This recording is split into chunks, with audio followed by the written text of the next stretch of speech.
Chapter 16. They sat on the floor, Shen's back against the base of the chair, Stevie on his lap.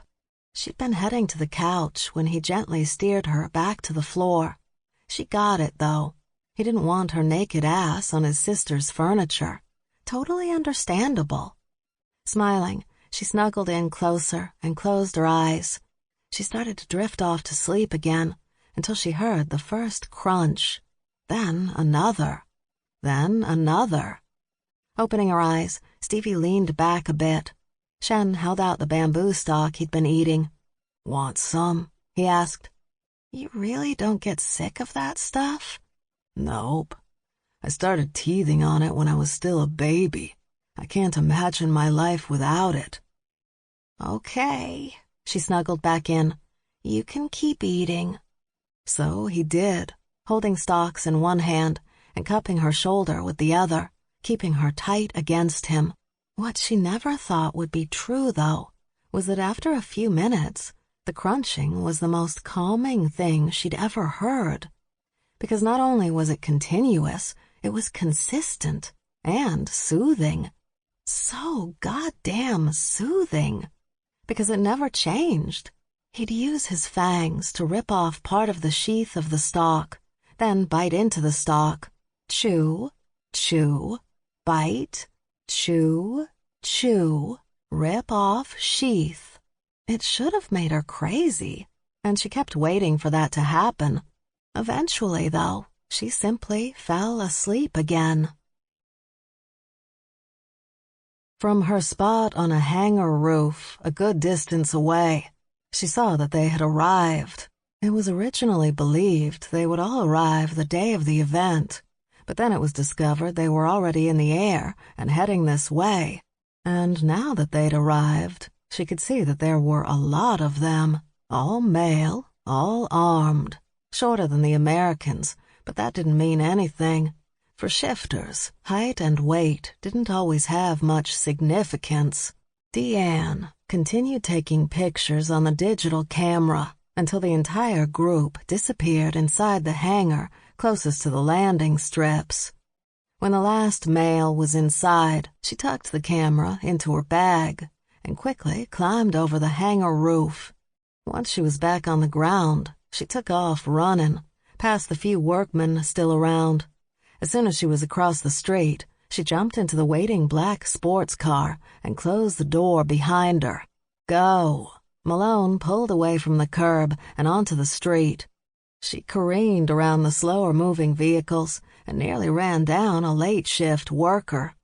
Then, with a dramatic spin of tires and a turn that would make a lesser man vomit, they landed in a safe spot near closed businesses.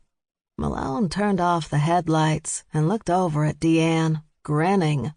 Deanne knew that look. Kitty wanted a compliment, so she gave her one. "You drive like my daddy when he's had some of Uncle Buddy Ray's shine."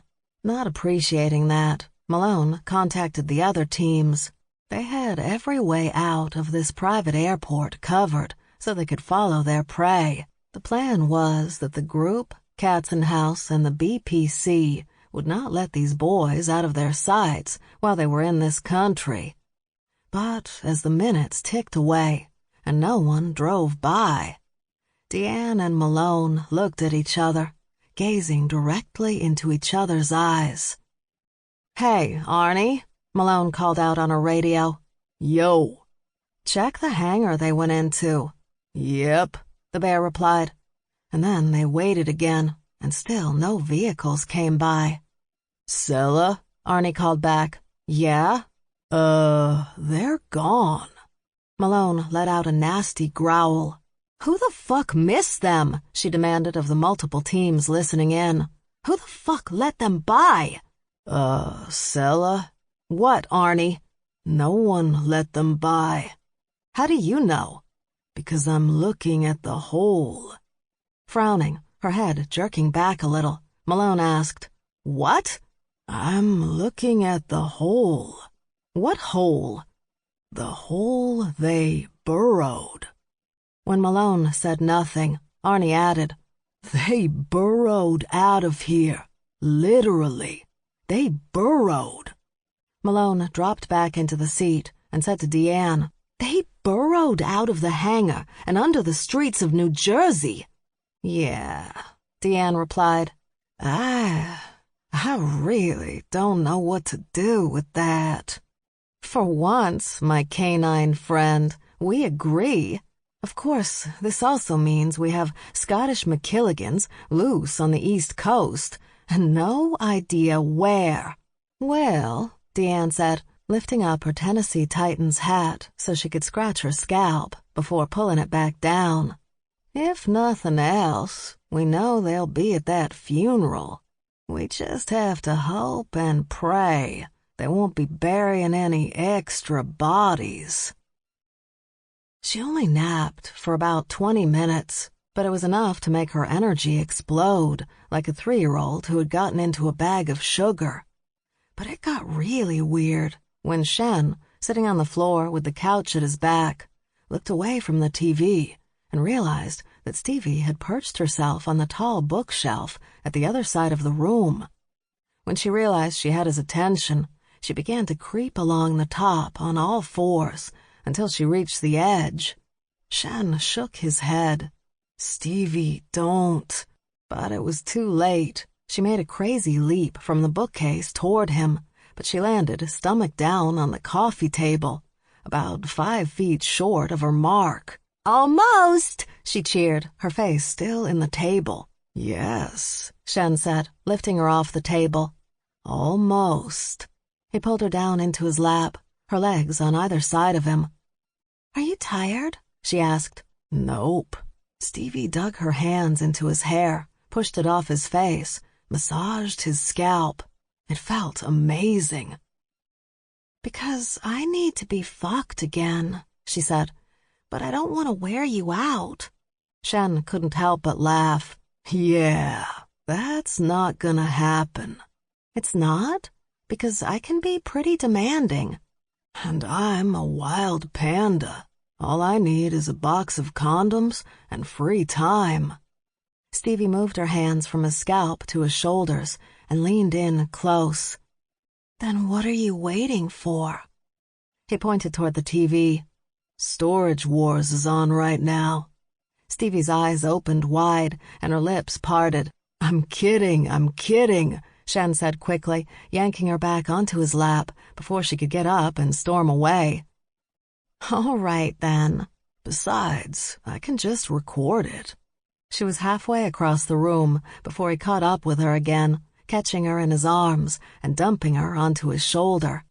Her laughter entertained him just as much as having her naked body all to himself for the next few hours. Chapter 17. "Okay," Stevie said, turning in the chair so she could look right at Shen. "I have a suggestion." Shen grinned, but she rolled her eyes. "I'm not talking about sex." "Oh," he shrugged. "Sorry." "I never knew you could be such a horny monkey."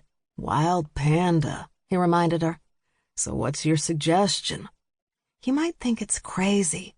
It goes against everything I believe." "Now I have to know." She glanced at the receptionist who managed her therapist's office. Frowning a little, she leaned in and said, "I think we need to involve Max." Shen shook his head. "Sisters are not my scene." "That's not what I mean, perv." "You started it," he murmured. Then he winked, and she didn't know whether to punch him or put his cock in her mouth. "Are you going to focus?" she asked. "Well, on the topic?" He chuckled. "Sorry, bring Max into what?" She leaned even closer. "Dealing with Wells." "I thought you said if your sisters found out." "That's mostly Charlie. If Charlie finds out, she'll kill everybody, probably even you, for not stopping me." "Good to know, and a little terrifying." "But Max is an unhinged nutbag, who I respect as your sister," he added when she glared. "But she is an unhinged nutbag. How do you know she won't flip out too because you're involved?" "We give her a task." She motioned him closer so she could whisper in his ear, "Breaking and entering." You sure that's a good idea? She says she hasn't done it in a while, but I'm not sure I buy that. Anyway, it's like riding a bicycle. It's a skill you never truly lose. Only this time, instead of robbing people of their very expensive jewels, she'll be helping her kind.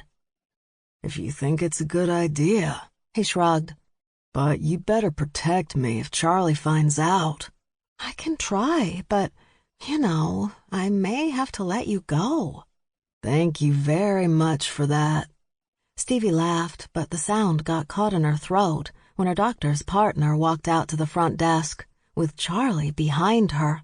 "If you have any questions or experience any side effects," the woman told her sister, "just call, but there shouldn't be a problem." "Thank you," Charlie said, taking an actual prescription from Dr. Lewis. "Great. See you next week." "Yeah." Charlie turned, and that's when she saw Stevie. Their gazes locked, and Stevie opened her mouth to tell her sister how proud she was of her, how excited she was that Charlie was taking her own mental health in her hands and managing it, how amazing her sister was, how she'd never loved her more. But before she could say any of that, Shen pressed his hand over her mouth. She tried to drag it off as Charlie looked down at the floor and began to quickly walk toward the elevator, but he wouldn't let go. He dragged Stevie onto his lap and wrestled with her until the elevator doors closed. "Are you two having fun?" Dr. Morgan asked, standing over them. Stevie finally got Shen's hand off her mouth. "My sister was here." "Stevie, you of all people know I can't discuss that with you or anyone." I know. She jumped off Shen's lap and spun away from her doctor. "But isn't it amazing?" Watching the ballet troupe on the big stage was interesting, but not as interesting as the woman sitting beside him in the theater. I don't think I've ever seen anyone so happy that someone was going to therapy. "My sister's not nuts," Stevie replied, her eyes focused on the stage. "Never said she was." "You can't do what Charlie does and talk to the voices in your head or wear foil beanies to protect you from the alien rays." "That is very specific." "So I don't worry about my sister having an emotional breakdown. I worry she'll have a physical one. Stress can be very damaging to the body as well as the mind, even to those of us with superior DNA. I don't want to wake up in 20 years with a sister who has heart problems and back problems and ulcers and any other number of things that can kill you. So, yeah, if someone needs therapy and medication, I'm all for it." "Maybe she just went for medication." "That's not okay. Medication should never be given without therapy." She suddenly looked at him. "And if you ever go to a doctor who tries to tell you otherwise, get another doctor." "I'm a panda," he said, and when she frowned, "We're just happy." "Well, lucky you." A break was called on the stage, and Stevie got up and started down the aisle. Shen grabbed her backpack and followed. Oriana was standing next to the director. She was talking to him when the prima ballerina, Svetlana Romanov, cut in front of her as if she wasn't even there. Shen, who had a high tolerance for other people's bullshit, thought even he would be annoyed if someone did that to him. That's when he noticed that Stevie had picked up her step. She stopped when she reached the outside of the orchestra pit. "Oriana!" she called out. "Hey!" Oriana paused, taking her glare from the back of Svetlana's head long enough to spot Stevie. She blinked in surprise and came to the edge of the stage. "What are you doing here?" "Came to visit," Stevie replied. "Can I come up?" Oriana appeared as confused as Shen felt, but she motioned to a set of stairs that Stevie could take. When Stevie was on the stage, she threw her arms wide and loudly called out, "Oriana, sweetness, it's so good to see you." It was so loud and annoying that the remaining dancers and the director all focused on her. Stevie hugged Oriana for a little longer than was necessary. Poor Oriana widened her eyes at Shen over Stevie's shoulder, silently asking him what was going on, like he knew. When Stevie finally let Oriana go, she still held her hands. "I have such exciting news for you. I just have to—" "David?" An older man, standing on the other side of the director, looked up. "David Connolly?" Stevie asked. "Yes?" Stevie released Oriana and placed her hands on her upper chest. "It's me, Stevie Stashuk." The man frowned, and then his eyes popped wide open. "Dear God, Stevie?" She went across the stage and into the man's open arms. "I can't believe it. It's been ages." "Stevie, look at you. My God." He stepped away, looking her over. "Last time I saw you, you were just a child. Now look at you." He dramatically kissed the backs of her hands, and Shen had to use his best professional bodyguard face to keep from rolling his eyes. "What are you doing here?" Stevie asked. "I'm the music director of the ballet." Still holding her hands, he tugged her a little closer. "And you? Why are you here?" She motioned to Oriana with an elegant tip of her head. "We're very old friends." They were? "And I've been having a little bit of a rough time with my family." "Yeah, you could say that, if parts of your family trying to kill you is considered a little bit of a rough time. Sure." "So, Oriana insisted I come to New York to spend some time with her, and she's been such an inspiration." The music director's head jerked a little. "Inspiration? In music?" Stevie glanced around a little, and, leaning in, she loudly whispered, "I've been working on a little ballet for—" "Oh!" The exclamation came when the director yanked Stevie so close that Shen was worried the man was going to kiss her. But no, that wasn't it. "You've written a ballet?" "Just the music part." "Just," he gave a harsh laugh, "just the music part?" "Uh-huh. You see, I've known Oriana for years, except she said you never remembered her name. And we've been playing around with some ideas.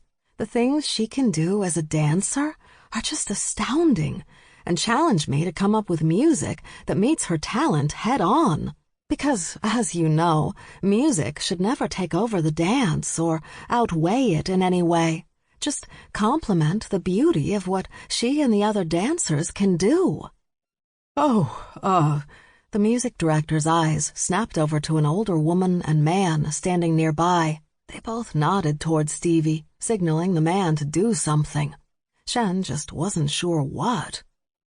"Do you happen to have any of that music, on you at the moment?" Uh-oh. Stevie stretched out her arm toward Shen and wiggled her fingers. He assumed she wanted her backpack. He brought it to her, holding it in his arms as she opened the zipper. Let's see. She glanced at Shen. "Oh, sorry. Maestro David Connolly, this is Shen, my bodyguard. Say hello, Shen." "Hello, Shen," he repeated back, letting them all believe he was as dumb as they thought he was. "Ah," Stevie said. "Here it is." She pulled out one of her many notebooks, quickly flipped the pages. "Yes, this is it." She turned, handed it to Connolly. He grabbed it like a dying man, offered a bottle of water. He put on the glasses he had hanging around his neck and quickly scanned the pages. From what Shen could tell, it was a music notebook. He remembered those from his childhood days of attempting to learn piano, before his mother finally came in during a practice session and closed the cover on the keyboard, looked down at her only son, and said with as much kindness as she could muster, "Let's just find something else for you to do. Anything else for you to do." "Do you, still have an agent for your music?" "I haven't in years. Science has been my love for quite a while now. Why do you ask?" "Well, we might be interested in using this music and creating a ballet around it." Very interested, the elder woman said. She stepped closer, held out her hand. Hi, I'm Ida, the ballet master.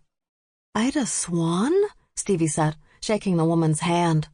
The Ida Swan? It's such an honor. And an honor to meet you. I remember seeing you conduct once in Madrid. Oh, yes, I remember that. God, I was so young. But talented. Your music is wonderful. I was sorry to hear you'd walked away from composing. It was for my mental health. She suddenly reached out, her arm wrapping around Oriana's neck and yanking her close. But Oriana and her beauty as a dancer just brought me back. It's been revolutionary. Ida smirked, her wise gaze sizing up these two women instantly. But she didn't call them out, not when she had a chance to get a ballet written by the great Stevie MacKilligan. At least that's what Shen was guessing. He watched players work all the time, especially when he protected financial guys. This was a negotiation, if he'd ever seen one, even if the word was never actually used. Dear Oriana, Ida said, you've been keeping secrets. Oriana nodded. Stevie wanted to keep her time here quiet. About that agent, the music director pushed with a gentle but desperate smile. You can use mine, Oriana suggested. Dominique Gagnon. The cellist from Marseille? Stevie guessed. No, the agent from Uniondale, out on the island. She has an office in Manhattan, though. She handles dancers and musicians. Stevie grinned. Perfect. She glanced at her phone. Oh, I have to go. We'll get in touch with you, Ida promised. I look forward to it. Maybe dipping my toe back into this world through dance will change everything. Stevie started to walk off, but stopped, turned, and gently attempted to remove the music notebook from Connolly's desperate grip. If I can just... She ignored his begging and yanked the notebook from him. She tucked it into her bag and zipped it closed. Ready? She asked Shen. Yep. Stevie took a few steps, and that's when Oriana's great enemy stepped in front of her. She was the stereotypical ballet dancer, long and lean, her hair in a perfect bun, not a strand out of place, her eyes big and easy to see from the back row of any theater. She was stunning, but obviously calculating. Hanging around his sister Kiki over the years, Shen had been introduced to lots of people like this woman. They had different livelihoods, were of different races, religions, but all had the same calculating gaze. Hello, Stevie. We met a very long time ago. I am Miss Svetlana, principal dancer here. Stevie blankly gazed back at Svetlana and, with a calm, dead voice, replied, I'm sorry, I don't know you. Then she walked around the dancer, who was used to people bowing at her feet, and left the stage. I'm sorry, I don't know you? Shen repeated to her as they sat in his SUV. Stevie cringed. Too much? He leaned forward a bit so he could see out her window. I don't think so. Stevie looked out the passenger window and saw Oriana running down the stairs. She'd taken off her toe shoes and put on an orange pair of Converse high tops. Rolling down the window, Stevie began, I'm sorry, I shouldn't have... Oriana's hug cut off the rest of Stevie's sentence. So I guess we're cool, she laughed. Oriana pulled back. You don't have to do this.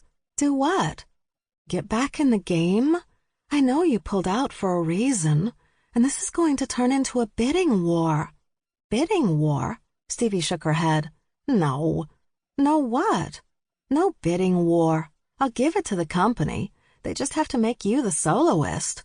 Oriana stepped away, shaking her head. No, you don't have... No. Why are you... What's happening? I'm going to give your ballet company my music, for free. but I keep the rights, and they have to make you the soloist. And if they don't want to make you the soloist, I'll go to some other ballet company and give it to them, as long as they make you the soloist. This isn't brain surgery. Why are you doing this for me? Because we're friends. Stevie thought a moment. Right? I mean, I thought we were friends. There was hugging, right? No, we're friends, but you don't have to give away a lot of money just for me. Dude, I can always make money, and as long as I keep the rights to my work, Stevie shrugged, not really seeing the problem. But you do know that all I can do is give it to you and the company. After that, what you do with it is totally up to you. I can get you the shot at being a soloist, but becoming a principal? In other words, don't fuck it up. There had to be a nicer way for you to say that, Shen said. Do you need me to be nicer? Stevie asked her friend. If you're nicer, I'm going to assume you're up to some... Wait, are you up to something? You want something from me, Oriana accused. What do you want from me? Why are you being so nice to me? Is this all a plot to destroy me? Stevie smirked at him. See why I'm not nice? Where have you been? Kyle demanded, glaring down at Shen. You should have been here hours ago. Did you grow another inch? Shen asked.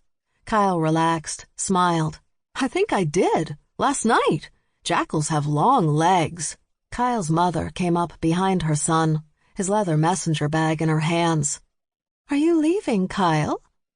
Well, oh no. Do you have to go so soon? She pushed the bag into his hands. I will miss you, honey. She shoved him toward the door.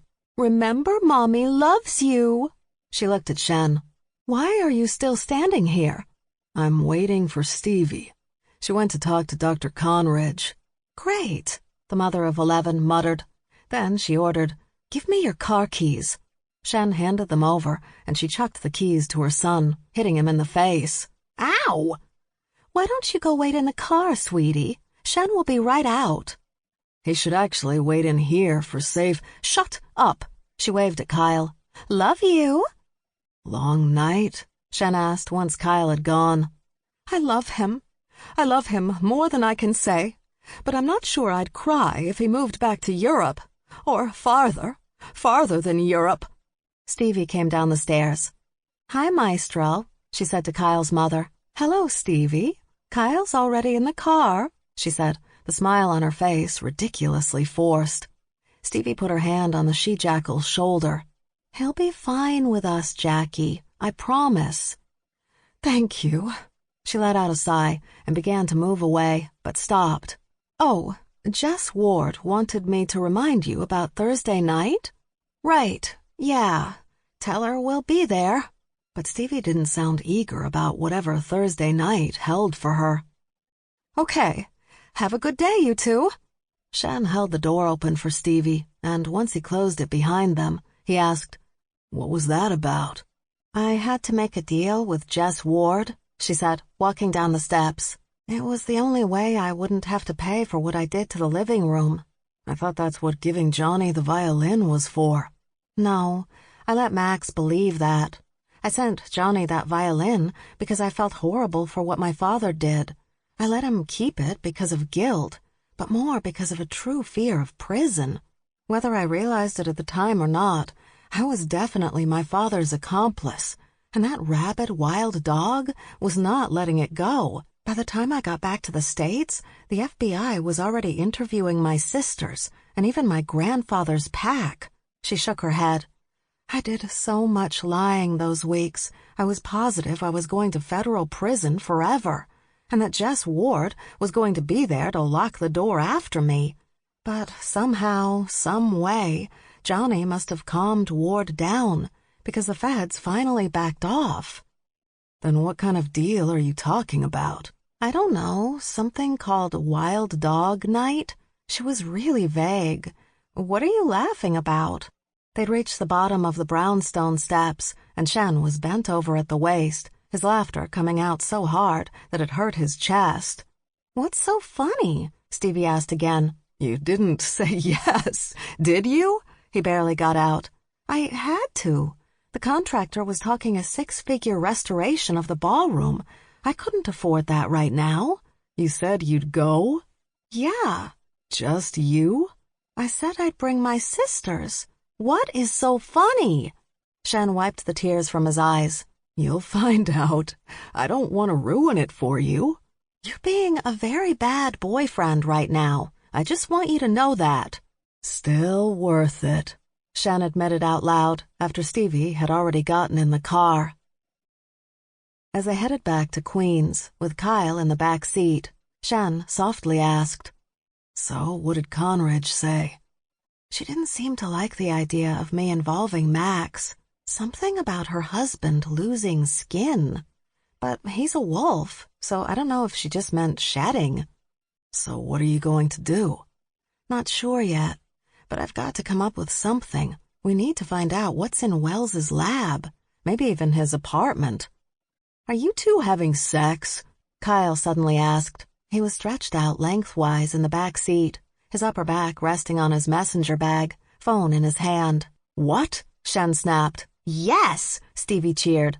Shen wanted to press the palms of his hands against his eyes, but he couldn't take his gaze off the road. What are you doing? Shen asked Stevie instead. What am I doing about what? Why are you answering him? What's the point of lying? He's not 2. Stevie looked over her shoulder. How did you know?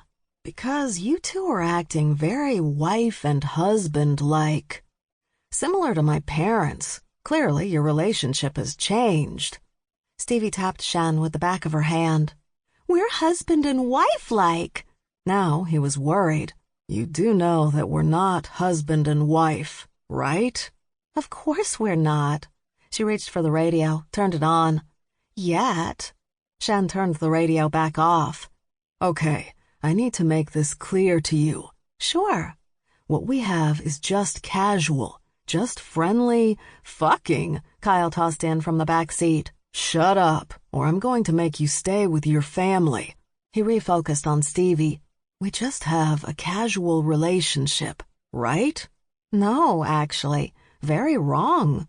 Our love is grand and never-ending. Never-ending, Kyle repeated. We will be together until you die. Until you die, Kyle repeated. You know, Shen told the air, I really have no one to blame but myself. But yourself! Shut up, Shen barked at the annoying jackal. It's okay, Stevie gently told him. We'll be great together. For a moment, Shen was soothed until he realized that Stevie was rubbing her head against his arm. Are you marking me with your scent again? Is that a problem for you? She asked. Well, Kyle's jackal head was suddenly in the seats between them, looking back and forth for a moment before he said, It could have been worse. She could have unleashed her anal glands. Get thee back, Satan, Shen barked. You know, Kyle remarked, if I believed in the concept of a power higher than me, I'd be insulted right now. Lucky for you, I don't. He relaxed back into his seat, again lengthwise, with one arm behind his head. Shen came to a red light and hit his brakes, sending the boy rolling off the seat and into the footwell between the rows. Oopsie, Shen called out. Chapter 18. Stevie walked into the house behind Kyle, who threw his bag onto the couch and his arms into the air, calling out, I've returned home! You're just visiting, Charlie yelled from the kitchen. Stevie? Yeah? I need to speak with you. Stevie dropped her head forward and girded her loins. She's going to be upset about earlier. Not necessarily, Shen replied. Maybe she's found a whole new way of handling you and Max, now that she's going to therapy too. Stevie smiled. He really was the sweetest of all the bears. She kissed his cheek. You're cute when you lie to me. It's a gift. Stevie left Shen in the living room with Kyle, and as she entered the dining room, she met Max coming down the stairs. They stopped and glowered at each other for a few seconds before ramming into each other and putting themselves into mutual headlocks. If I have to go out there, Charlie threatened from the kitchen.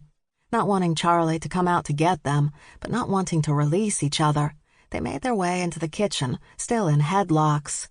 Charlie had just put something in the oven and turned around, glaring when she saw them. "What is wrong with you two?" Charlie asked. "I really want to know. Is it a mental issue or just general stupidity?" When they began to ram each other's heads into the refrigerator, Charlie sighed out, "Yep, general stupidity." Shen walked into the kitchen to get a soda out of the fridge, but ended up catching Stevie before she could be flung into the dining room. She was lucky, though, because Charlie had only tossed her aside. She had Max by the hair and was shoving her into a chair. Charlie pointed at an empty chair and ordered, "Put her there." And Shen did what she ordered him to do because the look on Charlie's face suggested he shouldn't disagree with her at the moment. He carried Stevie into the room and gently placed her in the chair across from Max, careful not to make any sudden moves. When he was done, he straightened up and looked at the sisters. When all they did was stare at him, Shen began to slowly back out of the room, again keeping his movements very non-threatening. He could get a soda from the store, or he could just go thirsty. Whatever worked. As long as he got out of here with his life and sanity intact. After Shen had left the room, and then the house, Stevie could hear the front door slam closed. Charlie asked, "Did you sleep with him last night?" Stevie grinned. "I did. It was magnificent." "Aw, he's so sweet." "And God knows," Max sneered, "you needed to get laid." "Ow! What was that for?" she asked, rubbing the back of her head where Charlie had slapped it. "Because we don't have time for you two to keep bickering. I talked to Aunt Bernice last night." "Yeah, and?" "They want us to come to the funeral." Max frowned. "Who died?" "Great Uncle Pete, remember?" "Sorta."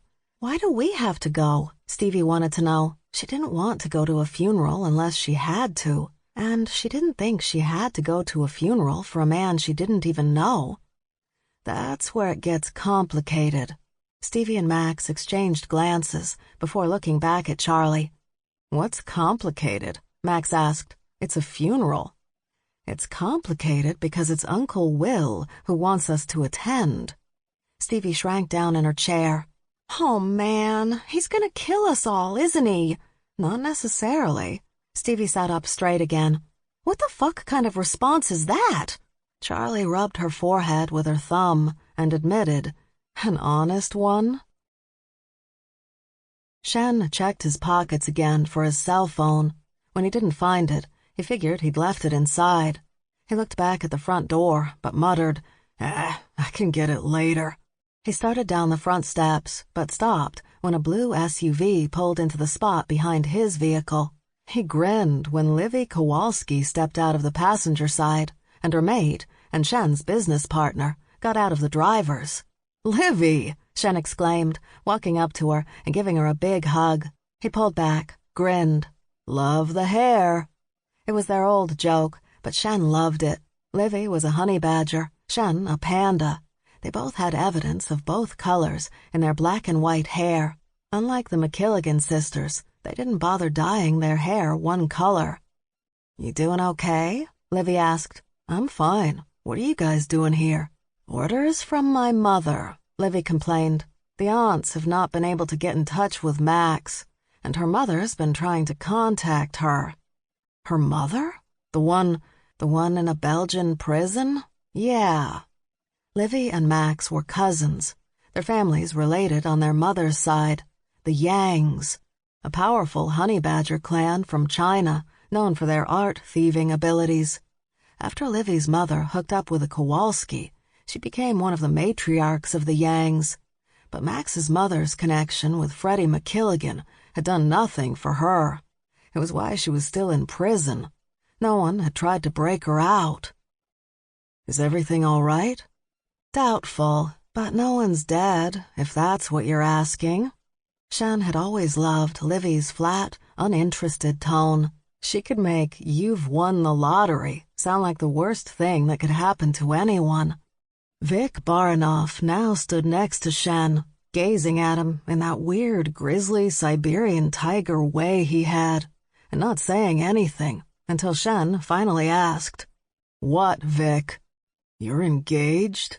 "What? No! I heard you were engaged." "Engaged to who?" Livy asked. "Oh, God, not Max. Tell me you're not engaged to—" "No, I'm not engaged to anyone." "But there is no but." Shen," Livy pushed. "What's going on?" "Fine, I slept with Stevie." "The little one?" Vic asked. "She's so tiny. Wasn't that cruel?" "No!" "Really? 'Cause you're kind of wide, like a wall." "I am not like a—" Shen stopped, blew out a breath. "I can't have this conversation anymore. Because everybody else thinks you're too big for her too? I'm not even addressing that bullshit. I mean, I'm not engaged to anyone. We're just hanging out. That's it." "Really?" Livy asked, pulling away from him, her lip curled a little. "Because her scent is all over you." "It's nothing. She just rubbed her scent on me when we were in the car." "Ah, sweetie," Livy said, patting his shoulder. "You don't get it." "Don't get what?" "That tiny cat hybrid owns you now." "She's right," Vic agreed. "That's what I mean every time I rub myself against Livy, but I don't say it out loud because she's a honey badger and I don't want to get hit in the face." Livy nodded at Shen's questioning look.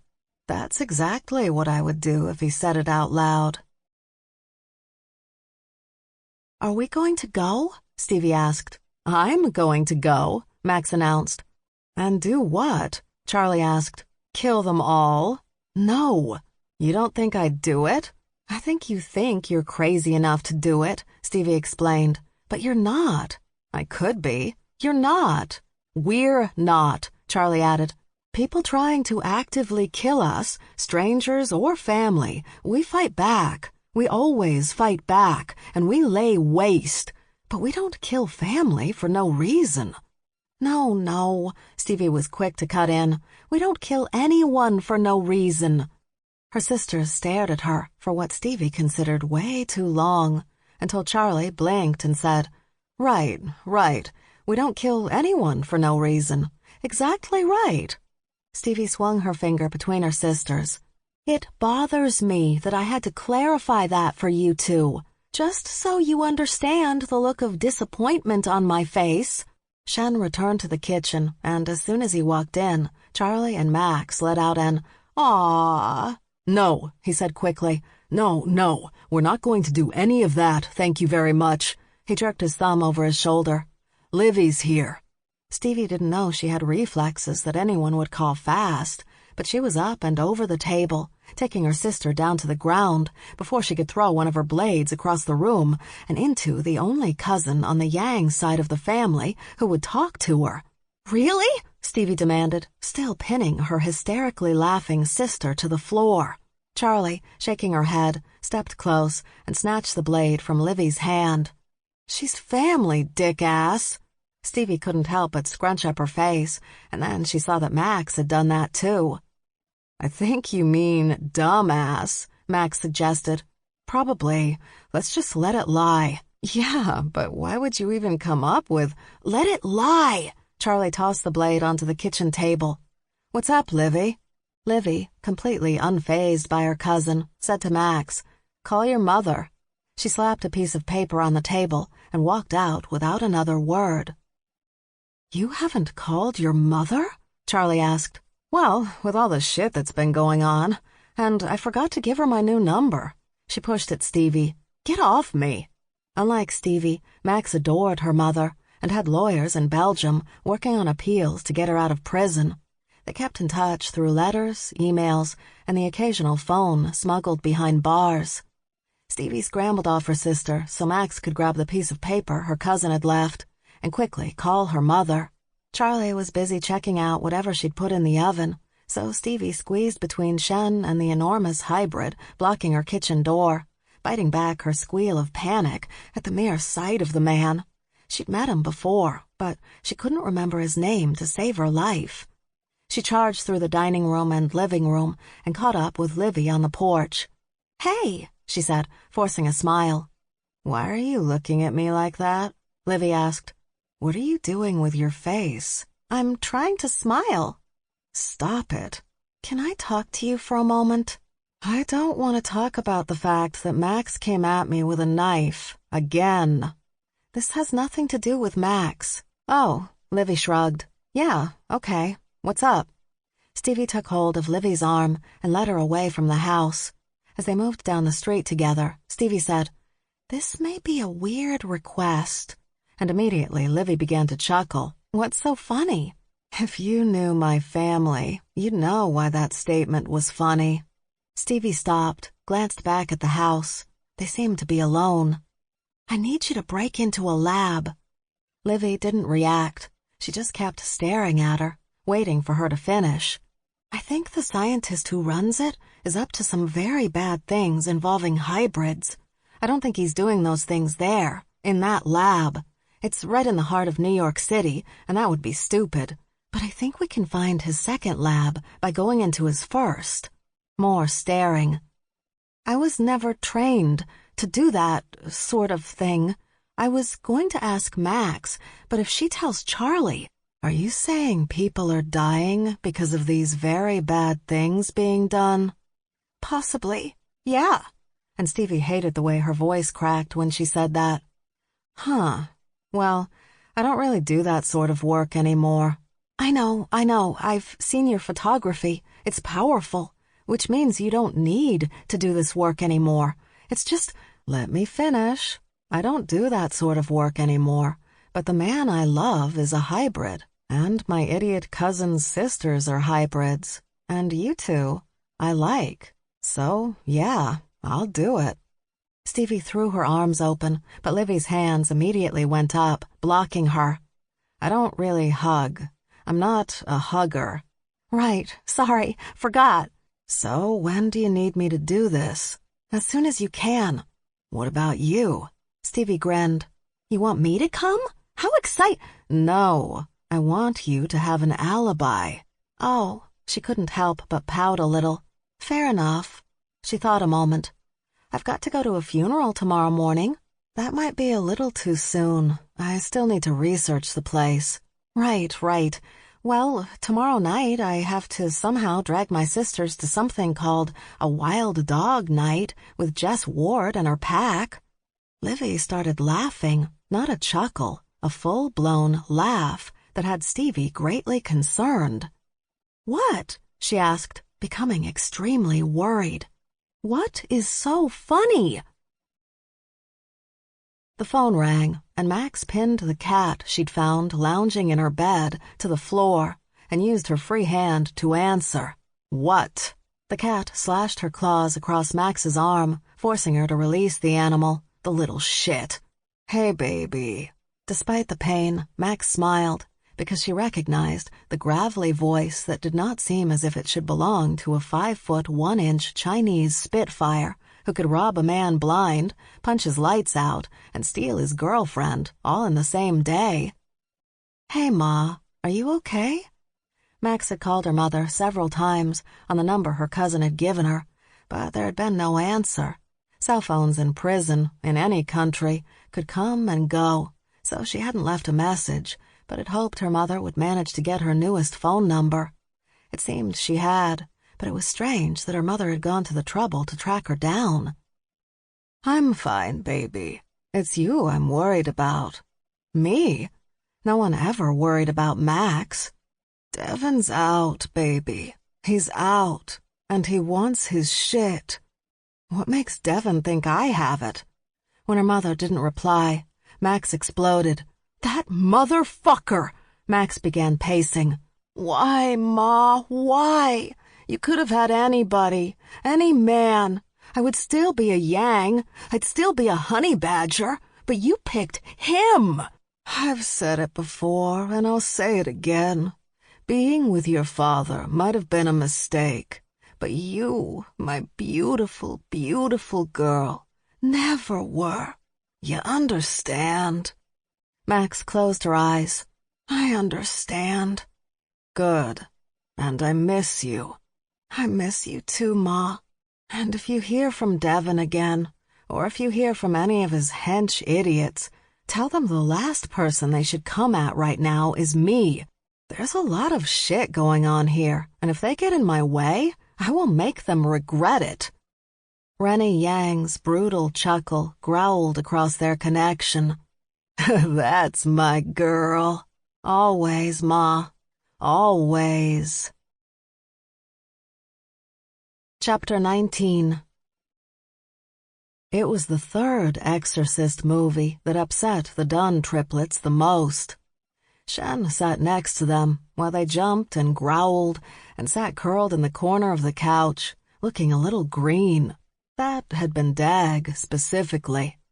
Shen was worried that having 3 panicked grizzlies this close would freak out Stevie, but she was sitting on the floor by Charlie's feet, eating popcorn and dark chocolate M&Ms, and laughing.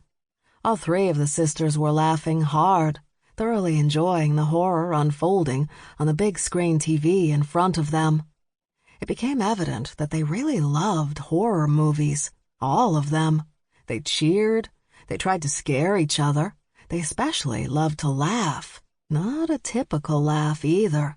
They each had their own versions of what they referred to as a demonic laugh, and all of them were disturbing. When the final film was over, Charlie asked, "What do you want to watch now?" It was after midnight, but none of them appeared tired. Still. "What about Suspiria?" Stevie suggested.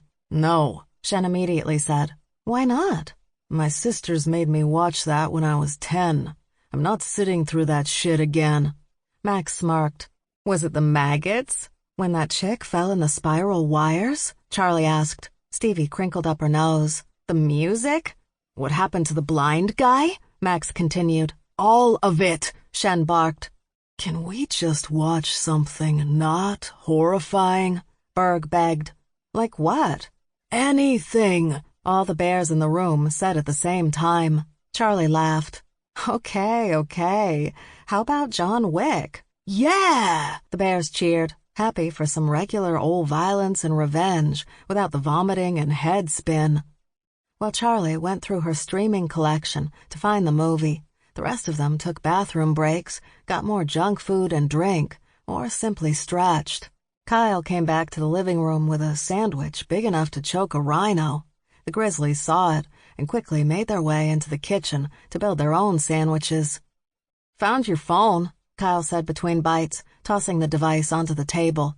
"Where did I leave it?" "Bathroom." Shen swiped the phone off the table and sat on the floor, his back against the couch, to check his messages. A few from his sisters, forwarding the latest ridiculous video or horrifying news story that always seemed to involve murder and Florida. But that was it. Stevie came back into the room, but instead of returning to her spot by her sister, she came around the coffee table and sat down in front of Shen. He spread his legs so she could settle between them, and she rested her head against his shoulder so his jaw pressed against her temple. What he really appreciated, though, was that no one said anything about it. No one even looked at them. Then those behemoth dogs came in. The male went one way around the table, and the female came around the other. They sat down next to Shen, and the male placed his massive head on Shen's left shoulder, and the female on his right. "Should I find this concerning?" he asked Stevie. "They're just protective of me," she said, "and they haven't quite figured you out yet." Shen looked over at the triplets sitting on the couch behind him. "Do you 3 have any control over these?" "Nope," Berg replied. "Out, you 2, Charlie calmly ordered as she reached over and took half of the sandwich Berg offered her. And with that, the dogs walked out of the living room and into the front room. The front door was closed, preventing the canines from returning to the Dunn house. Shen assumed they would sleep on the floor or on one of the couches, which worked fine for him, since he didn't appreciate being threatened by dogs, no matter their size. The gunfight scene in the Russian-owned club was a couple of minutes away when Max again heard the scratch coming from upstairs. She rubbed the spot between her brows with her forefinger, allowing her to glance at her sisters without their noticing. Worried that a raccoon or a squirrel had made its way into the house, Max got up. "Where are you going?" Stevie asked, looking awfully comfortable, cuddled up to her panda bear that way. And Shen didn't seem to mind, no matter how much he bitched. "Gunfight at the club." "I'll be back, and it's not like I haven't seen it 10,000 times. Max stepped over Charlie's legs. If a squirrel had made it into the house, she wanted to get rid of it before either of her sisters knew. Stevie was bad enough with her panic over all things that, according to her, skittered. But Charlie was even worse. She hated vermin. And that's what she called them all. Whether rat, raccoon, squirrel, or possum, they were all vermin to her. And if she found any in her house, she flipped out. Calling a mere exterminator would not be good enough for the eldest MacKilligan sister. After the exterminator came the professional cleaners, the specialists that handle toxic cleanups. And, of course, getting rid of all the furniture because Charlie would worry that one of the vermin had left their disgusting offspring somewhere. Max wasn't about to go through all that if she could help it. So she'd track the little fucker down and get it out of the house without either of her sisters knowing. Quietly heading up the stairs, Max occasionally paused to listen for more sounds. She inched closer and closer until she neared Stevie's room. That's when she began to worry it wasn't rodent vermin that was scratching away in the walls, but something worse, dad vermin. Growling softly, she made her way down the hall until she reached her sister's room. The door was partially open, and she eased inside without touching it. "Dad?" she called out softly. "Dad, are you in here?"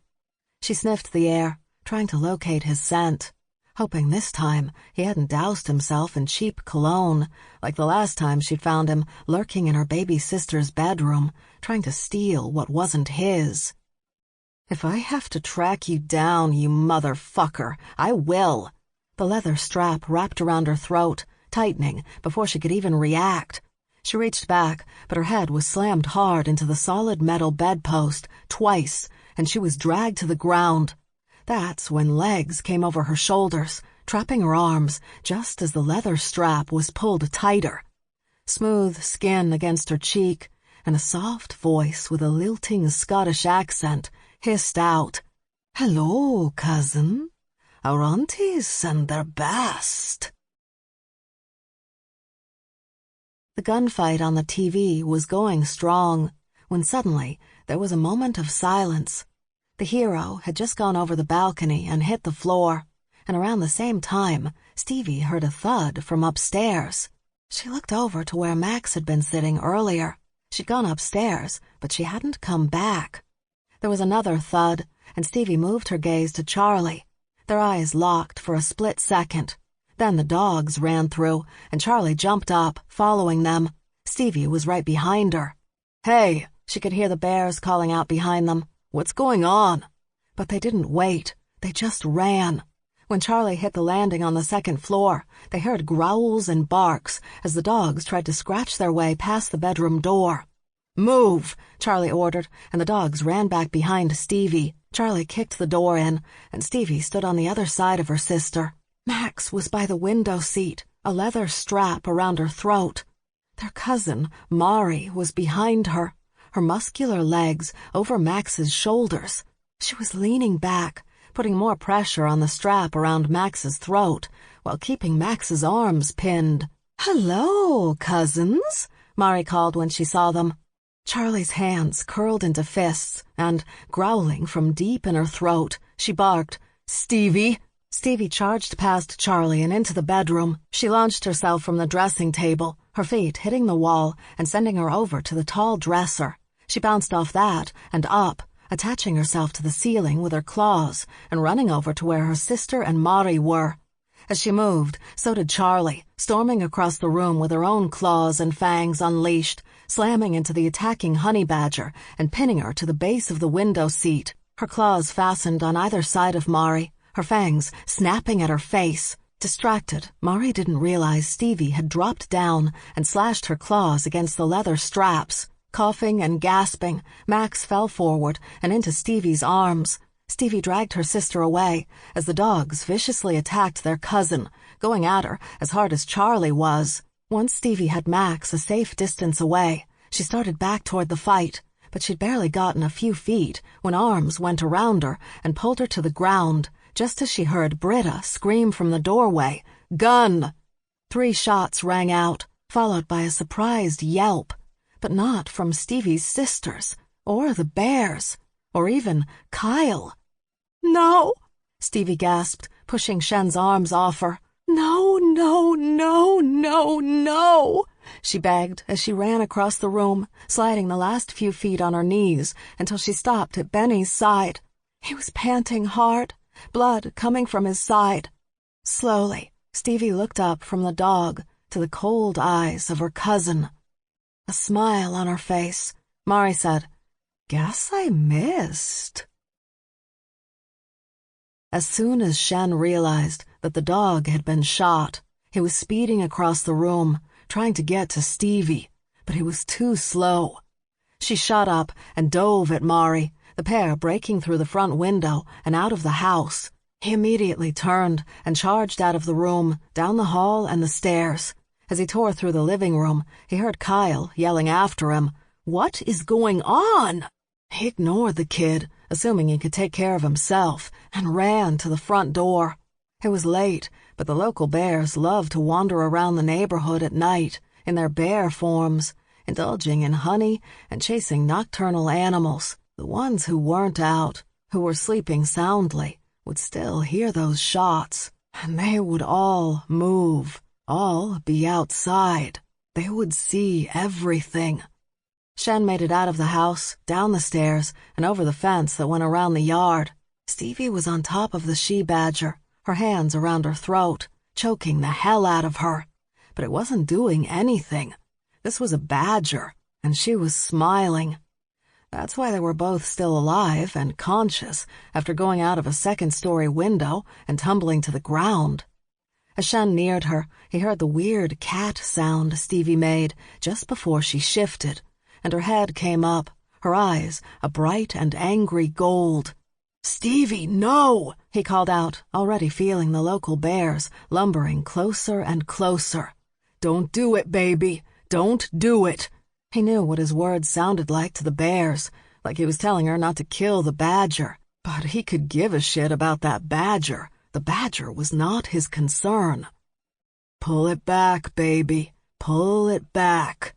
Stevie's head turned, and she looked directly at him, her fangs not fully out, but already past her bottom lip, her panting so harsh she was salivating. Abruptly, her gaze moved behind him, and he knew she could see the bears. Bears needed to be slowly introduced to things, especially things like 2-ton, tiger-striped honey badgers. He did think they could accept Stevie's shifter form, but he knew they wouldn't react well if she suddenly shifted into that form and then ate her cousin. That they would never get over. "Pull back, Stevie," he coaxed. "Please." Stevie looked down at her still smirking cousin. She suddenly released her right hand and lowered it so that Shen could no longer see it. He didn't know what she was doing until her hand came back up, clutching a knife. She'd been wearing tiny shorts and a t-shirt that night, so he was sure the blade had been on the badger. Raising the weapon over her head, Stevie brought it down in one brutal motion into the she-badger's chest. "Oh, shit!" Shen gasped when Stevie did it 6 more times, her grumbled roar turning into a pained but human scream. On the 7th strike, she left the knife in the badger's chest and slowly got to her feet, stumbling back from sudden weakness. Shen ran out and caught her in his arms, pulling her away from the body. When he had her a few feet back, with a group of suddenly naked bears surrounding them, they'd all shifted back to their human forms because they knew their bear form upset Stevie so.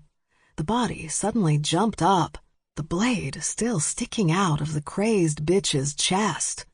The bears exploded in startled roars, a few returning to their animal forms. The badger ran across the street, and when she was on the other side, she turned around and screamed at Stevie. You missed me heart, you dumb cunt! Stevie screamed in rage and tried to run after the badger, but Shen wouldn't let her go, and a few of the older she-bears helped him by holding her arms. When the badger had disappeared, Stevie let out a desperate gasp. "Benny!" she screamed, and pushed everyone away, returning to the house. Mari stopped when she was a few streets over and took the time to pull the knife out of her chest. It wasn't that the knife hadn't hit her heart, so much as it hadn't hit anything major in her heart, like the aorta. If she were not a shifter, she'd have to go to an emergency room and get emergency surgery. She definitely couldn't keep running or pull the knife from her chest, but she was blessed, because she'd been born one of the toughest, hardiest shifters there was, and that crazy girl must have been a lefty. It was nice how the good Lord looked out for her. Her twin aunts would be disappointed she hadn't finished off Cousin Max, but the message had been sent. Now she had some other things to do, and it wasn't like she'd be able to sneak back into this neighborhood again. Those bloody bears would be on the lookout for her from now on. "You need to stop crying," Max growled at Stevie. Max wasn't growling simply because she was pissed. She was growling because her throat was still recovering from someone trying to strangle her to death. Stevie, however, didn't give a shit about that.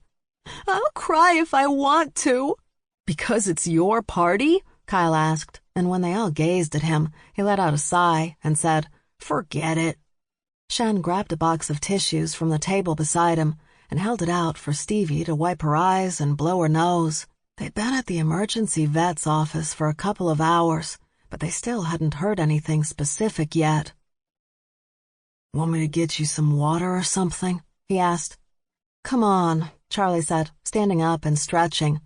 "Let's get everybody some sodas from the machine." She walked off, and Shen followed her. The vending machines were down the hall and around a corner near the bathrooms. Charlie began pulling singles out of her bag to purchase a few Cokes and a couple bottles of water. Shen went to get the junk food. As they both put in money, Charlie asked, "How did you do that?" "How did I do what?" "When Stevie was outside with Mari. She was about to shift, but you pulled her back. How?" "She was angry, not scared, and I figured it was worth a shot. I mean, she gets mad at Max all the time and manages to control herself. Her rage at her cousin was worse, of course, but that's where I was working from. Plus, she's been trying really hard to control her shifting since the event at the Jean-Louis Parker house, so Shen stopped talking when he realized that Charlie was standing right in front of him, and very close, making him nervous.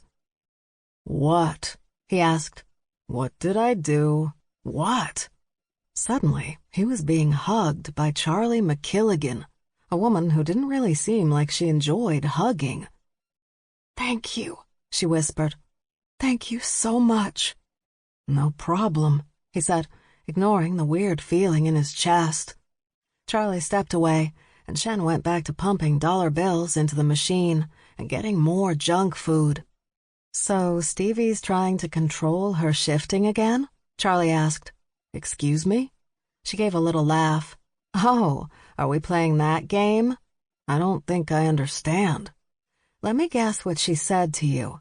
She wants to fuck with her DNA so she can never shift again, never put anyone she loves in danger, and save the world from the horror that is her secret love of cat toys, right?"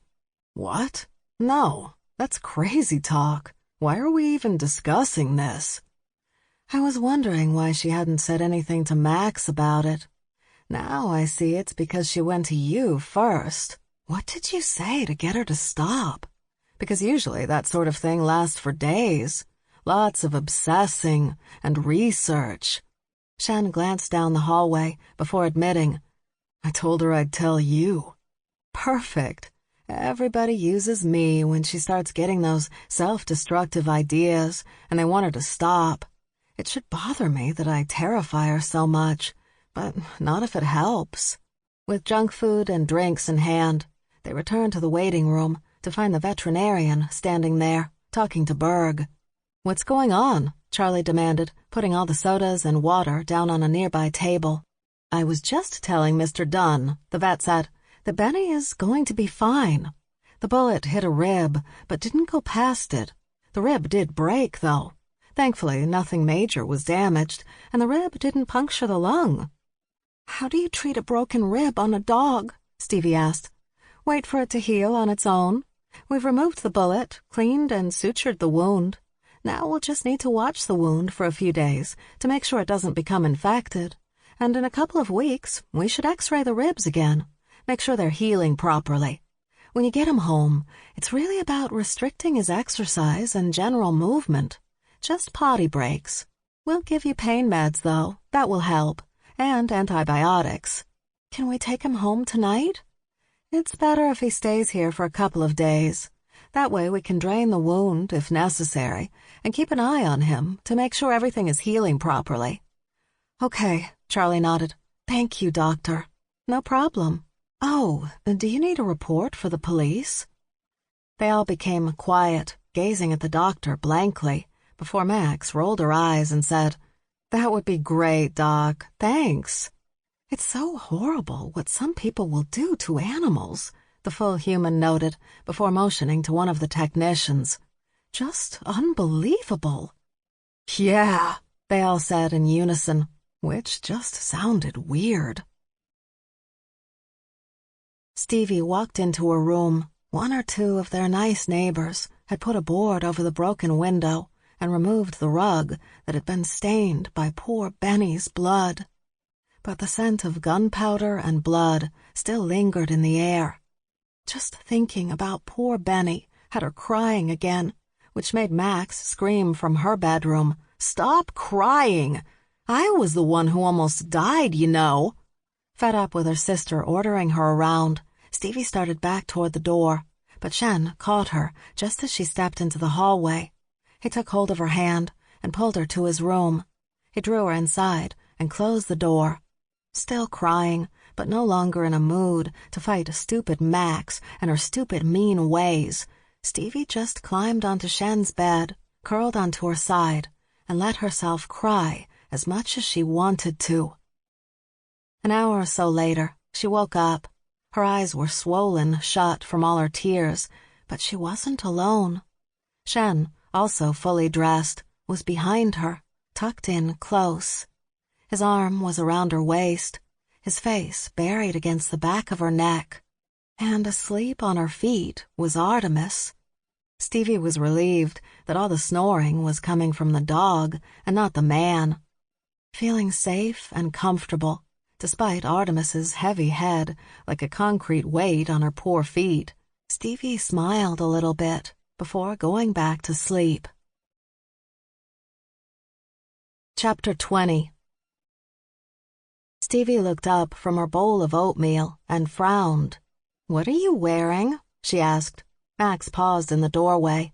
"What's wrong with it?" "Everything?"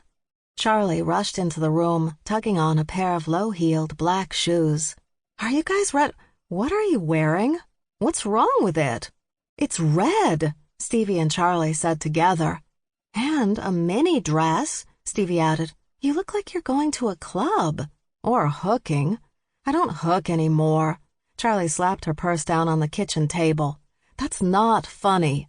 "I was just kidding," Max laughed. "You guys are so serious.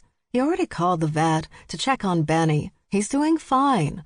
The worst of my throat damage has healed. Not that anyone asked about me." "We were more worried about the dog," Stevie muttered. "Thank you," her sister sneered. "I just don't see what the big deal is about this dress." "It's a funeral," Charlie barked. "So? You can't wear red to a funeral. Even for people we don't like?" "Yes, even for people we don't like. It's tacky." "But you plan to wear red to Dad's funeral." Charlie threw up her hands. "That's different." Besides, you didn't even know Uncle Bob. Great Uncle Pete, Stevie corrected. Whatever. Go and change, Charlie ordered Max. Right now. We're running late. Max walked out, and Charlie sat down with a big mug of coffee. Are you okay? Charlie asked Stevie. I stabbed her 7 times in the chest. Sweetie, you were angry. As much as it pains me to say it, I don't really care that I stabbed her. Oh, she hurt our dog. She deserved what she got. What I do care about is that Mari didn't die. What did you expect? You know you need to either shoot her in the back of the head or carve that heart right out of the bitch's chest. Otherwise, all you're doing is pissing off a badger. Think she'll be back? No, she's not stupid. She knows all the bears on this block are on high alert. She won't risk it, but that doesn't mean those twin bitches won't have her try something else. Stevie couldn't help but smile. Is this where you give me the "you have to be careful out there" speech? Nah, you already know it by heart. And you may not have killed her, but she's well aware it wasn't from lack of trying. She won't want to go head-to-head again with you anytime soon. Stevie shoveled another spoonful of oatmeal into her mouth as the Dunn triplets walked into the kitchen. All 3 had on dark blue suits, Berg and Dag wearing ties, and Britta without one. Instead, she had on heels, which was pretty bold since they made her taller than her grizzly bear brothers. Kyle pushed past the triplets and ran into the room, making his way onto Stevie's seat and putting his arms around her shoulders. Please let me come today, he begged. What? To the funeral. I promise I'll be good. Who wants to go to a funeral? Charlie wanted to know. I do, he insisted. I'm fascinated. Charlie cringed. With death? Of course not, Kyle replied. I've already decided I won't be dying, so why would I need to know about it? He has a point, Berg laughed. I want to go to the church, to see the rituals. Didn't you once throw that Nazi quote at me about religion being the meth of the masses? Kyle rolled his eyes at Stevie, telegraphing how annoyed he was at having to deal with all these normals before replying to Charlie's question. It's opium, and it's not Nazi. It's communist. A Karl Marx quote, to be exact. Is that the guy from World War II? That's Stalin, he barked, before focusing on Stevie again. I promise not to engage any of your relatives. It could be dangerous. Do you mean the cult-like activity and belief in a higher power? No, my family. Badgers at funerals are unpredictable. In other words, I don't know what they'll do. I'll bring the burly servant. Britta sneered at Kyle. Do you mean Shen, who is not your servant? He is the only thing standing between your ridiculous little ass and the bad guys. In other words, he works for me, like a servant? Britta took a step forward, but Berg quickly put an apple in her mouth before she could start yelling, and Charlie called out, Shen? Yo, he answered from the second floor. Mind coming to a funeral with us? I was planning to. Figured we could lock the boy in your dark, moldy basement. For his safety. Charlie grinned. You got a suit? Already on it. Great. We're leaving in 10. I'll be ready. Max walked back into the kitchen. She was wearing black now, but it was still a mini dress, and it sparkled, like the sun. Seriously? Charlie snapped. What? It's black. She looks nice, Stevie felt the need to point out. Yeah, like a high-priced hooker. Max pointed at her. But high-priced? Are you trying to get the attention of Creepy Roy? Who's Creepy Roy? Berg asked. He's the married father of 4 who's always thought that the possibility of birth defects shouldn't stop you from hitting on your own cousins. Max's lip curled. I forgot about Creepy Roy, she said softly. He'll definitely be there. He's probably hoping to get something from the will. And he will definitely misinterpret your outfit, Stevie added. Max nodded. Yeah, I'll go change. She walked out again, and Dag shook his head. I don't think I've ever seen Max back away from anything. You've never met Creepy Roy. Stevie pushed Kyle off her chair. Are you planning to go to our great-uncle's funeral in sweatpants? I'm an artist, so just go. You've got 5 minutes to find a suit and make yourself presentable. Kyle took off, and Britta smiled. You handle him well, Stevie.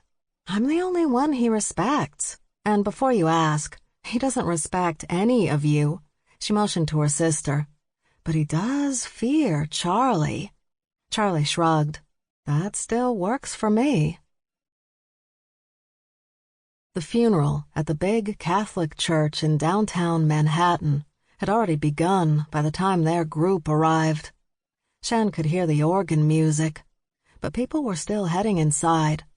As they reached the stairs, a male voice from behind called out, "Wee little Charlie and her sisters." The 3 sisters stopped and looked left. Shen saw a group of male honey badgers a few feet away. That's Will MacKilligan, Berg said quietly to Shen, the sister's uncle, and the head of a crime syndicate, which was a problem since the MacKilligan sisters' father had stolen from him. Black and white hair, cut short, untrusting dark brown eyes, and a sneer that was less than friendly. Will MacKilligan was staring at his nieces like he was meeting Al Capone to do a business deal, like he felt that although he had to work with them, he didn't have to trust them. Don and his siblings moved in behind the sisters, and Shen pushed Kyle behind him. But the kid was a good 3 inches taller now, so he just watched the action over Shen's head, unable to keep his nose out of anything that appeared remotely interesting. If you see a gun, Shen warned him, run for the church. Can't I just hide behind your giant round panda head? Shen briefly thought about tossing the kid into moving traffic, but Max suddenly jerked forward for no apparent reason, and then there were all these people reaching for their weapons, in front of a church, in the middle of Manhattan, in the middle of the day. Before Shen could grab her, Stevie jumped between the 2 groups, arms outstretched. No, no, no, no, no, she begged. Please, everybody, just calm down. Charlie, she prompted. Max. Charlie gripped a Sig Sauer behind her back, finger on the trigger. Max had blades in both hands, her arms resting against her sides. Casual, but no one was fooled. Not by Max. Stevie, Charlie said through gritted teeth. Get your ass back over here. Not until everybody calms down, when no one moved. I'm getting very angry. Duh, one of the male badgers warned. We're just here for a funeral, Will stated to Charlie while he slowly moved his hand away from his gun. The other male badgers followed suit, all standing down. Sadly, Charlie and Max weren't in the mood to take the same route. Stevie faced her sisters. Put them away. Neither sister moved, but Charlie's gaze was still locked on the male badgers, while Max's was on Stevie. Do what I tell you. Or what? Max asked with a little laugh. Stevie's mouth twisted to the side, her annoyance clear. I'll start coughing up hairballs all over the place. Now Charlie was staring at her baby sister. You promised you would never do that again. Because it's disgusting, Max added. At least I don't go around threatening people with my anal glands. At least that's normal, you know, for me. But you're not a house cat. Stevie's response was to lean over at the waist and start hacking. Okay. Charlie held up her hands, revealing that she no longer held her Sig Sauer. She tucked it back into the holster under her light black sweater. See? Charlie asked. Everybody's letting it go. Stevie pointedly stared at Max, knowing the middle sister hadn't let anything go. Blades still gripped in her hand. Max asked, What? Put them away, Charlie said, and I mean now. Max flicked up her black skirt and returned the weapons to the holsters strapped to her legs. Stevie faced the male badgers. Hello, Uncle Will. Little Stevie, it's good to see you again, despite the circumstances. As the older badger passed them, He touched his hand to his forehead like he was tipping a hat, and Max's response to that was to raise her middle finger. Stevie slapped Max in the back of the head, which quickly led to a headlock that had Stevie squealing and Max telling her to go to sleep, just go to sleep. Charlie grabbed hold of her sister's hair and had just yanked them in opposite directions when a female voice came from the top of the church stairs.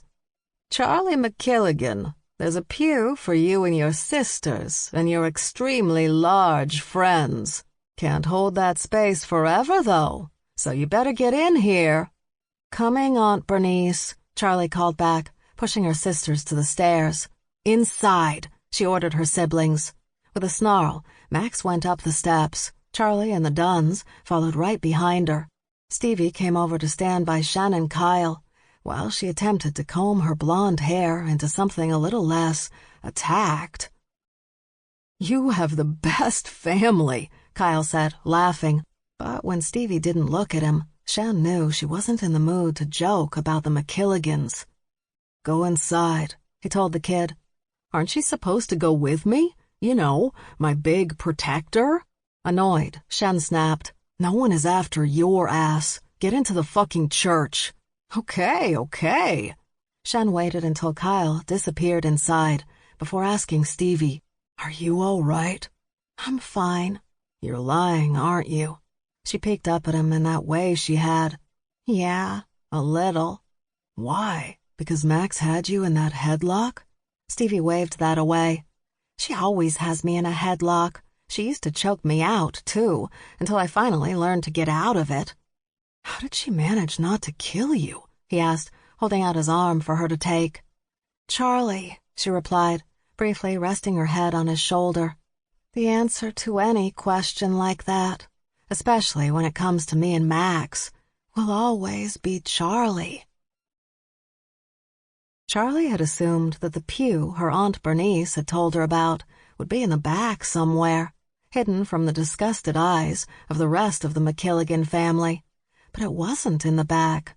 It was the third pew from the front, which meant that they had to sit close to the main family, something that confused Charlie.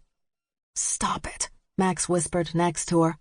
Trying to get comfortable on the wooden pew, Charlie asked, "Stop what?" "Scowling. You look like you're about to open fire." Charlie let out a sigh, but she still had to ask, "Why do you think they have us so close?" "To the dead body?" Max shrugged. "No idea. Maybe they're worried he'll come back to life, and they hope he'll come after us first." "That's stupid, Max," Charlie snapped. "If he comes back as a zombie, he's going to start on those toddlers in the front row. You know, young brains, much tastier. Like an appetizer." "Exactly. And if he's reborn, like into some god, he won't be interested in us anyway." Berg, who sat on the other side of Max, leaned forward and asked, "What are you two talking about?" "Zombie attacks," they said in unison. Berg's mouth opened as if he was about to respond, but then he shook his head and sat back again. After a few minutes, Charlie glanced at her watch and wondered how long this service was going to be. She was already bored, and they just arrived. And sadly, she was not good at hiding her expressions. When she was bored, it showed on her face. When she was angry, same. It was a flaw that, thankfully, made many people trust her when she needed them to, but also revealed when she really disliked someone. She simply couldn't hide it. She'd learned early in life that she would make a terrible con artist. Psst! Charlie studied the area, expecting to see a gas leak somewhere, but she quickly discovered that her cousin, Kenzie MacKilligan, was trying to get her attention from the front pew. She frowned and mouthed, "What?" "Behind you," Kenzie mouthed back. Charlie looked over her shoulder, and she was positive her heart stopped. With no regard to the priest, who'd just begun the service, Charlie screamed out, "Oh, my God!" Max was reaching under her jacket for the Glock she had holstered to the back of her black skirt, but she froze and gawked, too. "What the fuck is he doing here?" she finally demanded in a furious whisper. "I can't believe it." Charlie forced herself to face forward, ignoring the priest glaring at her from the pulpit. "He can't be that stupid," she chanted. "He can't be that stupid. He can't be that stupid." "We both know he's that stupid," Max snarled. And Max was right. They both knew he was that stupid. Berg leaned forward so he could see Charlie's face. "What's going on?" "It's Dad," she spit out between clenched teeth. Her anxiety spiking so high, Charlie was sure she'd blow out a blood pressure machine. "Oh, no." "What are we going to do?" Max asked, sounding shockingly panicked. "What are we going to do?" Charlie heard a sharp gasp and realized that her baby sister had finally seen their father. "Oh, shit." "Exactly," Max muttered. Now Stevie leaned forward and whispered, "What are we going to do?" Freddie MacKilligan reached their pew and stopped. He gazed down at her, and Charlie wondered what he could possibly say at this moment to move. Charlie blinked and felt Max tense next to her. "What?" she had to ask. "Move," he said again, as if she was supposed to follow his orders without comment. Charlie took a moment to let that sink in before she reacted in the only way she could think of. She released her fangs and hissed at her father like he was a pushy lion male at an African watering hole. "Oh, come on," he snapped. Max joined in, the pair hissing at him simultaneously. "Just move," Freddie ordered, as if he had any real power when it came to his daughters. "I'm not leaving, so you might as well move the fuck over." That's when Berg slowly got to his feet, facing Freddie MacKilligan, whose gaze moved up and up as Berg rose and rose. Finally, when he was at his full height, Berg easily leaned over until he was eye to eye with Freddie. The grizzly panted. Great puffs of air hit the older badger right in the face. Then he gave several short warning growls, and still Freddie was too hard-headed to simply walk away and find another seat.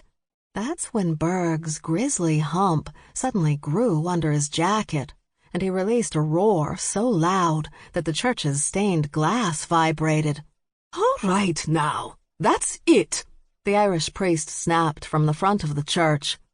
"We'll have none of that grisly shit in this holy house of my lord.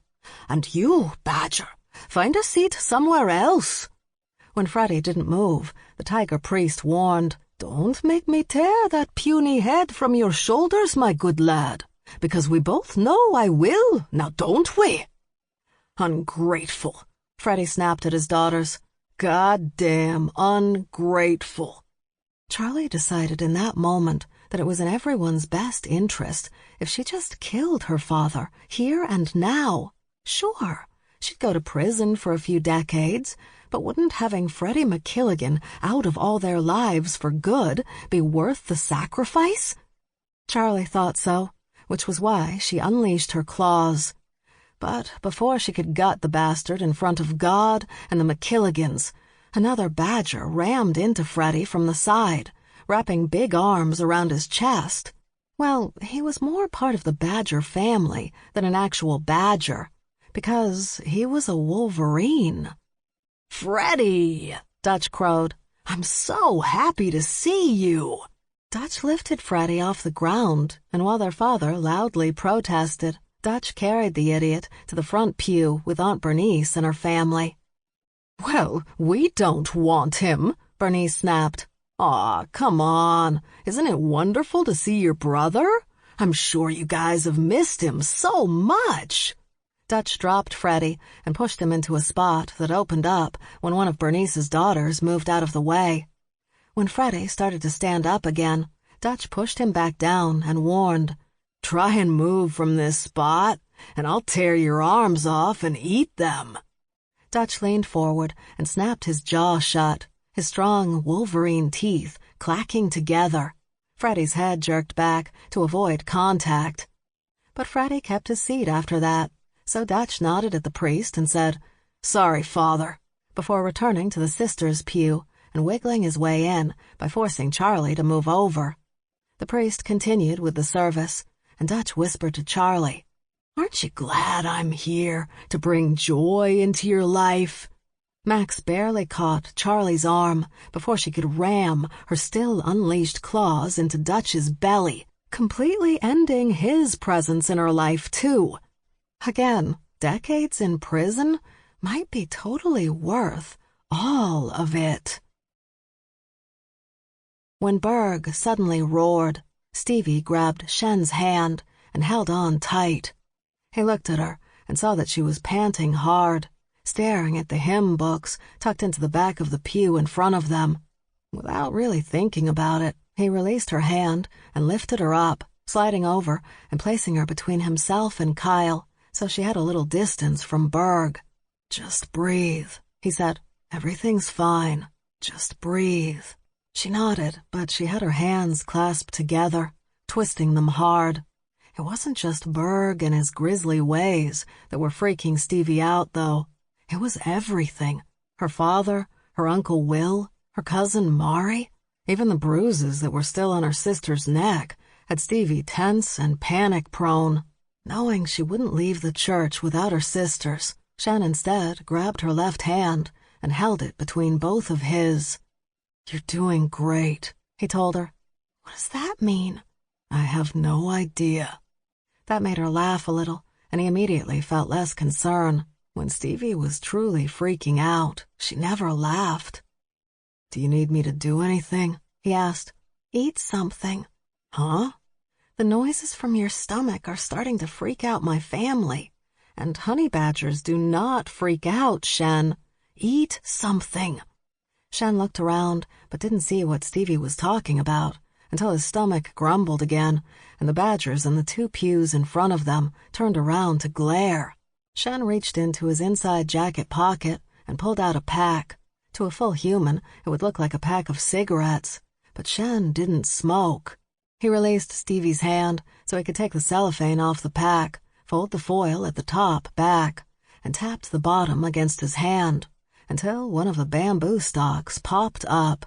He gripped the shortened stalk between his lips and pulled it out. Then, as the priest spoke in Latin, Shen took a bite, and the sound cracked around the church, echoing off the walls.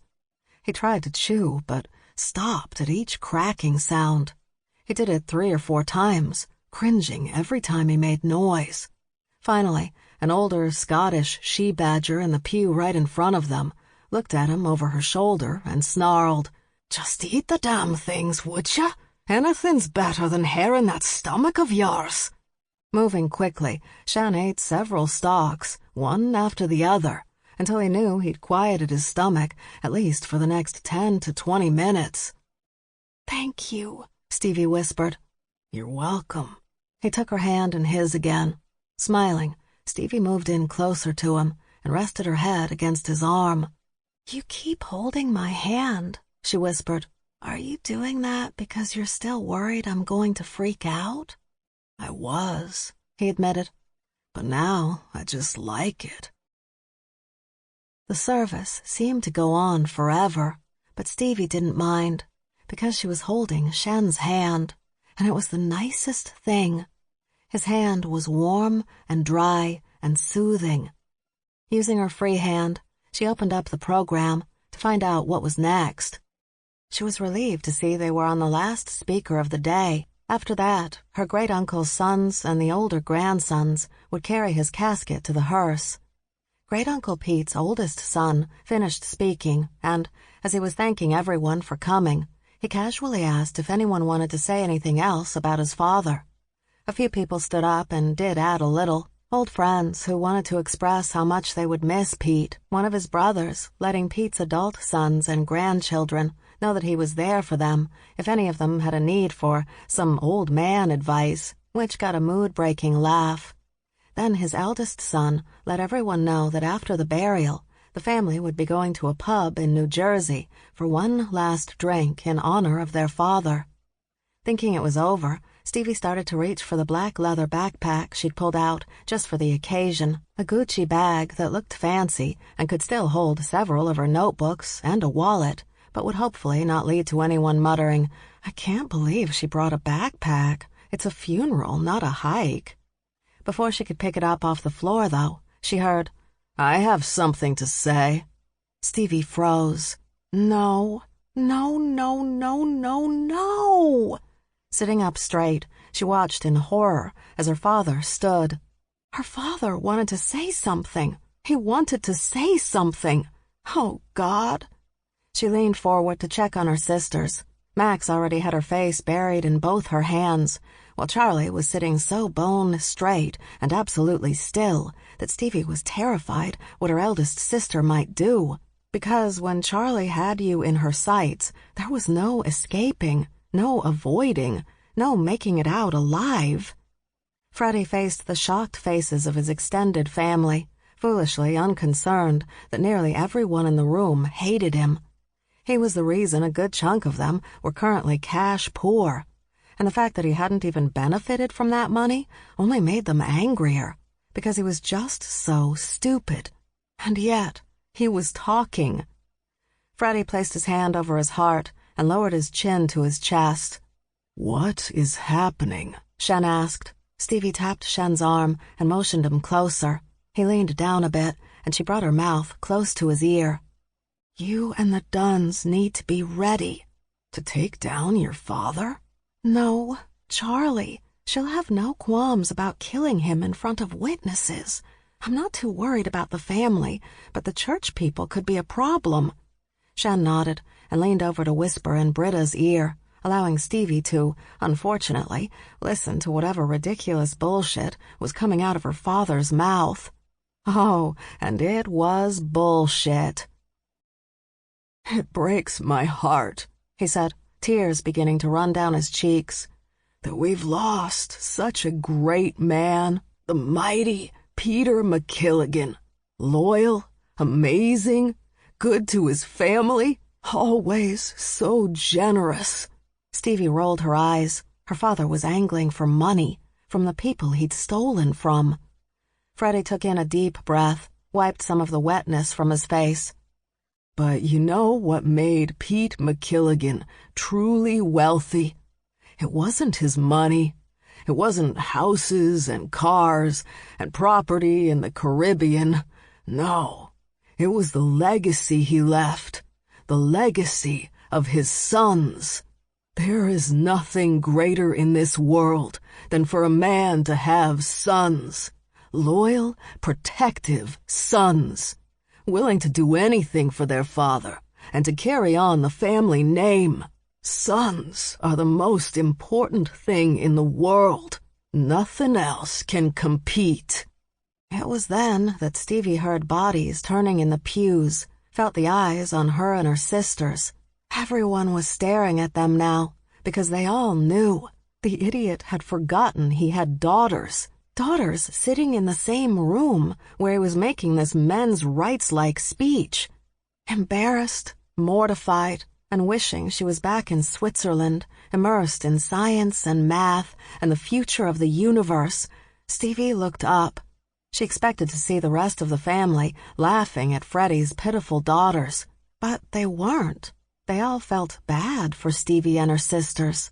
She could see it on their faces, feel it in the room. For once, honey badgers felt pity. "Does he remember you guys are in the room?" Shen asked her.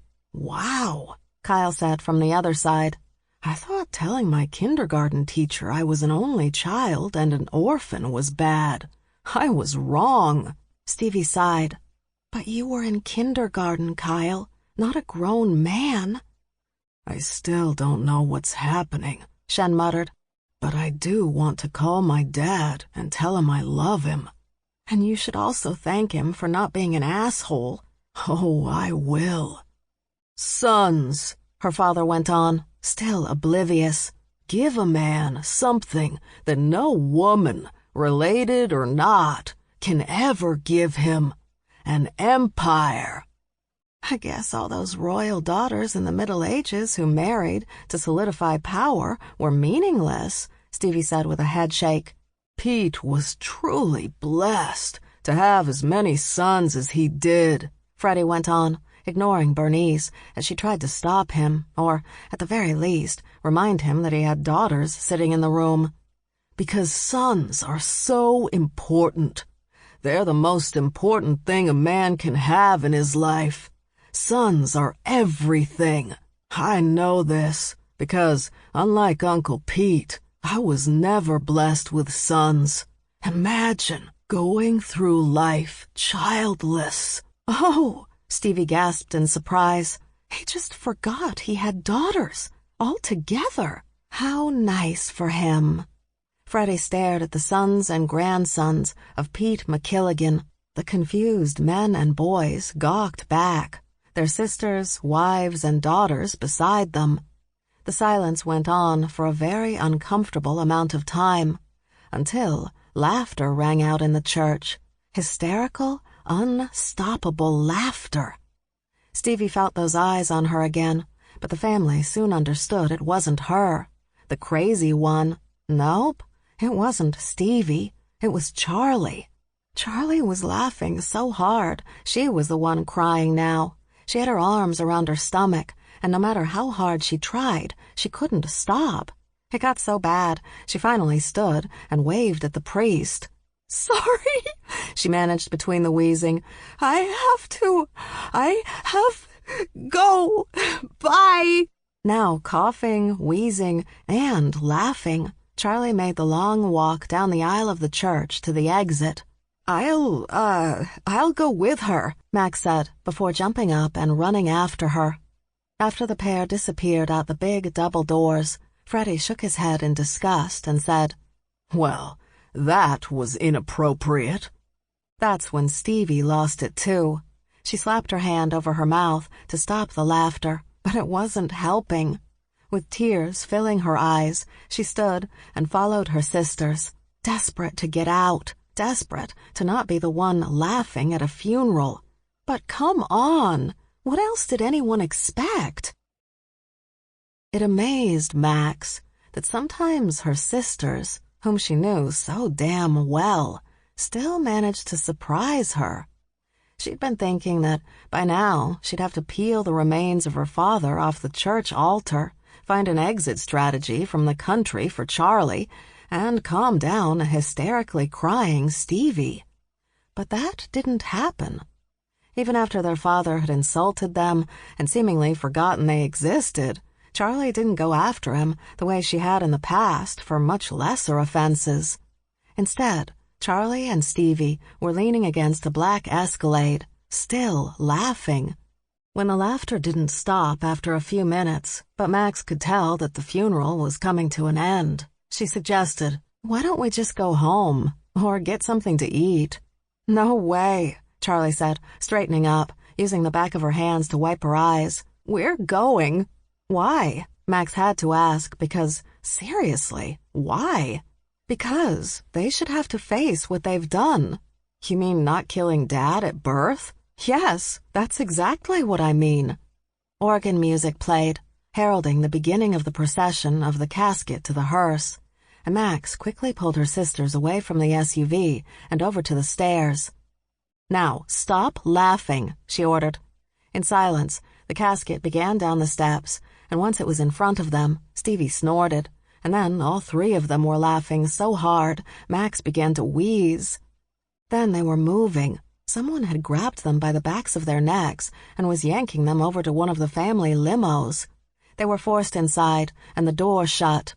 When Max was able to see through the tears in her eyes, it was their Aunt Bernice staring at them. Her daughter Kenzie sitting beside her, also trying hard not to laugh. "You three," Bernice said, "laughing at a funeral." "Dad's fault," Charlie replied. "That was all Dad." "Oh, I know," Bernice confirmed tiredly with a wave of her hand. "Your father." "Your brother," Max corrected, not willing to let anyone in that family dismiss the problem they had created. "He was born a fuck-up," Bernice went on. "My sister was right. We should have taken that little pillow that was in his crib and put it over his face and—" "Ma!"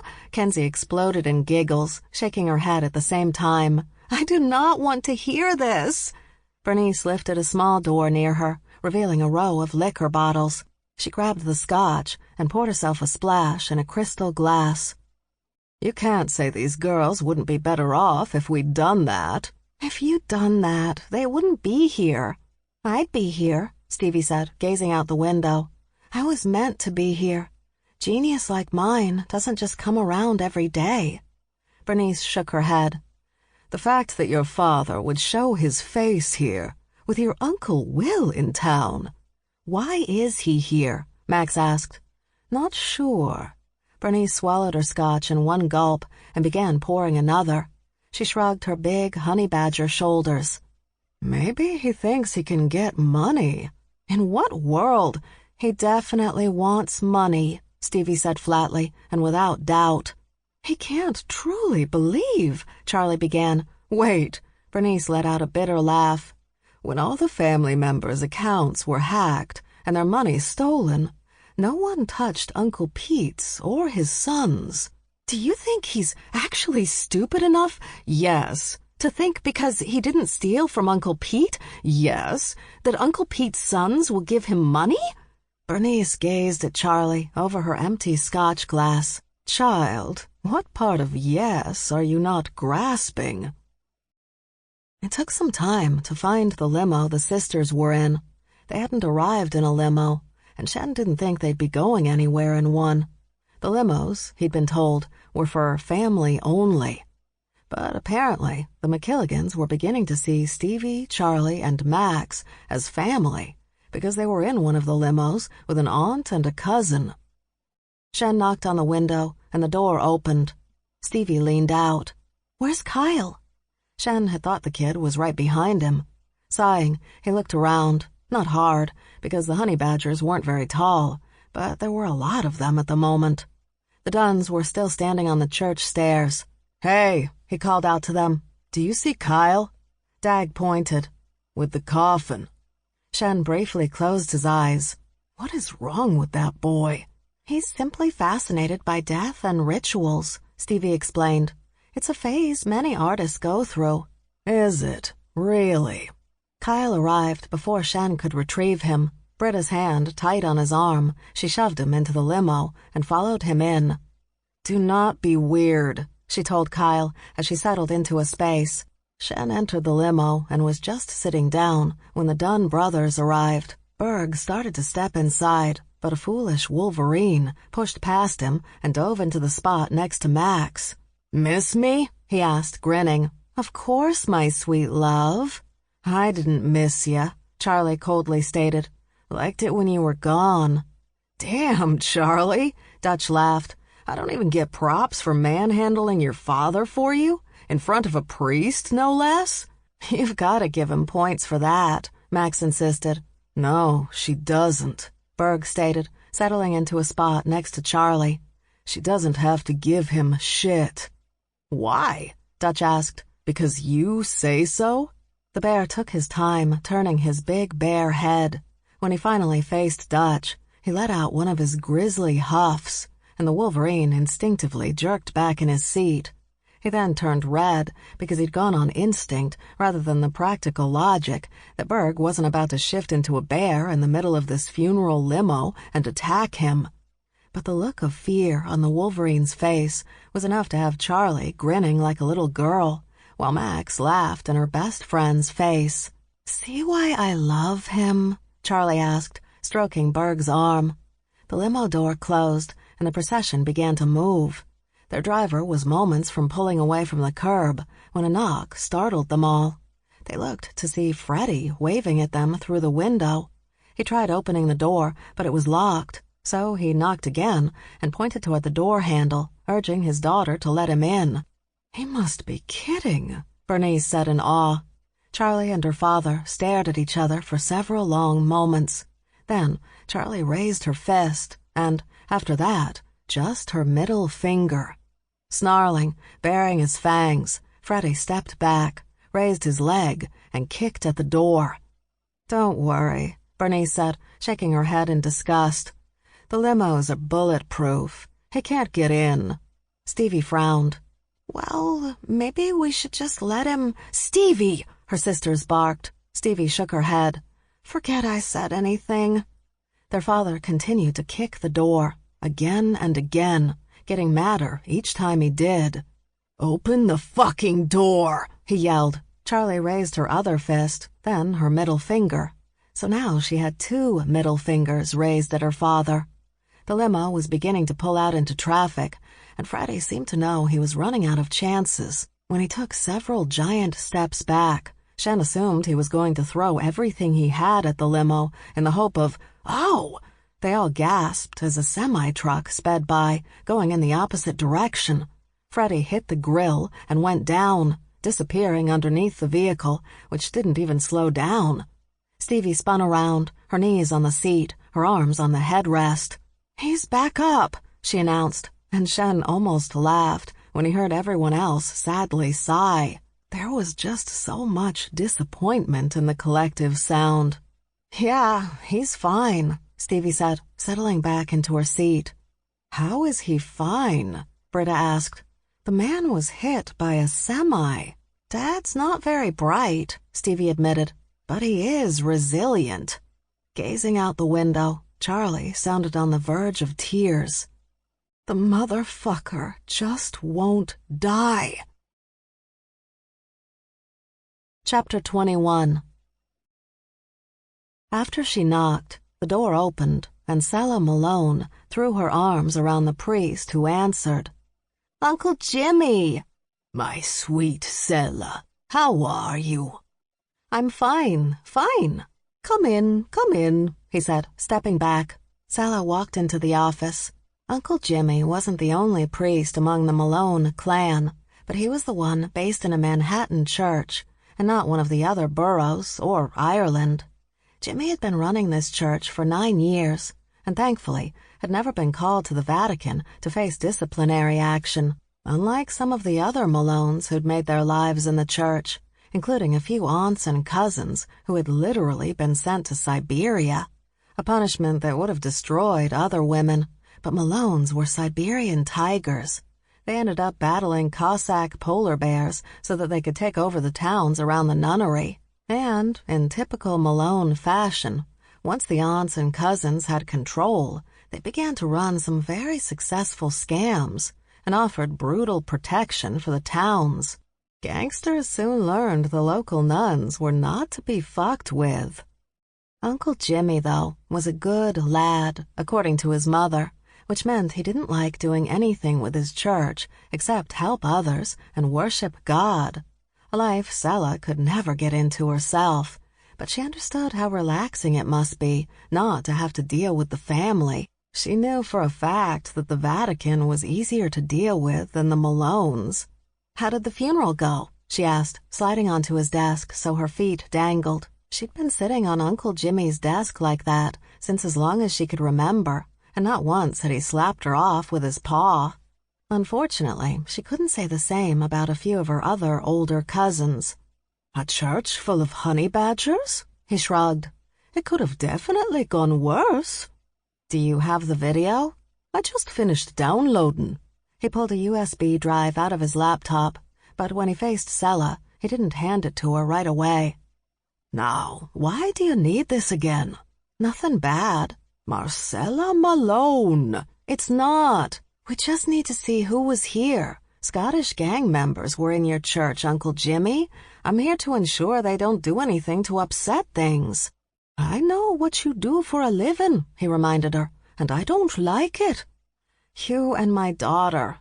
But we both know that what I do is important. I don't, however, do it recklessly.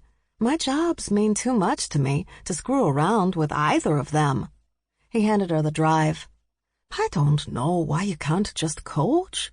The team's doing great." "I know," she replied, smiling. "Chances are we'll be going against the Swedes this year. You do know they're mostly descended from grizzly bear Vikings? And you have the descendant of Genghis Khan as your power forward." "Yes, I do." Sella couldn't help but smirk.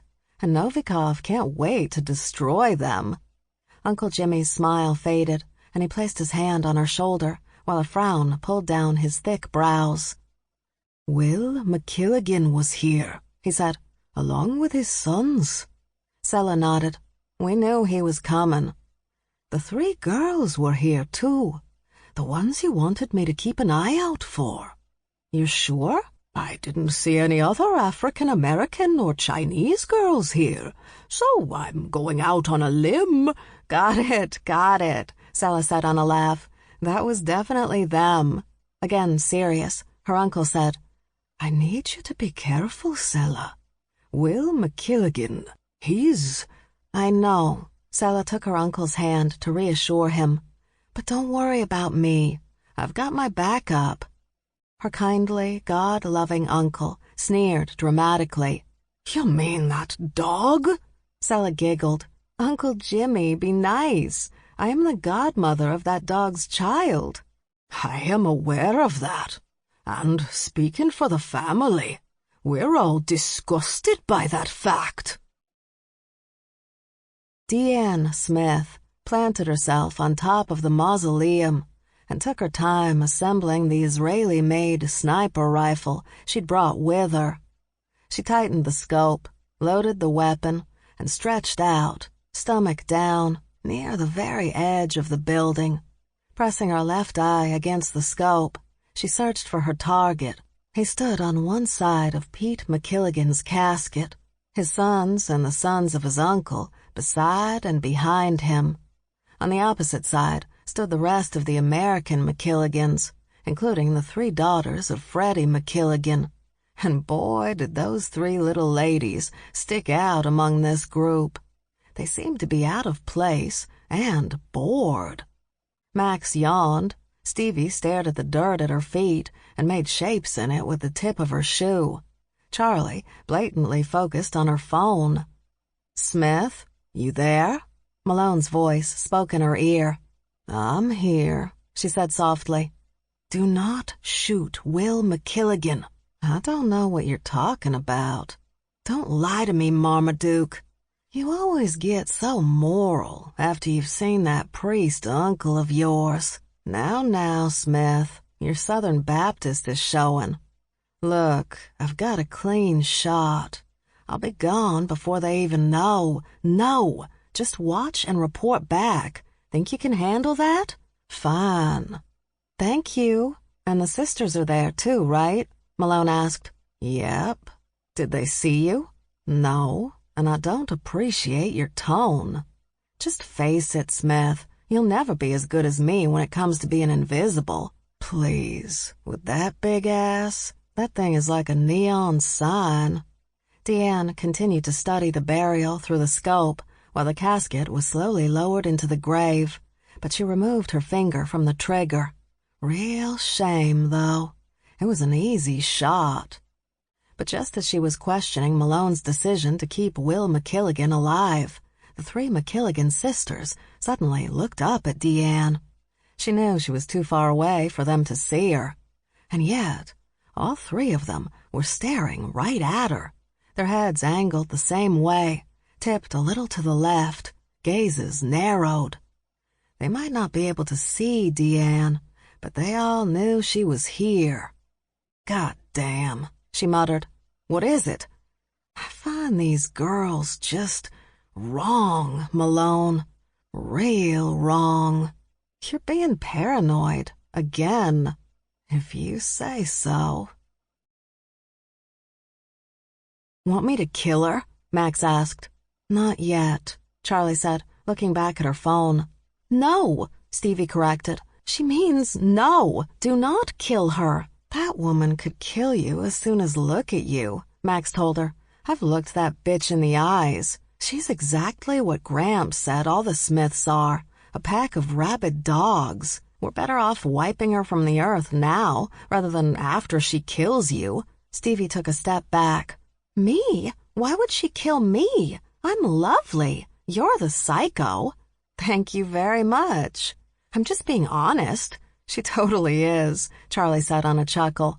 Someone tapped Stevie on the hip, and she looked over her shoulder at the elderly lady sitting in a folding chair in the black tent that had been set up beside the grave so the older MacKilligans would have a place to sit. "Move so I can see," the woman ordered. "I want to make sure the old fuck gets buried." "Not sure why you're here, Daphne," one of Uncle Pete's brothers complained. "Peter divorced you a long time ago." I'm still the only one that matters, she yelled at Pete's younger and more recent wife, forcing the poor woman to start crying and rush away from the grave. She'd been a hysterical mess since Stevie had first seen her at the church. "Can we just get through this?" Bernice barked. The coffin was lowered into the grave, the rites nearly at the end. Immediate family would be throwing dirt on the coffin in the next few minutes, a step that Stevie never quite understood. Was it that dust-to-dust thing?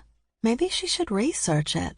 Then again, Stevie, Charlie, and Max had already decided that no matter when they died or how, they all wanted to be cremated. It was the only way they could ensure their father wouldn't sell their remains for easy cash. "Oh, no!" Stevie heard Kenzie gasp behind her.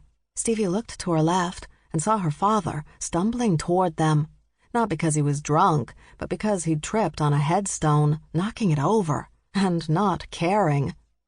"Oh, God." She turned away, wishing she'd stayed back in the limo with Shen, Kyle, and the Dunns. Kyle had wanted to come to the graveside portion of Pete's funeral, but Shen had insisted that he stay away from an open hole with a bunch of honey badgers encircling it. And Charlie had insisted the Dunns stay behind because you guys tend to lumber, and when this is over, we'll be getting the fuck out of here. Berg had not liked that at all, concerned about how open the location was. But when Charlie insisted on something, it was hard not to comply. It was something Max and Stevie already knew, but Berg was still learning. "You just left me," Freddie complained, speaking over the priest who'd replaced the older one from the earlier service. "I was hit by a truck, and you didn't even stop to help." Charlie had to look away from their father because Stevie knew it was the only thing keeping her sister from beating him to death in front of witnesses. "I'll take care of this," Dutch said, pushing past Charlie and Max, but Freddie threw his hand up. "Back off, canine." Stevie cringed, Max snorted, and Charlie started rubbing that spot on her forehead that told Stevie her sister was getting one of her migraines.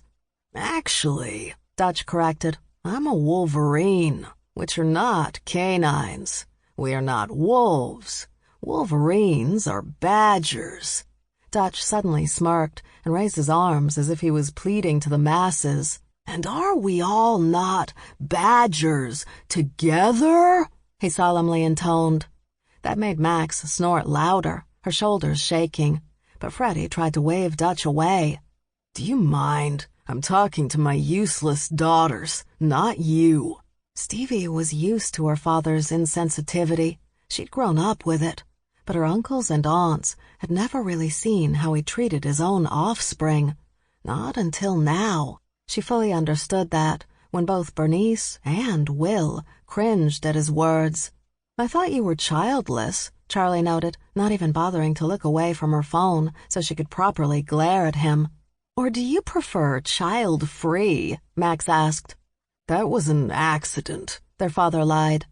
"I'm pretty sure it wasn't, but we get it. We like to forget about you, too."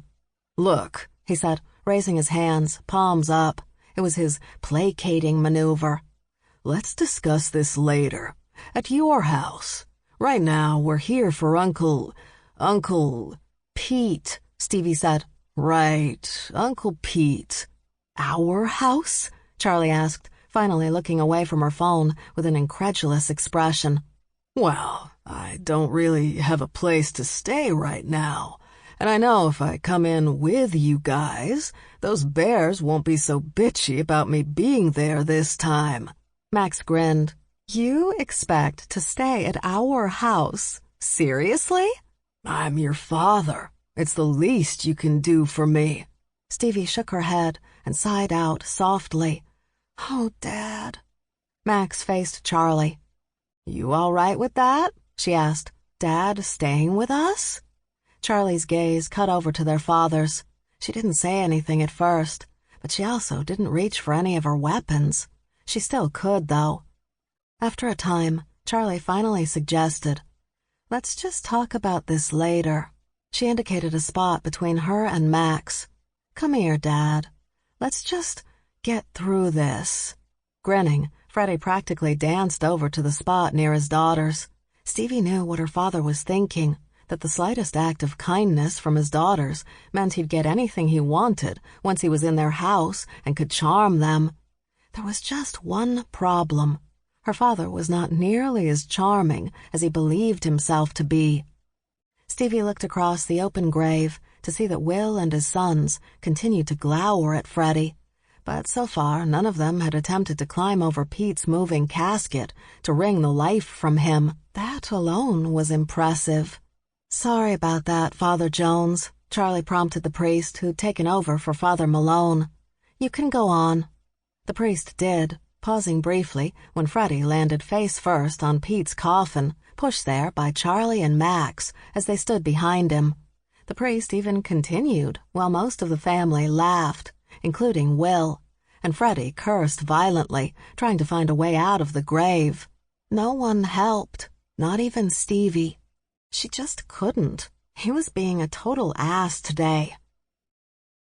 Deanne chuckled, finding herself enjoying this funeral way more than her great-granddaddy's, when a hungover Sissy May had thrown that punch at cousin Polly May, and all hell had broken loose right there in front of the minister, who called them all insolent whores, which led directly to Sissy's mama slapping that minister right across the face.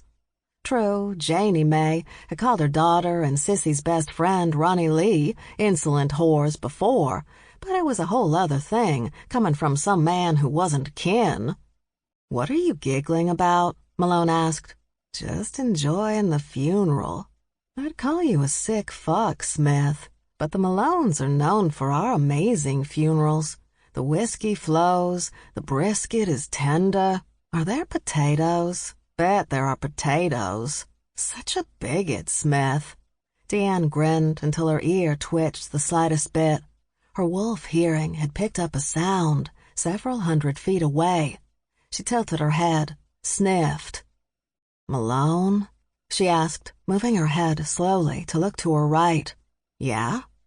I'm seeing something that don't look right. We'll be there in a few." Max sniffed the air again. "Someone's here," she said to Charlie, keeping her voice low so that Stevie wouldn't hear. With her middle finger raised toward their yelling father, still in that grave, Charlie softly replied, "When we start moving back to the cars, check it out." "What are you two whispering about?" Stevie demanded. "What's going on? I know that you two are up to something. Dad, would you please shut up?" "They're trying to bury me alive," their father complained. He was right. Will had given a few dollars to the men waiting to push the dirt back into the grave. They usually waited until the family left for that sort of thing, but everyone kind of wanted to see it happen now, so Will pulled out a wad of cash to make it so. But none of them were too worried or too hopeful, because Freddie could burrow with the best of them. "Is this your new medication?" Max asked, knowing the question would set her baby sister off. "Is this what's making you so paranoid?" Stevie started slapping at her, but Charlie quickly threw her arm around their baby sister's shoulders and steered her off toward Bernice and the limos waiting for them. "There is nothing wrong with my medication, you ass!" Stevie yelled, struggling against Charlie's hold so she could get back to Max and slap her around. "You're lucky it's goddamn working." Thankfully, Charlie had a good, firm hold on Stevie. When they were far enough away, Max moved until she was behind one of the buildings and out of eyesight of anyone spying. She quickly slipped off her clothes, unleashed the claws on both her hands and feet, and began digging. Shen was relieved to see the honey badgers coming back to the limos. The widow had already left, hysterically sobbing as she'd bypassed the family autos to grab the cab that had been waiting. Something told Shen she wasn't heading to the next stop at this event, the bar where they could all raise a drink in honor of Pete MacKilligan. He knew someone running for her life when he saw it. Arms angrily folded over her chest, blue eyes bright. Stevie practically threw herself against the limo he was leaning on. "Everything okay?" he asked. "My sister's an asshole." "Come on," Charlie said, opening the back door. "Let's get to the bar. I need a drink." "Where's Max?" Stevie asked. "She'll meet us there." Stevie grabbed Charlie's arm and yanked her hard, surprising not only Shen, but even Charlie. "Did you tell Max to kill Dad?" she demanded, not seeming to care that her voice was rather loud. "Of course not. Don't lie to me, Charlie MacKilligan." "I'm not. I didn't tell her to kill Dad, and she won't. She doesn't want to hear any shit from you." When her baby sister continued to glare. "I promise." Stevie released Charlie and got into the limo, and Charlie followed. For the first time, Shen realized there were some lines that even Charlie MacKilligan would not cross. He wondered, though, if Freddie even realized that the only reason he wasn't dead was because of Stevie. From what Shen had seen of the man, he doubted it. Too bad, because once Stevie stopped giving a shit whether her father lived or died, that would be it for him. Chapter 22. Sela found Deanne standing in a spot behind what looked like a shed. She wasn't doing anything, though, just standing there, staring. "What's going on?" she asked. The rest of their team standing behind Sela, all of them armed and ready. "You know," Smith said, her gaze still locked on the forest, "I don't really know. Did you see someone or not?" "Man, military trained, about 6 of them. I thought they were going to make a move, but nope. They took some pics and headed out." "Took pics of Will MacKilligan?" Smith shook her head. "Don't think so." "The 3 sisters?" "Yep." One of the team pointed at the ground. "What's that?" Smith nodded. "That's when things got weird." "How so?" Sela asked, enjoying how freaked out Smith was. The wolf was always so laid back and calm that to see her confused and unable to hide it made the situation way more entertaining than it should be. "The freaky little one. All of them are freaky, and at least 2 of them are little." "When I say the Chinese one, y'all get upset." Reaching out, Sela caught hold of the neck of a South China she-tiger's body armor, preventing her from launching herself at the she-wolf. "Just say Max," Sela reminded Smith, "since we do know their names." "Fine. Max came here, got naked. I was over there waiting on you all, so she didn't see me." "She got naked, and then what?" Sela asked. "She burrowed away." Smith pointed. "Into the forest?" "Yep." "After the truck?" "I think so." "Did you tag the truck?" "Yep." "Good." Sela looked at the rest of the team. "We were just going to track them until they made a move, see where they went, but let's just get them now before—" "I'm thinking it's too late for all that." Sela faced Smith. "Why too late?" Smith shrugged, again looked off into the woods. "We may do recon, think things out, arrange grand schemes. But that little honey badger, she ain't about to waste her time doing all that." They had continued on their off-road route through the forest. The funeral was recon only, because they couldn't just grab the girl. The client had made it clear. He wanted her alive and unharmed, so they needed to make a solid plan to ensure that happened. It wouldn't be easy, though. She seemed to constantly be in the presence of others, and he recognized at least 3 of her friends. They were a well-known protection team that worked for artists, actors, and politicians.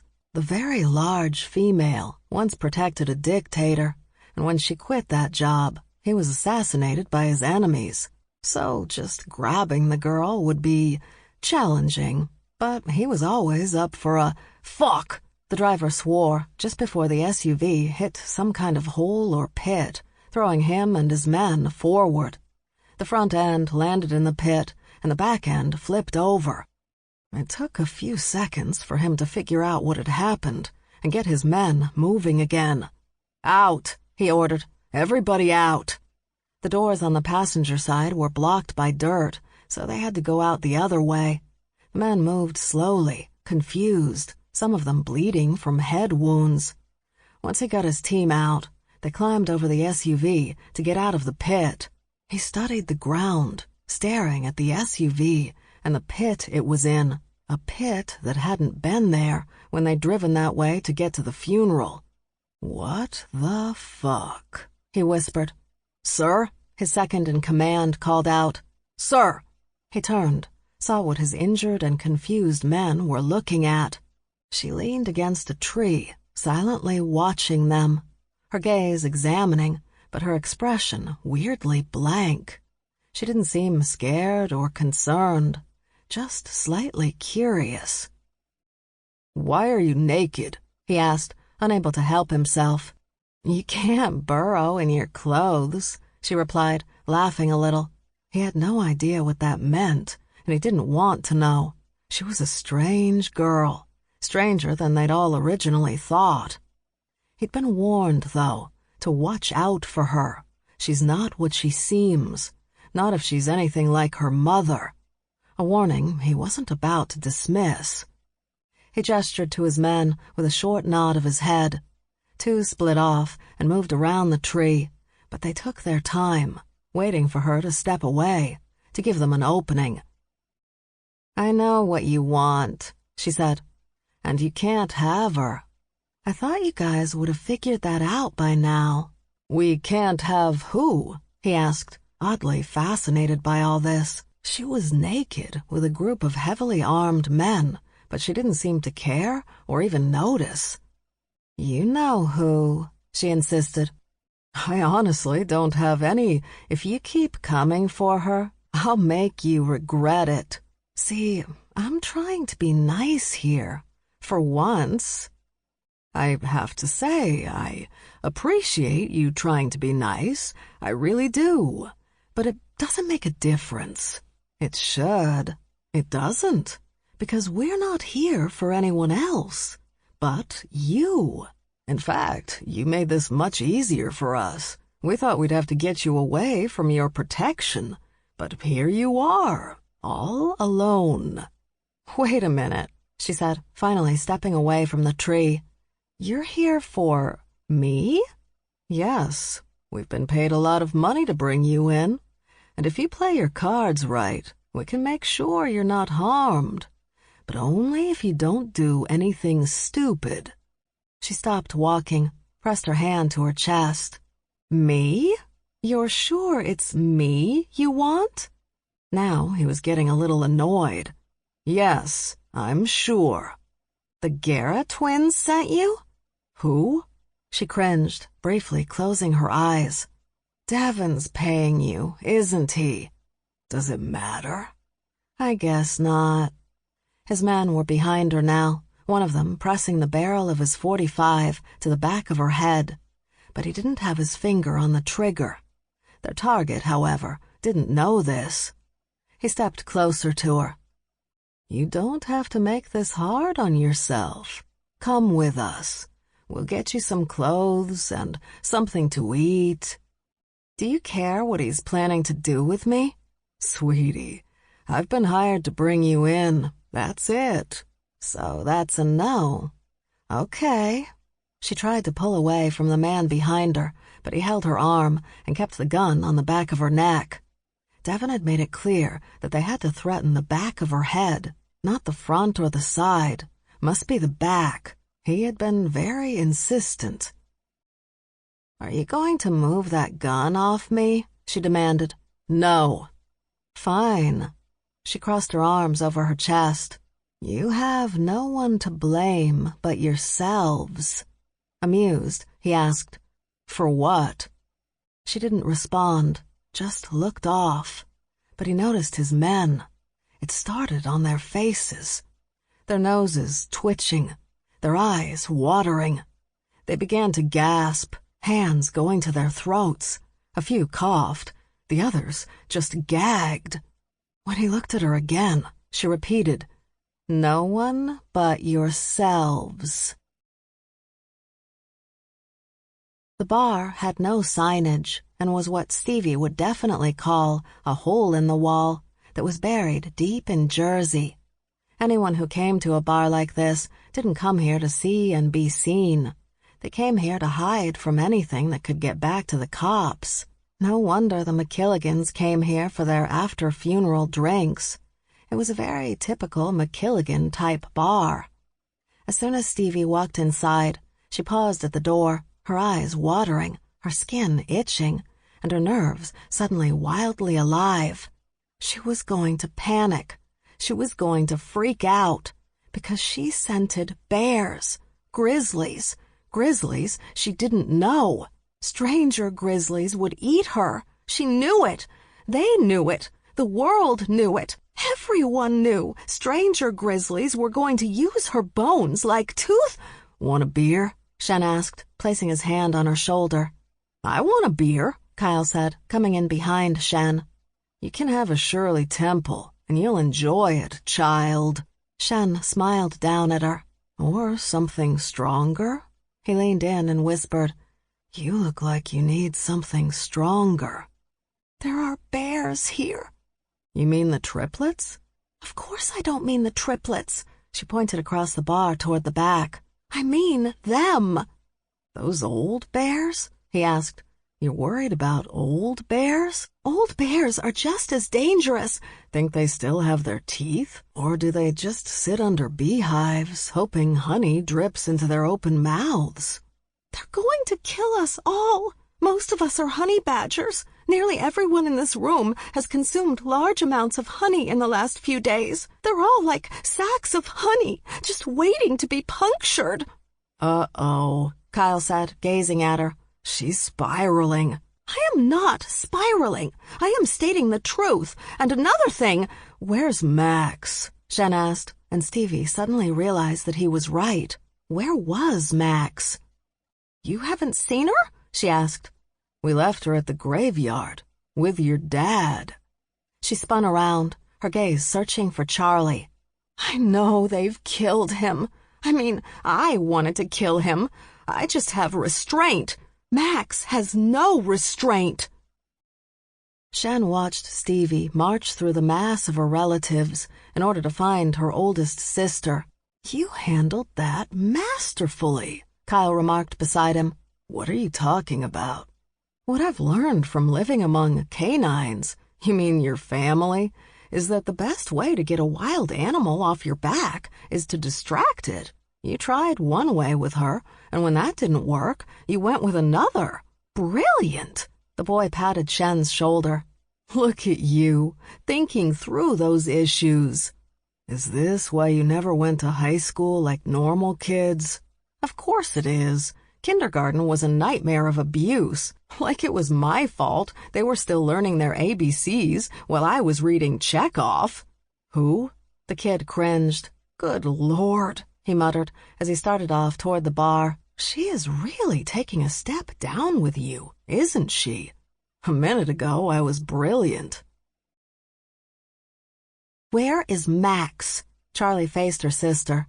"I have no idea." "Don't lie to me." "I'm not lying. I don't know where she is." Charlie swept her arm in a half circle. "She's out in the wild, and I forgot to tag her." "Amusing." "She'll be here." "When? And will Dad still be alive?" Charlie blinked. "What does Dad have to do with anything?" "We left him in a filled-in grave, and we both know he'll be fine." "Not if you sent Max after him." "I didn't send Max after him. I already told you that." But her sister's pursed lips suggested she didn't believe Charlie, which Charlie found a little insulting. "If I ever got to the point where I'd send Max to finish him off, I'd not only tell you about it, I'd have you locked in a secure room and stuffed into a titanium cage until it was over, because we both know that you'd bring down the building to save that worthless motherfucker for no other reason than he put his semen in our mothers." As soon as Charlie started yelling, Stevie knew she'd made a mistake, not because she'd caused her sister to yell.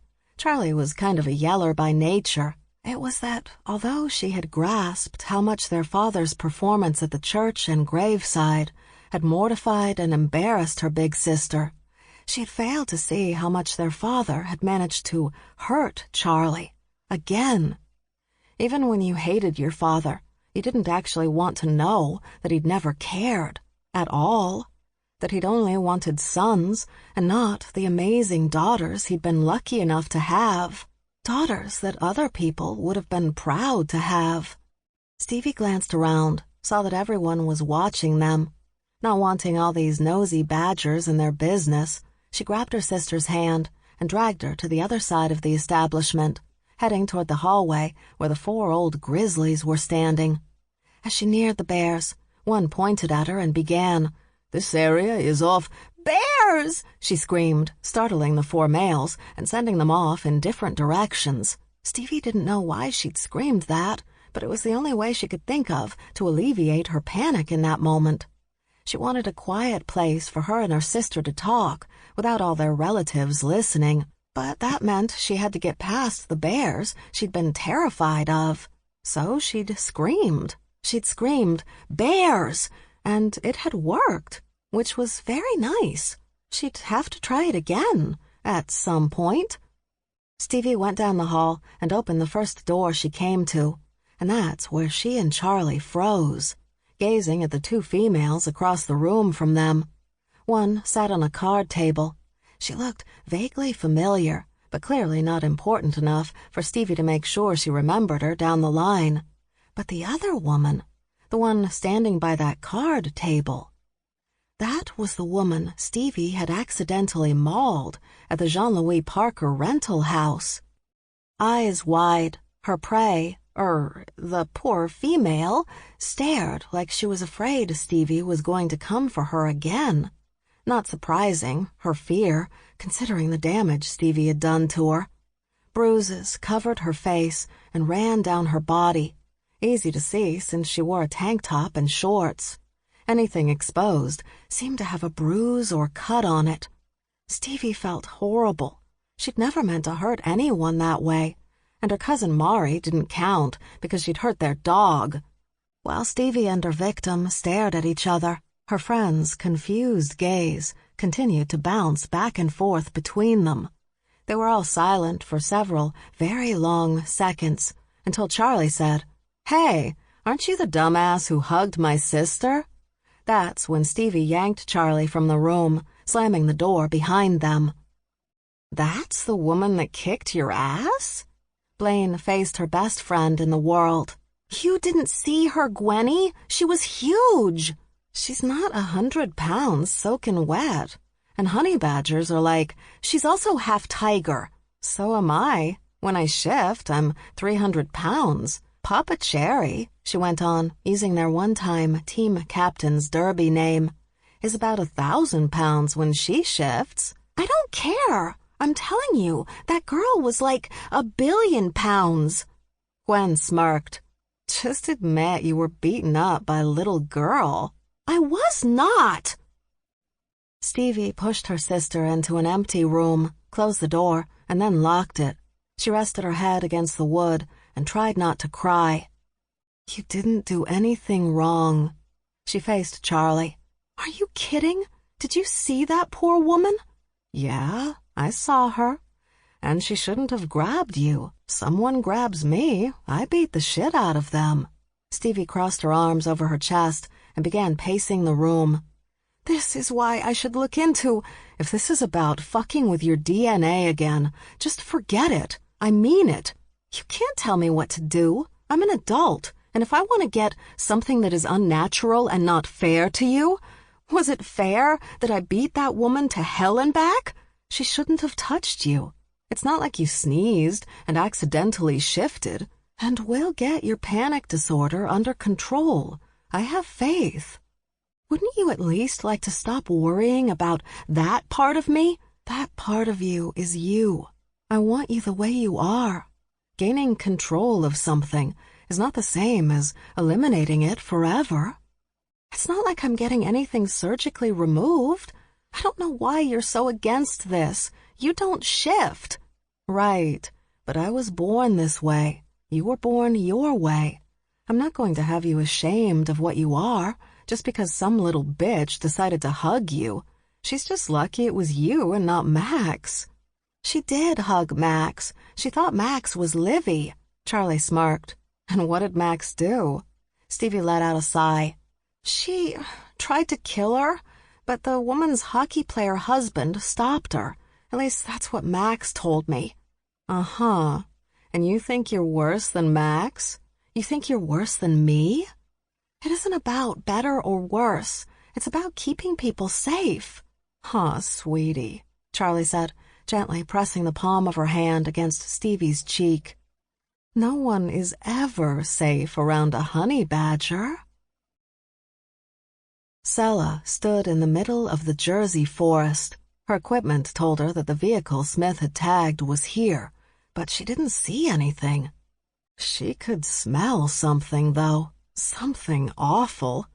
What is that? She finally asked when she couldn't stand it anymore, covering her nose and mouth with her hand. Someone unleashed their anal glands, a lion male informed her, a bandana wrapped around his nose and mouth. Not that she thought that would help cut down on the power of the smell. Anything that can smell like that should be destroyed at birth, a female snow leopard complained. I think I'm forced to agree, Sella spat, because the smell had settled in the back of her throat. The lion male motioned to his least favorite she-wolf. Eyes now watering, Sella called out, Hey, Smith. Yeah? Where are they? The she-wolf faced the rest of the group, and Sella was annoyed that whatever that smell was didn't seem to bother Smith at all. Well, Sella pushed when Smith just stood there, staring at them with those dead dog eyes, as Sella's mother called them. Smith tapped her foot against the ground, and Sella was embarrassed to admit it took a bit for her to understand what the wolf was showing them, that where she was tapping her foot, there was metal underneath. Sella asked, The SUV's buried? Smith grinned, ignoring the fact that the snow leopard had suddenly passed out from the odor. I have to admit, as much as it galls me, I think those MacKilligan girls might be growing on me, because that's an inventive way to get rid of men trying to kill or kidnap you. At that point, Sella could barely see because her eyes were watering so badly and stung so much. Plus, she was having trouble breathing. At any moment, she might pass out like the snow leopard. But still, she had to say it. Smith, only a dog could tolerate someone who can make that smell. Stevie and Charlie both raised their noses at the same time and sniffed the air. Oh my God, Stevie gasped, her hand covering her mouth and nose. What the fuck? Choking, Charlie gasped out. It's gotta be Max. She went to the back door of the room and pulled it open. Their sister stood outside, naked, covered in dirt, and grinning. She waved at her sisters. But as soon as she tried to step into the room, Charlie held her free hand out. The other one was covering her nose and mouth, and motioned away with her forefinger. But Charlie stomped her foot and gestured again. Fine. Max walked off and Charlie followed. Stevie debated about going after them, decided not to, then just as quickly changed her mind. She found her sisters behind the bar, which thankfully was surrounded by a high wood fence, probably to keep the locals out of the bar owner's illegal business. While Max stood in front of the fence, Charlie grabbed a nearby water hose. She turned it on, walked back over to where Max was, and without hesitation, hit their sister with a blast of powerful water. Charlie hosed Max down like she was a horse, taking her time, hitting every part of her until she was sure that Max was not just clean of all the dirt and grime, but, more important, that she was also odor-free. But Stevie didn't feel confident water alone would do the job. She ran back into the building, knowing there had to be soap somewhere inside. Lachlan Locke McCreary relaxed against the washing machine in his uncle's bar, popping honey-covered cashews into his mouth, while his Uncle Duff bitched about the fact that "my bar has been taken over by weasels." "Didn't they pay for this?" Locke asked. "To use the bar for an after-funeral event?" "I don't like 'em, and at the moment I don't like you." "Thanks, Uncle Duff."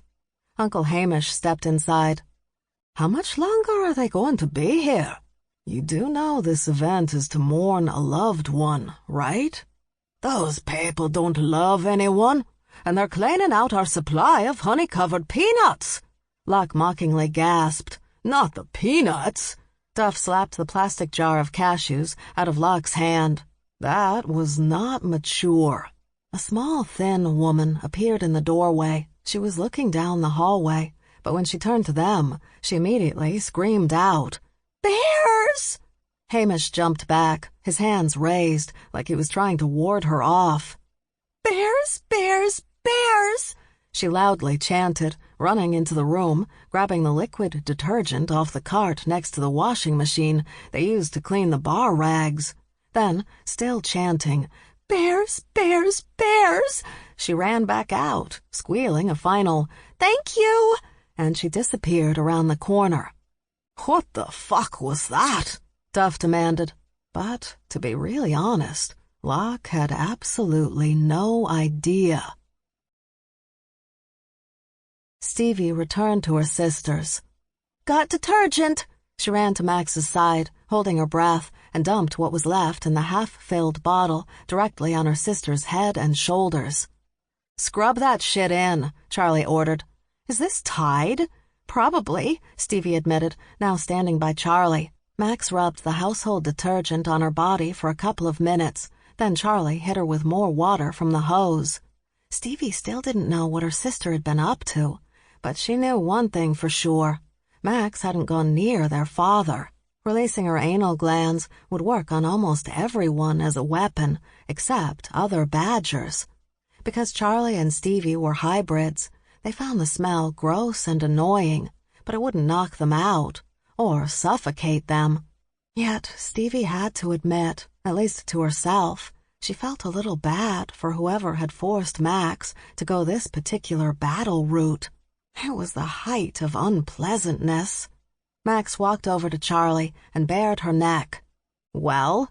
Grudgingly, their big sister leaned in and took a couple of whiffs. She nodded. "I think we got it all. Now can I go inside?" Charlie waved her on before rolling her eyes at Stevie and following Max. Once they were inside, with the door closed and bolted behind them, Charlie threw her arms wide and said to Max, "Should I even ask what happened to you?" "What do you mean?"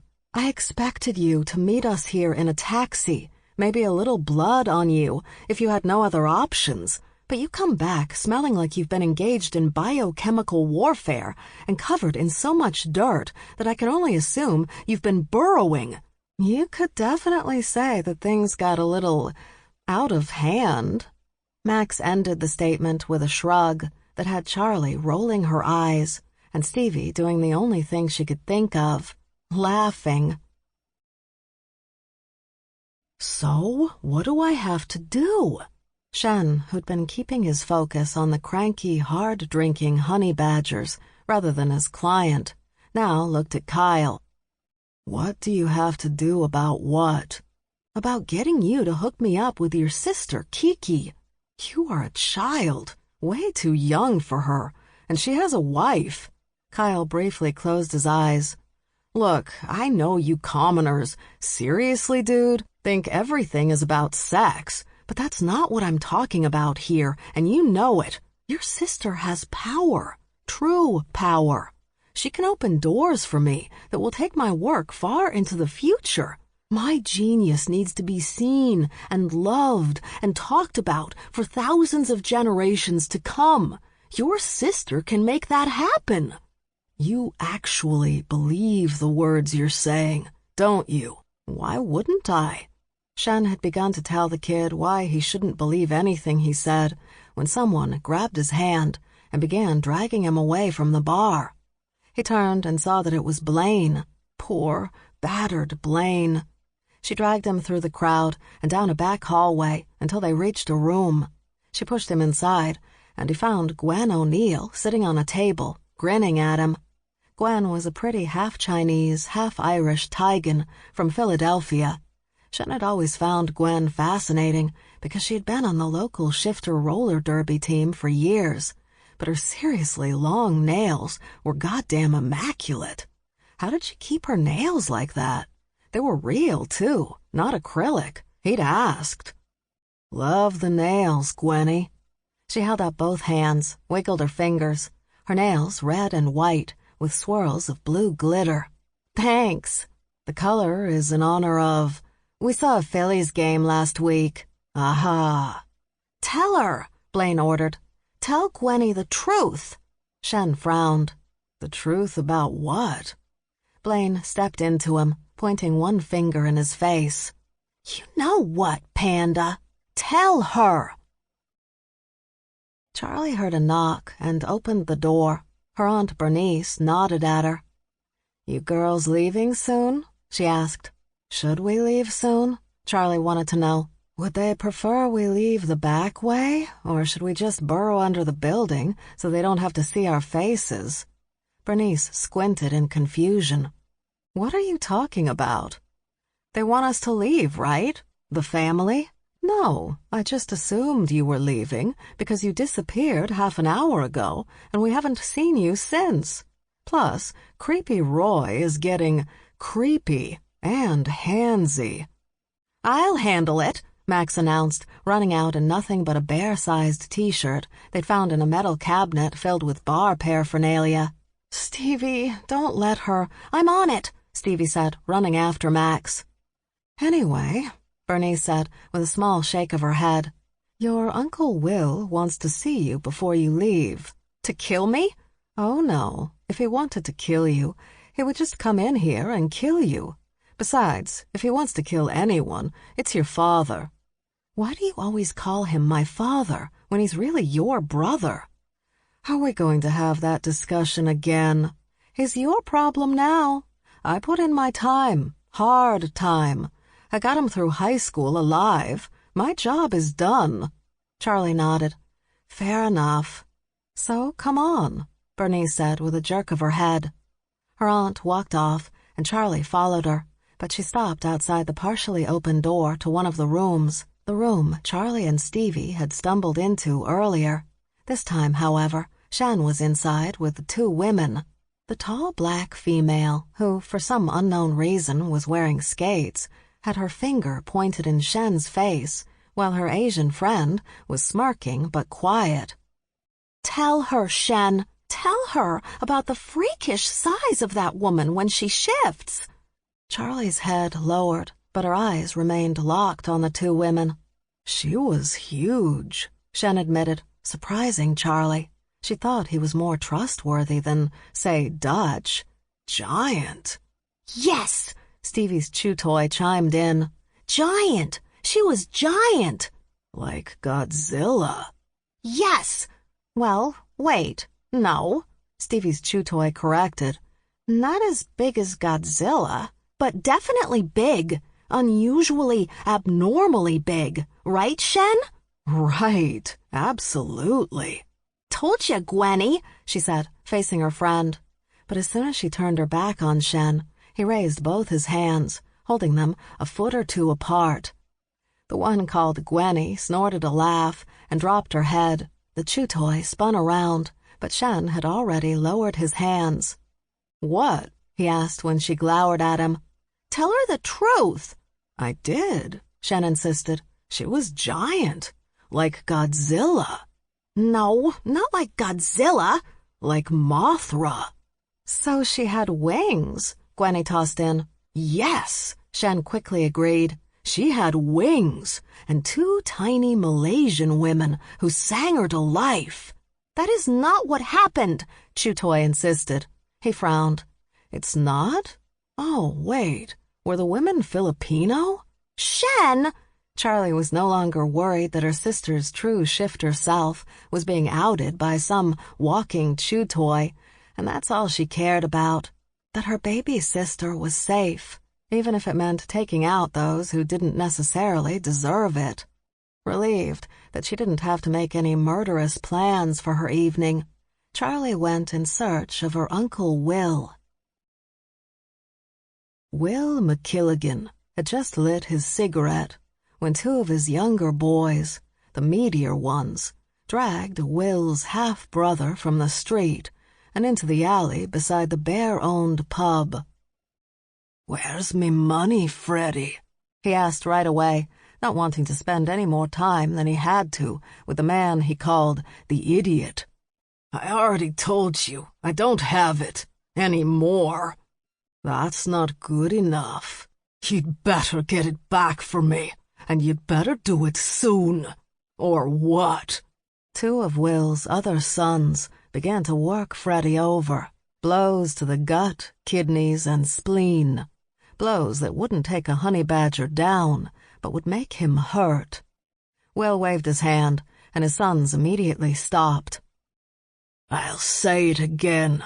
Get me money, or I'll give your daughters exactly what they've always wanted. You dead. You know who has your money. You gave it to them," Will barked back. "Those two slits are running around with me 100 million, and you've got the nerve to show your face at Uncle Pete's funeral. It's like you wanna die." "Because it's not my fault," Will growled, and that's when his eldest son stepped in. Dougie was the smartest of Will's boys. He knew well how to play the game, but he was always smooth, using the charm, even with Freddy. He didn't explode at him the way Will wanted to.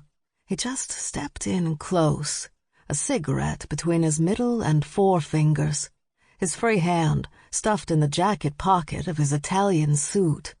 He leaned over so he could look right into Freddy's eyes.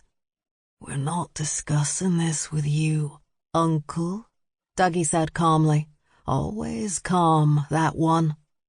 "We're telling you what you need to do, or the New York coppers, they'll be finding pieces of you all up and down the eastern seaboard. So, if you want to keep breathing, get us back our da's money. Understand, Uncle?" The side door opened, and Freddy's eldest girl stepped out. She looked right at her father, being held between two of Will's burly sons, blood and bruises on his face. Freddy grinned when he saw her, until she turned away from him and faced Will. "My sisters and I are about to leave, but Aunt Bernice said you wanted to talk to me?" "Yeah, I do." He headed back inside, and Charlie followed, not even glancing again at her battered old man. He led her into a room with a washer and a few grizzlies in it. "Get out," Will ordered. "Who the hell do you think you—" Will bared his fangs and hissed, while the grizzlies huffed at him and bared their fangs in return. Charlie pressed her hand against Will's chest. "Excuse me, gentlemen," she said to the bears. "Could you give us just a few minutes? I have to speak with my uncle, and we just need someplace private, if that's okay." "Well, since you've been so nice," one of the older bears replied, "we'll give you a few minutes alone." "Thank you so much," she said with that charming smile. The bears started to walk out, but the youngest stopped and said to Charlie, "There's a girl running around screaming 'bear' every time she sees one of us. It's beginning to upset my uncles." "Yeah, that's my baby sister. She's got a bear issue. But as soon as I'm done here, we're out." "Okay, great." "And I'm very sorry if she insulted anyone. She was just trying to manage her fear." "No big deal," the grizzly insisted. "Really." Charlie closed the door. "See what nice gets you?" "But I prefer rude and violent." "Why is your sister wet and wearing a t-shirt?" Stevie shrugged at Shen's question. "It's complicated." "In other words, I don't want to know?" Exactly. Stevie rested her arms on the bar. Want a drink? Shen asked her. No. She glanced around the bar, and making sure everyone was busy not noticing her, she leaned into Shen and whispered, I have to figure out how to get my sisters to that damn wild dog thing. Is that really your only option here? Do you have 6 figures lying around to loan us to repair the living room I damaged? No. Then yes, that's my only option. What's your only option? Max asked. She was standing right by Stevie, but a few seconds before, she'd been across the room. Nothing, Stevie lied with a smile. Max leaned around her and said, Shen, what's her only option? You know what I'm not going to do, Shen announced. Get between sisters. I have 2. I got between them once, and when I woke up from my coma, I decided I'd never do that again, with any sisters. You were in a coma? Stevie asked. My mother said I was unconscious for less than 30 seconds, but it felt like a coma.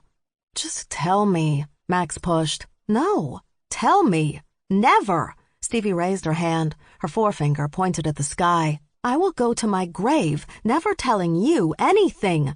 Max, always annoyed when Stevie became stupidly dramatic, balled her hand into a fist, and Stevie waited for the first blow. But her sister just stood there, gazing straight ahead, barely breathing.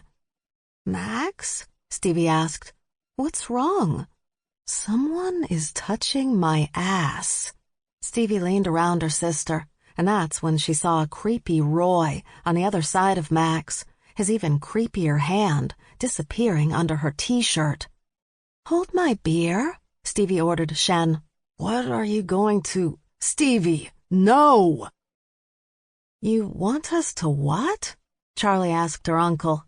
Was I unclear? You want us to open a bar? A MacKilligan bar. Oh, fuck you, Charlie tossed out, now pacing the room. That seems a bit rude. I know you're just being an asshole. How do you come to that? Because you know we're not part of this family, but you're going to try to use us to launder your fucking gangster money. Fuck you and the Aaron-go bra you rode in on. That's Irish, you little twat. Do I look like I know the difference? Will took in a breath, gave himself a moment, which surprised Charlie. From what she'd heard over the years, he wasn't one to curb his rage and hatred. I know the family hasn't exactly endeared itself to you and your sisters, and I mostly blame your father for that. So do I, she admitted. But this is an opportunity for us to bridge the gap between the Scots and the Yanks. Then use Bernice. She's got a lot of daughters. Dave's, every last one of them. That is true. I can't trust them, but I know I can trust you and your sisters. To launder your money? Forget it. We're not risking going to prison for you. We don't need you to launder money. We've got that covered, thank you very much. Then what do you want us for? Will grinned. Snakes. Snakes? Now he wiggled his eyebrows. Snakes. Shen pulled hard, attempting to drag Stevie off creepy Roy's back, but she wouldn't let him go. Gripping his shoulder with one hand, she just kept punching him in the back of the neck, while Max continued to slam the man's forehead into the bar. What annoyed Shen, though, was that no one was helping him. Berg and Dag wanted to, but they wouldn't get close to Stevie when she was like this. They didn't want to freak her out. Britta refused to because she'd seen what Roy had done, and the only thing that stopped her from breaking him in two was that Max and Stevie had gotten to him first. But the honey badgers, they weren't doing anything. Nothing. Roy was family, but not one of them stepped in to help. They weren't cheering either, or reacting in any way that Shen would consider normal, just staring, like an entire group of sociopaths. Let him go, he ordered, but Stevie ignored him. There was one very good thing, though. Stevie was angry, but she wasn't panicking. even though there was a group of grizzlies watching the drama from the corner of the bar. And if Stevie wasn't panicking, he wasn't worried she'd shift. And that was a good thing, right? When he tried to heave Stevie off once again, he saw Charlie exit from the back hallway, her Uncle Will right beside her. They were talking, calmly, he was happy to notice, but as soon as she realized what was happening, Charlie walked away from her uncle and over to Shen. "What's going on?" "Creepy Roy here touched your sister inappropriately." "Which one?" she asked, shockingly calm. "Max. He says he was just joking, though," Shen added with a disgusted sigh. He hated guys like Roy. Always had. Charlie gave a short nod. "Okay." Shen was so surprised, he almost released Stevie. "Okay? That's all you have to say?" "Uh-huh."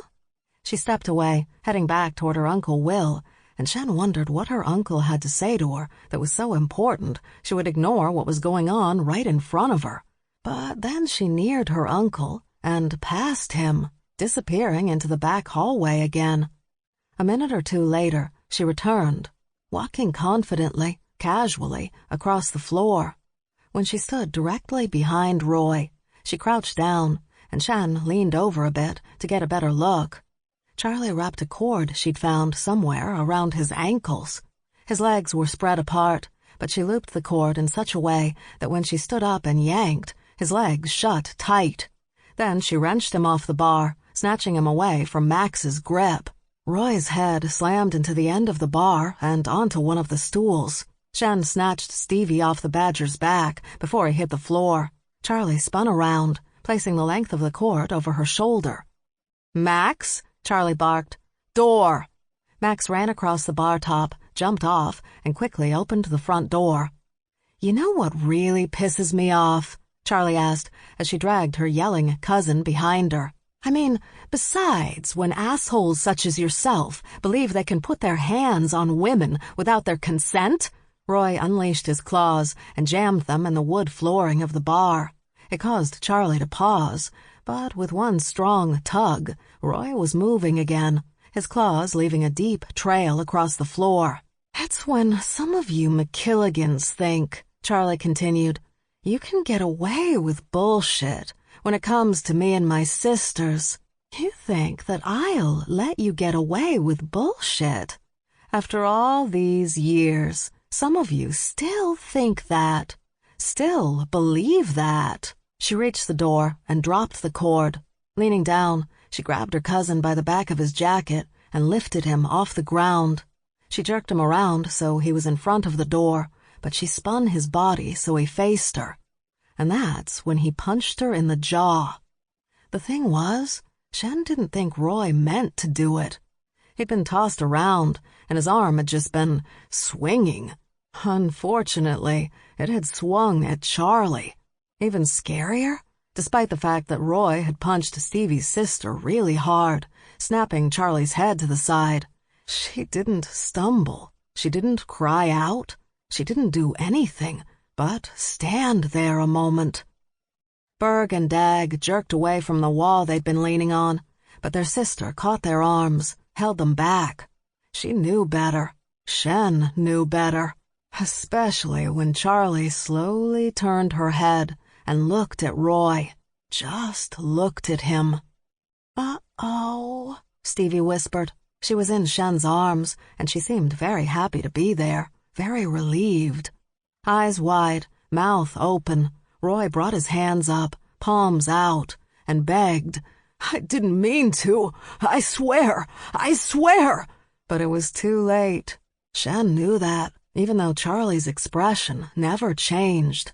He was sure, in most instances, Charlie would have forgiven the punch, but she'd never forgive that he'd touched her sister's ass. Charlie's head moved, and Shen realized she was locating a sound, listening for something. Her ears even twitched a bit. Then, her expression still not changing, she leaned back and, to his amazement, brought both her legs up in one fluid movement and rammed them forward into Roy's chest. The badger flew out of the bar and into the Jersey street, A second later, Shen heard a truck horn blare and brakes being jammed as the driver tried to stop in time. But nope. He and everyone else in the bar could hear that truck hit creepy Roy. Grinning, Max sort of danced out the door, but returned quickly. "He's alive!" But then she added with a brutal laugh, "But he's fucked up." She looked at Charlie. Unlike Dad, he didn't roll with it. Stevie cringed. She'd hoped that a good beating from her and Max would be enough to keep Charlie out of it. But no, it hadn't. Instead, Roy had been thrown in front of a truck, and he hadn't rolled with it. One of the first things her sisters had taught her when they were growing up was how to roll with it when hit by a moving vehicle, a skill that had saved Stevie's life more than once. And if Roy wasn't such a reprehensible creep, she'd feel bad for him. But she didn't, and she wouldn't. He simply wasn't worthy of her sympathy. "You ready to go?" Shen asked. "I am." But Stevie still had to figure out how to get her sisters to the club where the wild dogs were going to be. They had a few hours, but she knew her siblings. Once they got back to the house in Queens and put on some comfortable clothes, they were in for the night. So she needed to come up with an idea, and quick. As she tried to think of something, Shen gently placed her on the ground, and a few of her younger cousins came in through the front door, carrying several boxes. One of them jerked a thumb behind him. "What happened to creepy Roy?" "Don't worry about it," one of the uncles said. "Have you got it?" "We sure do."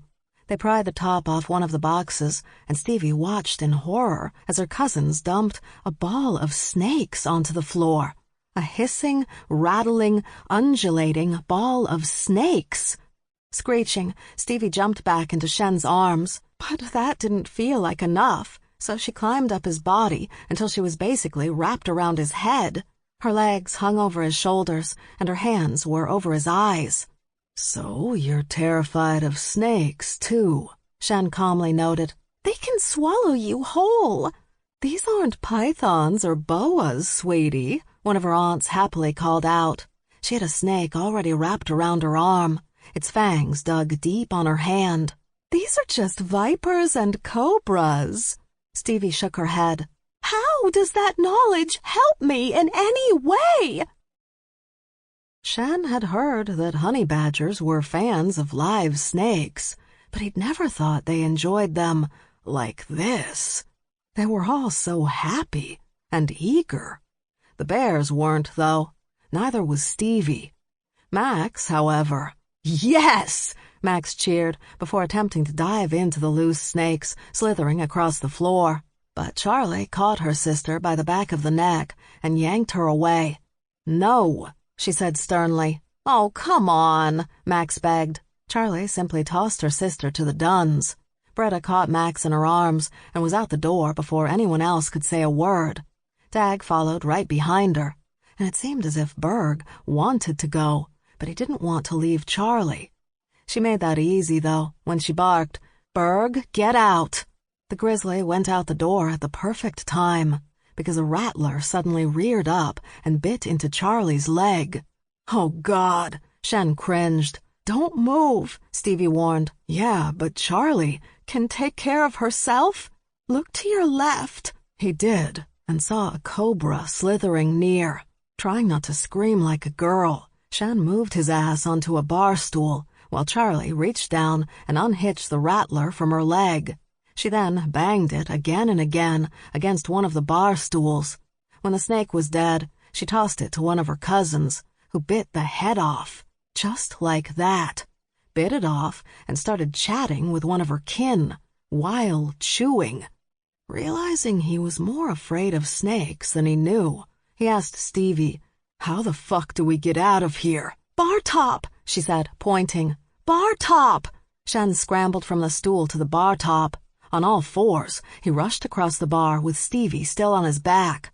She'd moved, so her arms were around his shoulders and her legs around his waist. For once, he completely understood why Stevie was freaking out, because that ridiculous hissing sound multiple hissing no less, was making him panic too.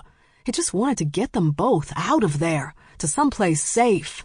Once Shen reached the other end of the bar, he quickly climbed down and went to the front door. On the street, he stopped long enough to rest his arm on a van and his head on his arm. "Are you okay?" Stevie asked him. "Yeah, I'm fine. I'm fine." Her fingers pressed against the side of his neck. "Your increased heart rate suggests you're not fine." "I guess I'm just not a snake person." "I'm sorry." "You didn't do anything." "I know." She rested her chin on his shoulder and pressed her cheek against his. "But I should have warned you that almost all honey badger events end with snakes. I just didn't think they'd bring them out this early. It's not even dark yet." Charlie stepped out of the bar. There were snake bites on her legs, hands, and one on her face. Oh my God! Berg was at her side, sweeping her into his arms. Charlie gazed at him. "What are you doing?" "Rushing you to a hospital? Why?" He glanced at his siblings, and Britta, who still had a firm grip on the back of Max's neck, gently pointed out, "Because you're covered in snake bites, sweetie?" "Oh, that. They'll heal." She patted the back of her hand against his chest, and, frowning, Berg placed her back on the ground. "So, is everyone ready to go home now?" she asked. "No!" Stevie barked, surprising them. "I mean, wouldn't it be fun to go shopping, get some clothes, then hang out in the city tonight? Maybe go to a club?" "No," they all answered. "Do it anyway," Stevie begged. "For me." "I thought you'd want to head back to Queens," Charlie softly suggested, "and stop by the emergency vet? Check on Benny?" Stevie did want to go check on Benny, especially because every time she called the animal hospital, which she'd admit was often, the receptionist got more and more testy. "No," they'd say, "his status hasn't changed in the 30 minutes since you last called." She shook her head and lied. "Nope, don't need to see him. I'm sure he's fine." "Okay, Stevie," Charlie said. "What did you do?" "What? What are you talking about?" "Who did you promise what, and why?" Stevie placed her forehead on Shen's shoulder. "Well," she began, then she just unloaded. "You see, the damage I did to the Jean-Louis Parker house was getting into the 6 figures, a sum none of us can pay at the moment, except maybe Max, but only if she steals something expensive, and I didn't want to be responsible for that. But the wild dog queen, or alpha female, whatever, she said she was considering taking the house away from Kyle's family, but that didn't seem fair because it was my fault. But then she said she wouldn't do that if I brought you guys to something they called Wild Dog Night, which I'm afraid is just going to be a pit with dogs fighting. But I figured if it turned out to be that scenario, we could handle it at that time. So I said we'd be there. But ever since, I've been trying to come up with a way to tell you guys, but nothing ever really seemed to present itself. So now here we are." Shen wasn't surprised when Charlie, Max, and the bears just gazed at Stevie, none of them saying a word. And they stayed like that for more than a minute until the bar door opened and Dutch walked out with Kyle hanging from his back. And yes, Shen had completely forgotten about his client, but that was not his fault. Snakes! Dutch had a half-eaten rattler clutched in his hand, and blood covering his mouth and chin. "So, what's next?" he asked before taking another bite from the rattler's corpse. "I'm up for anything." Chapter 23. The leaders of the 3 shifter-only protection groups stared at each other for several long minutes. This was a very typical reaction for a wolf, a bear, and a cat when confronting each other out in the wild, and it was typical for 3 shifters of the same species to have the same reaction when confronting each other in a boardroom. However, these stares weren't caused by the desire to rip out the throat of another predator, or even someone really annoying. Instead, They were caused by a rare moment of confusion. When no one else spoke up, Van finally asked for clarification from Deanne and Sella. She buried a car. An actual car? An SUV, Sella corrected. By herself, apparently. Deanne? Van asked his younger cousin's wife. I'm not sure what you want me to say. Have we dug it out yet? Rick asked. We'll need wolves for that, Sella said. Before Van could ask why, Deanne put on what he could only call a little girl voice, which actually sounded something like out of a horror movie, and mocked. The kitties got sick because of the bad smell. First off, bitch, Sella verbally slapped back. 3 of my people passed out cold. 2 vomited until their stomachs practically burst, and 1 is still recovering at the hospital from what was basically a fart. It was not a fart, hillbilly, Sella insisted. She unloaded her anal sacs on those full humans, and between that and being buried in their SUV, I'm guessing getting them out would not be a rescue mission. Why don't you just admit that y'all kitty cats are weak? Why don't you admit that you lick your ass so much you don't even notice horrendous smells anymore? Ladies, Van cut in, please. Were they sent by the twins? Rick asked. Both women shrugged. How long before you know, one way or the other? Not until we get them out of the ground, so we can find out who they are, where they come from, and what they were planning. But I'm not sure when any of that is going to be. Sella's entire face contorted in disgust. It wasn't just a scent, you know. There was a residue. Sella suddenly turned to look at Deanne and said with great drama, Residue. Both women started laughing, leaning against each other. When they saw Van and Rick just staring at them, they stopped. You know, Deanne said, I can round up some of my pack, and for $100 each, they'll dig it up. But it's $100 each. Don't try to cheat 'em. My daddy warned me about you Van Holt's boys. Rick, gawking at Deanne, threw his arms out wide. Thank you very much, wife. She smiled, nodded. Welcome, darling. Uncle Will wants you to do what? Stevie asked her sister, sure she'd heard wrong. Open a bar so that the MacKilligans can use the basement to move illegal snakes around the coast for the benefit of paying honey badgers.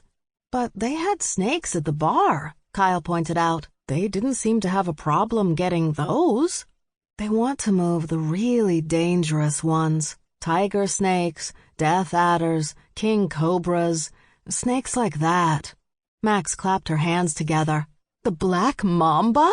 If you eat another one of those goddamn snakes, Charlie warned, a threatening finger pointing at her from across the restaurant table where they were having dinner. Are you sure they just don't want you to launder their money? Berg asked, pushing the empty plate away. It doesn't matter. We're not doing it. We do need the money, Max reminded Charlie. We get tied up with Will. We're in it for life.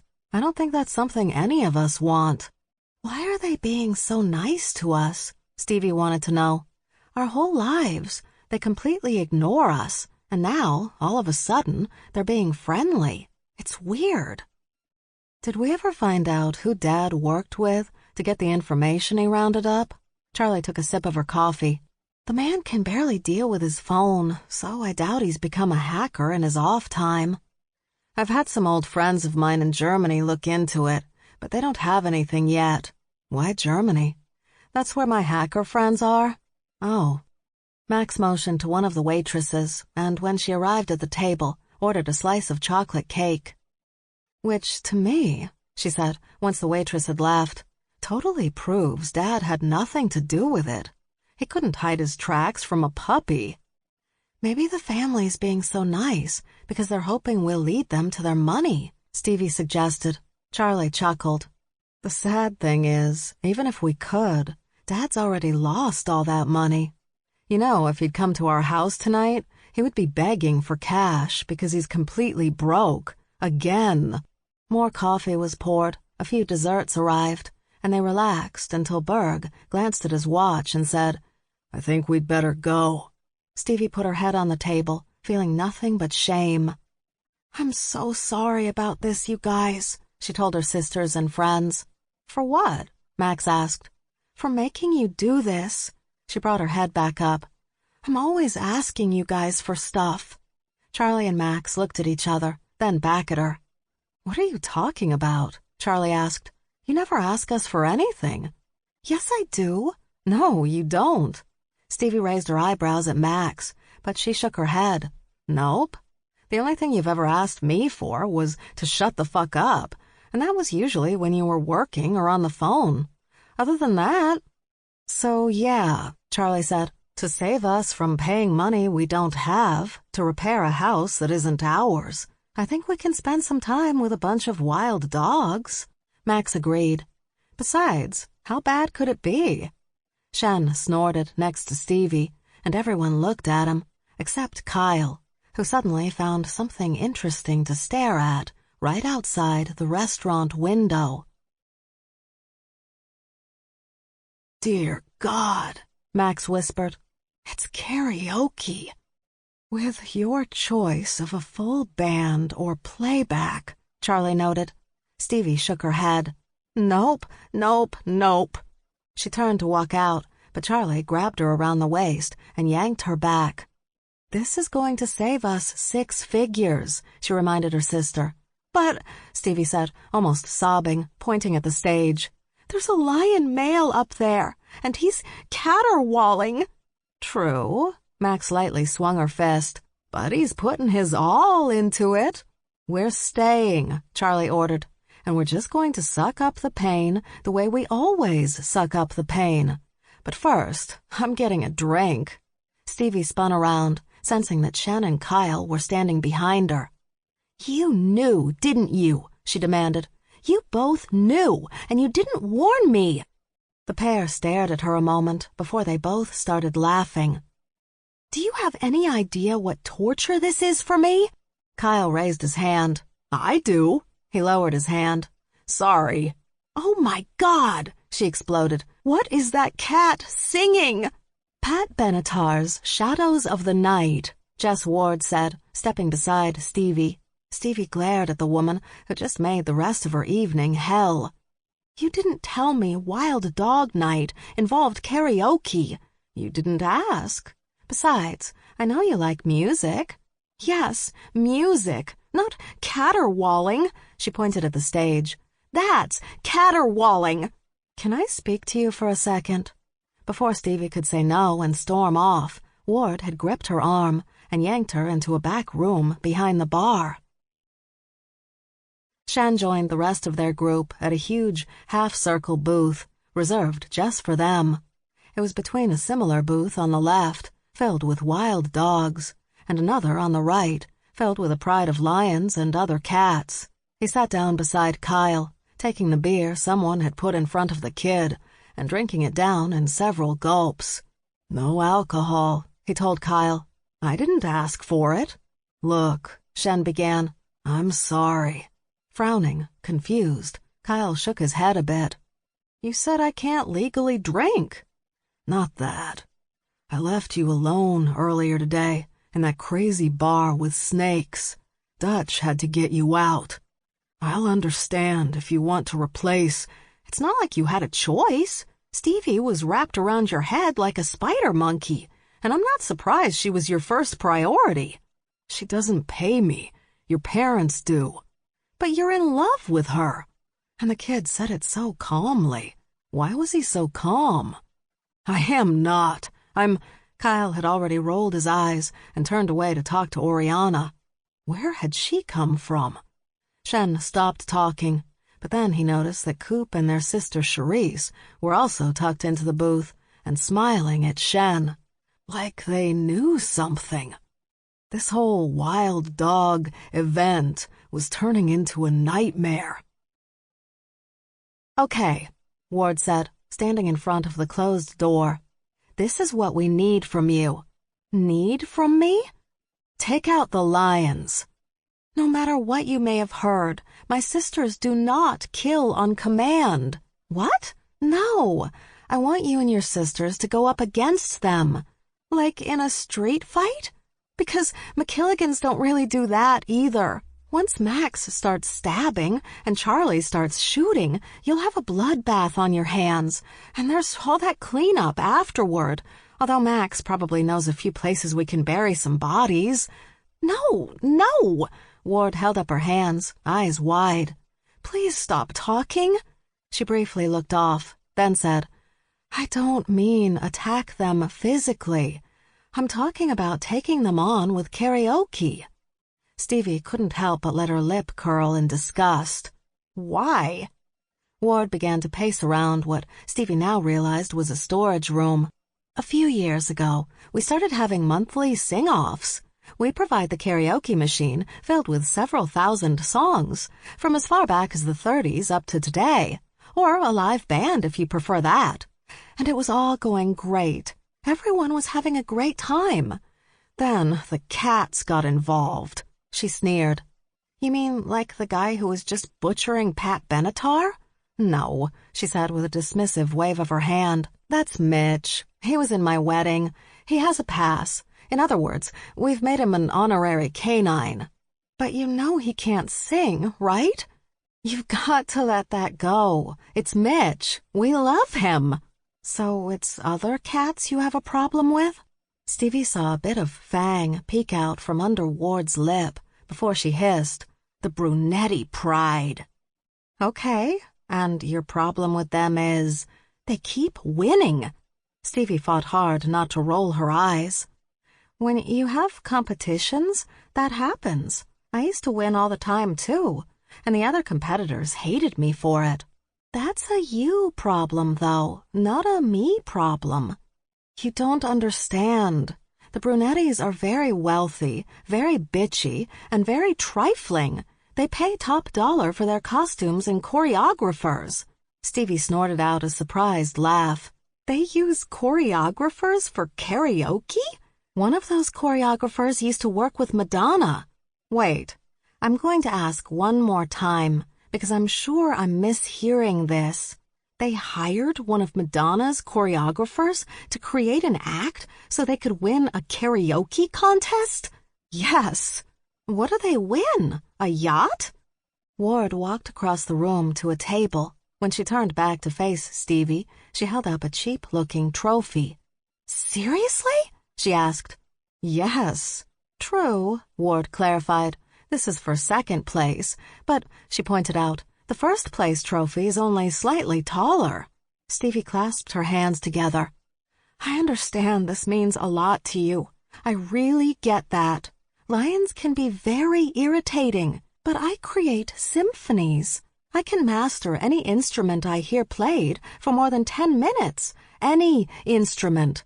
And I've been able to do that since I was 2. But singing is not one of my singular gifts. Your sisters can back you up. They can cover for any imperfections in your voice. It's not about covering. I know this is going to sound really narcissistic, but I'm a musical genius. And although I've been out of the field for a long while, I still have my reputation. I don't want to ruin it in order to win a karaoke contest. You get that, right? I do.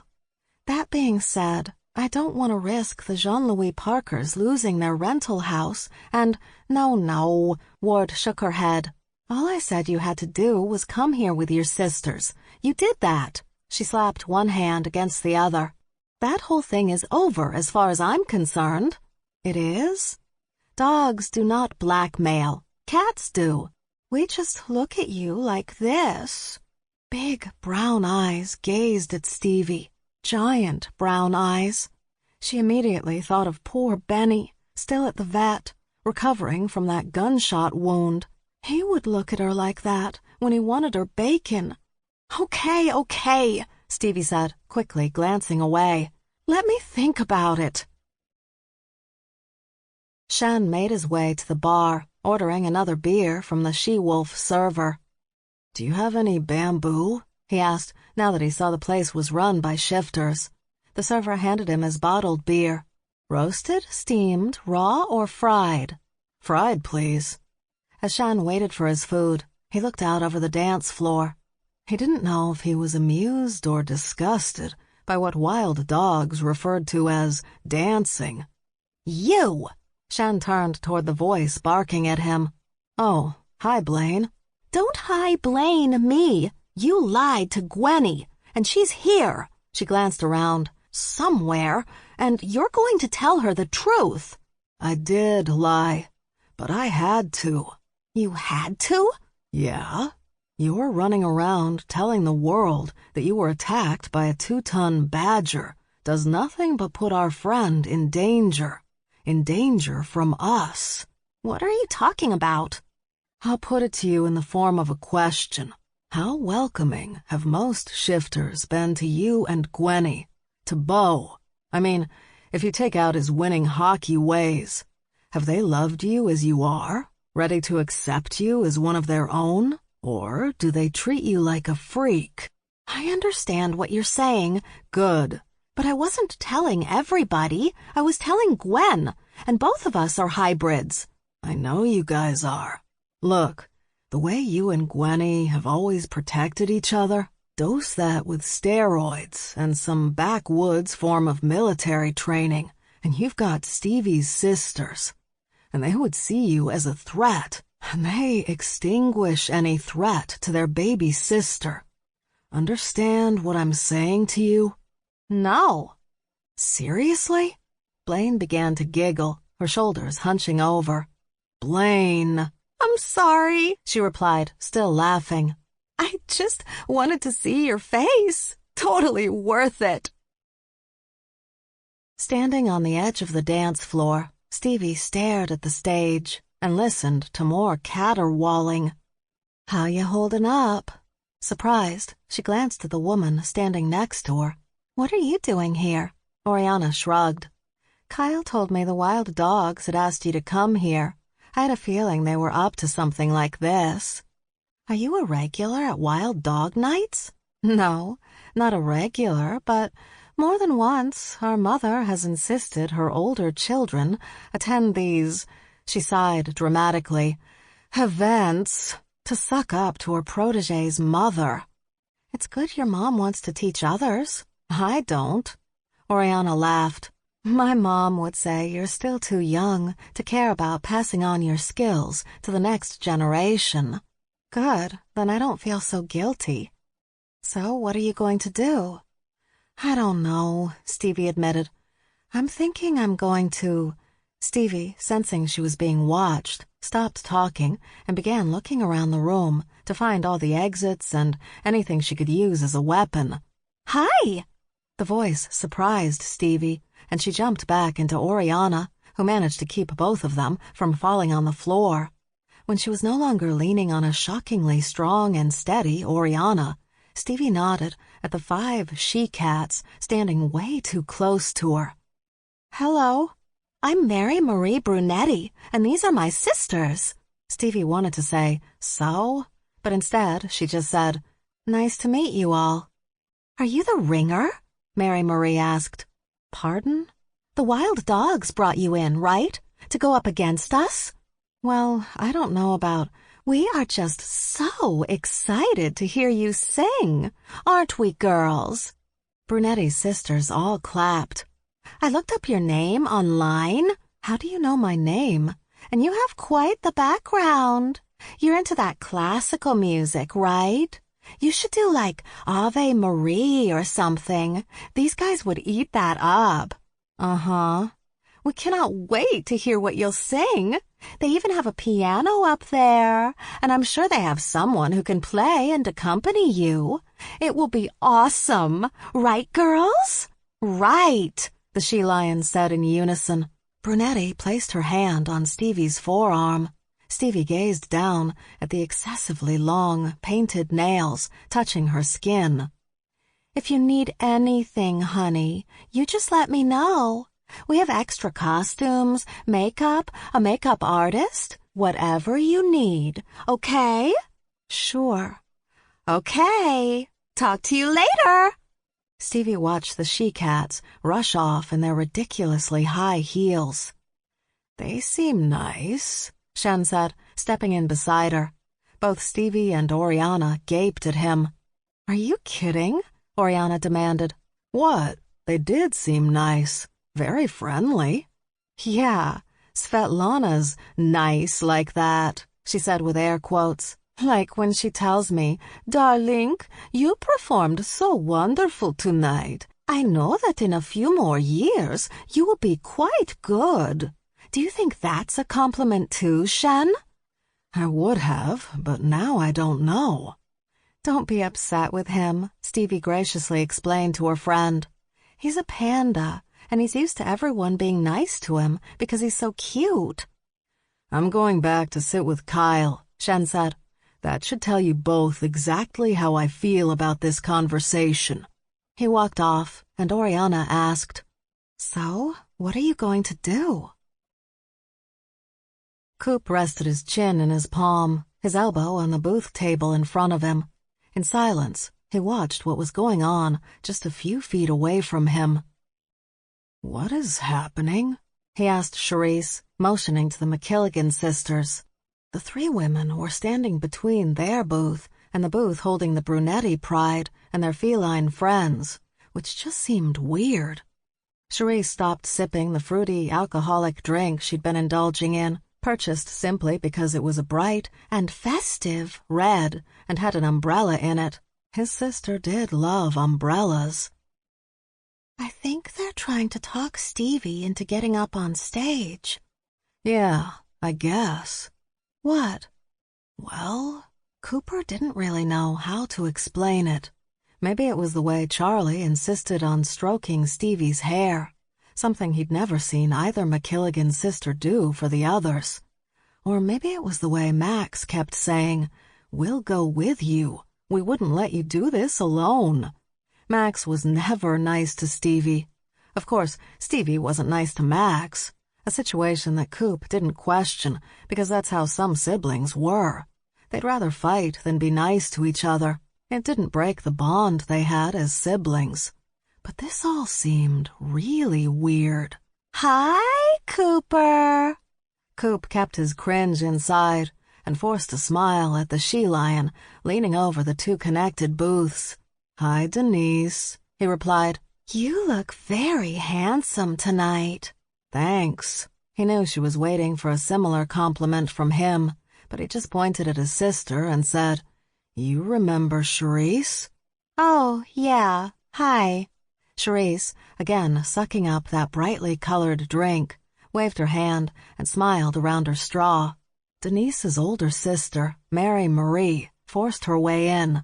Hi, Cooper, she said, leaning over a little more so he could see her cleavage. Something he didn't really want to see. To be honest, he saw cleavage all the time, some enhanced, some natural, but he saw it so much that it took a lot more than that to catch his interest. He wasn't some horny, full-human male who would fuck anything that moved. He was a jackal looking for a future mate.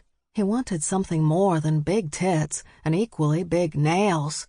And although he didn't care if a woman he might like already had a kid or two of her own, he didn't like the fact that she-lions would have their kids with the lion males they kept around, and then, when they felt they were done breeding, they'd start looking outside the pride for males to have long-term relationships with. In other words, they didn't want to have freaks, as he'd heard the Brunetti pack refer to Blaine and Gwen whenever the pair passed by the pride at one of these events. Hi, Mary Marie. He returned his focus to the three MacKilligan sisters. You know them? Mary Marie asked. Yes, they're friends of the family, which was mostly true, because anyone who could put up with Kyle for as long as the sisters had would always be considered family friends. Ah, she leaned down a little closer. Word is Jess Ward brought them in to compete against us. Not sure what some fancy musical prodigy can do, though.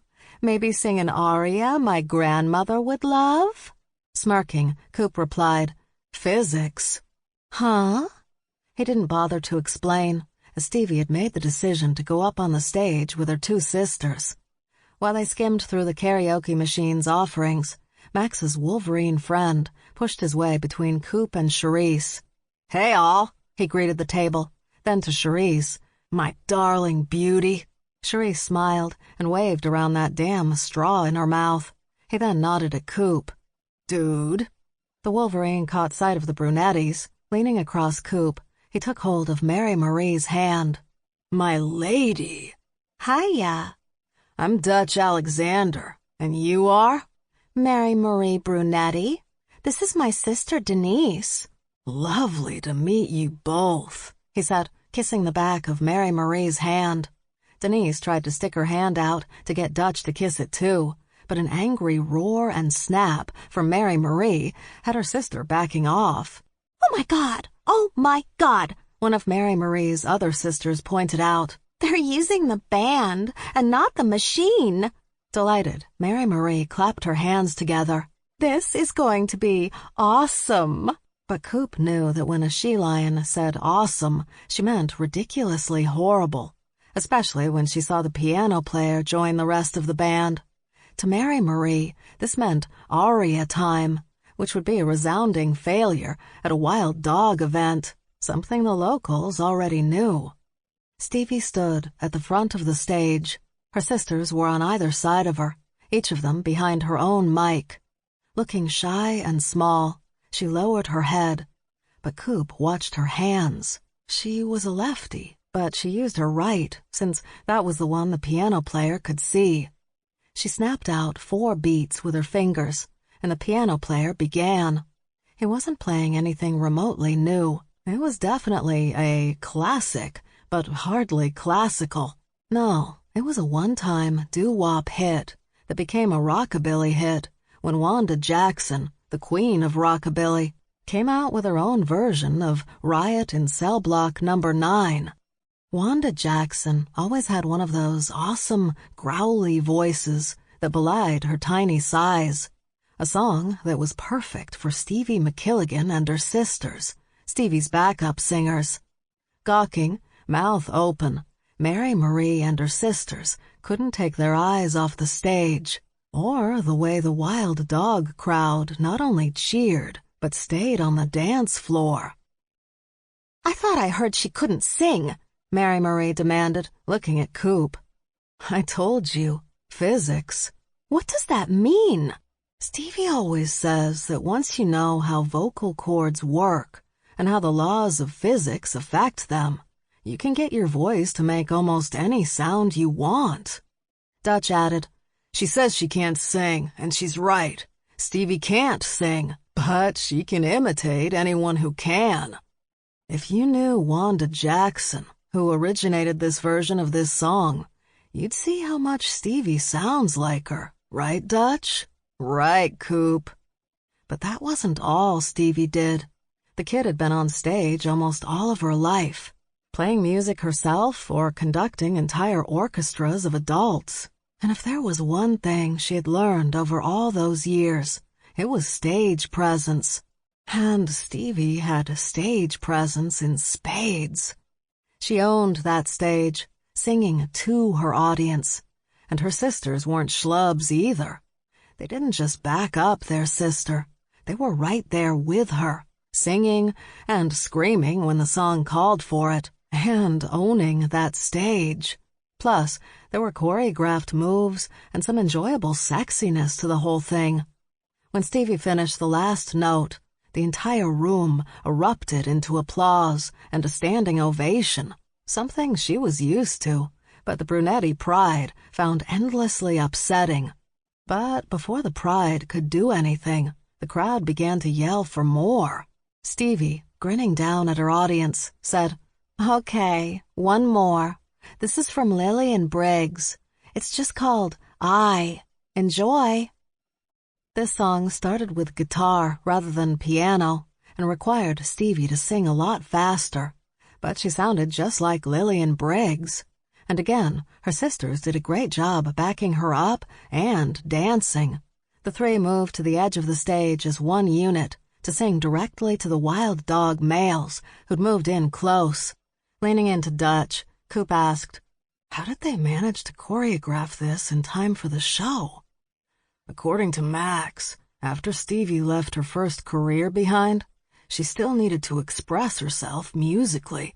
Otherwise, she'd get violent. So they used to go to private karaoke competitions. I thought she hated karaoke. That's what Jess just told me. She hates karaoke with talentless people. No offense, he added to Mary Marie, who hadn't been listening, so appeared a tad confused. But the people Stevie played with at these earlier events were rock stars and well-known musicians. It was just their way of enjoying themselves without the pressure of fans. Just a bunch of ridiculously rich and talented people hanging out, singing karaoke. And of course her sisters had to go because Stevie was underage. The MacKilligan sisters didn't always win the competitions, but they always entertained. The sisters finished, and the crowd in the club completely lost their minds. But the ladies simply bowed and got off the stage. Stevie walked through the still applauding crowd to their booth and squeezed herself in. At first, she didn't say anything, just sat there, calmly. Then she looked across the booth to the brunettes, locked her gaze on a glowering Mary Marie, and smiled. The fight started when Stevie wouldn't back down from the cats glaring at her. Shen couldn't help but remember when he'd first met Stevie in the Queen's house living room. His first impression was of a shy, sweet girl. It took him a couple of weeks, but he finally figured out she was anything but that. So when the threats and pushing started, he dashed over to the booth and grabbed Kyle, yanking him to safety near Blaine, Gwen, and their extremely large mates, Bo and Locke. A few seconds later, they were joined by Coop, Charisse, Oriana, and Johnny DeCirio, who'd only just arrived a few minutes before. Jess stepped in to stop the fight before the club's wolf security was forced to intervene. The club employees were part of a wolf pack that was more gang than pack, even riding custom Harley-Davidsons like they were in their own versions of Sons of Anarchy. So Shen knew they were not wolves to fuck with. They wouldn't back down in the face of a little roaring and snarling between lions and honey badgers. "Everyone calm down," Jess yelled, waving her hands between the screaming factions. "This is such bullshit," Mary Marie Brunetti complained. "You brought in some ringer with a big musical background. This was supposed to be fun. You didn't seem to have a problem with my singing before I performed," Stevie reminded Mary Marie. "Well, I have a problem with it now." "Well, I have a problem with it now because you're better than me," Max mimicked in a high-pitched voice. Mary Marie stepped up to Max. "You got something to say to me, bitch?" "Yeah," Max replied. "You don't get away from my baby sister. I'm unloading my anal glands right here. I've done it once today," she added. "I will do it again." "Okay," Jess ordered, instantly stepping in. "There will be no anal gland anything, here or anywhere." Charlie gave a quick jerk of her head, and Max stepped back. "Now," Jess continued, focused on Mary Marie and her sisters, "the votes aren't in, but if the MacKilligans win, they will win fair and square, so you'll just have to suck it the fuck up." "Or what?" Mary Marie sneered. "What are you and your dogs going to do?" And like that, the wild dogs went from dancing and drinking to surrounding the Brunetti pride and yelling. So much yelling. And yipping. A lot of yipping. Because they were, after all, African wild dogs, and that's what they did. Stuck together and barked a lot. Until the lions backed off and walked away. Once they'd returned to their booth, the wild dogs returned to their good time, and thankfully, no anal glands were unloaded that night. Chapter 24. When the she-lions finally calmed down, They issued a challenge to the MacKilligans, kind of a sing-off. Well, they issued a challenge to Stevie specifically, which was fine with her. She was having a great time. It had been a while since she'd performed on a stage. The Brunettis went up first, nailing a version of a Destiny's Child song that had the crowd pretty impressed. Then it was Stevie's turn. "What are you going to sing?" Coop had asked. "Not sure yet. Maybe play something with the band." He'd grinned. "Want to play with us?" "Play with you?" He shrugged. "We have a little band, me and Charisse. We're mostly all here. 2 of our regulars are touring in China right now, but we can still go on without them. And we all play instruments that we don't normally play. I'm on bass guitar, Johnny's on rhythm, Charisse plays drums." "So she can hide behind them?" "Yes. Want to have some fun?" "Can we win?" Because Stevie really wanted to make Mary Marie and her sisters suffer. "We're all prodigies. Of course we can win." So they'd gotten up on stage, and Stevie, on lead guitar, played the song she called her anthem, Jimi Hendrix's Manic Depression. She could play the music on guitar just like Jimi Hendrix could. She could also play just like Jimmy Page and Carlos Santana. She'd had music agents try to persuade her to put out an album with covers of great rock songs, but being able to mimic someone else's work didn't seem like a gift as much as just a skill she had. Her gift was in the music she composed, because that was hers alone, and it was unique. Although to amuse herself when playing Hendrix, Stevie had even modulated her voice so she sounded like him, which freaked everybody out. The Pride actually tried to prove she'd been lip-syncing, as if. But Stevie didn't really care about the bitches complaining, because she had found something more important. A group of people she could be in a band with. Musicians who wanted nothing to do with getting record deals or screaming fans. They didn't need to do any of that because they already had record deals and screaming fans. They were all world-renowned musicians who just liked to get together with friends and play instruments that had nothing to do with their livelihoods. Even better, Stevie fit in with them perfectly. Not just emotionally, but musically. With barely a discussion between any of them, they jammed out Hendrix's music like they'd been playing together for years. After they were done, Coop had taken her into a hallway past the stage. That's where he'd asked her if she'd like to join the band full-time-ish. They met rarely because of their busy schedules, but when they did, they played whatever they wanted, and everyone brought something for a potluck. On occasion, they would perform for an audience. Stevie wasn't sure about that until Coop promised it would be just the wild dogs for the occasional birthday party or celebration. And, of course, wild dog night when they were bored. It sounded perfect and just what she was looking for, so Stevie agreed. What shocked her, though, was that when Coop walked back out into the main club room, Shen was glaring at him. "What are you doing?" she asked Shen. "What? Nothing." "Why are you glaring at Coop?" "No reason. Why do you ask? Do you want a drink? I want a drink." Stevie caught his arm and pulled him toward the hallway she'd just left. "What's going on with you?" she asked. "I told you, nothing." "Then why are you being so weird with Coop? I think he's starting to notice." "Gee, I'm hurting Coop's feelings. What a tragedy." "I thought you liked him." "I do." Stevie was so confused. Unless... Oh my God. Are you jealous? Shen didn't even want to hear that. "No." "You're jealous," Stevie crowed. "I am not." "It's okay. You can admit it."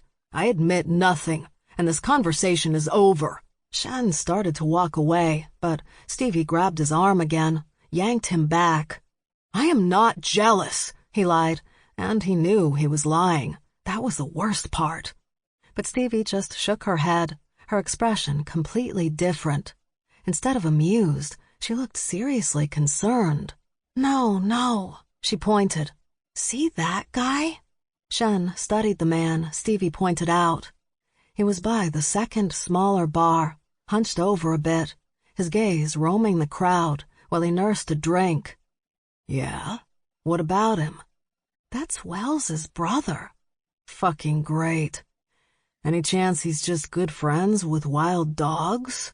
Who the hell likes wild dogs? Of course, when Stevie said that out loud, several of Jess Ward's pack were walking by. They all stopped, stared at her. Stevie cleared her throat. No offense. Max followed Dutch into the bathroom, standing behind him while he was at the urinal. He finished, did a little shake, zipped up, and turned. Jesus! He barked in surprise. Don't sneak up on me! What did you find out? She asked, trying not to laugh. Dutch went to the sinks to wash his hands. Devin is still in Europe. Is my mother safe? Don't worry, I got money to people in the prison who watch out for her. Belgian bears. She couldn't be safer. There is one little problem, though. Which is? What did you do to those guys? You'll have to be way more specific. The ones you buried? They were going to kidnap me. What was I supposed to do? I don't think it's that you killed them that has my bosses so concerned, he said, speaking of the group, the organization he worked for as an agent. It's that you unleashed your anal glands, suffocated them to death, then buried them and their truck in like 5 minutes. It was an SUV, and it was more like 10 minutes, maybe even 15. But what was I supposed to do? Leave them lying there, covered in my stink? It's not just you, Brain Trust. It's all of you. The 3 of you are freaking them out. And the last thing you want is for them to unleash Deanne Smith on you. The bitch who got her ass kicked by Charlie? That was a close-in fight. She and Sella are not averse to long-distance attacks, if you get my meaning. What you and Charlie can do when you come face-to-face with your enemies, those 2 can do from a mile away in a high wind. Understand? Max nodded. So you're saying I should kill them first? No! Okay, she said, heading toward the bathroom door, working hard to keep her expression neutral. I'll take care of it. Get your ass back here, MacKilligan. You are not to kill anyone. What is wrong with you? Max stepped out of the bathroom and came face to face with Jess Ward. The pack leader looked at her and then at the bathroom door. Why were you in the men's room? She asked. Because I won't be confined by gender constraints? Do you even know what that means? Not really. Berg tracked Charlie down. She was in a balcony room that overlooked the dance floor. He wouldn't mind if she were simply leaning on the thick rail, but she was sitting on it, her legs dangling over the side. Not wanting to startle her and send her hurtling to her death, he eased up behind her. Hey, he said softly. Hey. Her gaze continued to scan the entire bar. What's going on? My sisters are up to something, or not telling me something, but they're not doing something together. Instead, they each have their own partners in crime. I thought you were going to allow your sisters to be adults, he reminded her. They're each up to something. Can't you see it? I don't watch my own siblings as closely as you watch your sisters, so no, I don't see anything. Think Shen will talk to you? No. I know I could get Max's shit out of Dutch, but it would take a lot of blood and pain. She glanced at him. I know you wouldn't be okay with that. I'm glad we understand each other when it comes to my belief system on torture. Berg watched Charlie for a few moments, wondering how to reach her. Have you ever thought, he carefully suggested, that maybe your sisters won't tell you stuff because they're afraid of the way you'll react? Yeah, sure. No, I don't mean with them. They both seem quite comfortable with the bizarre dynamic you 3 have. I'm talking about how you deal with others. Charlie looked away from the club and directly at him. What are you talking about? In the few weeks we've known each other, you've threatened several people with death for even suggesting they get your sisters involved in anything you think is remotely dangerous.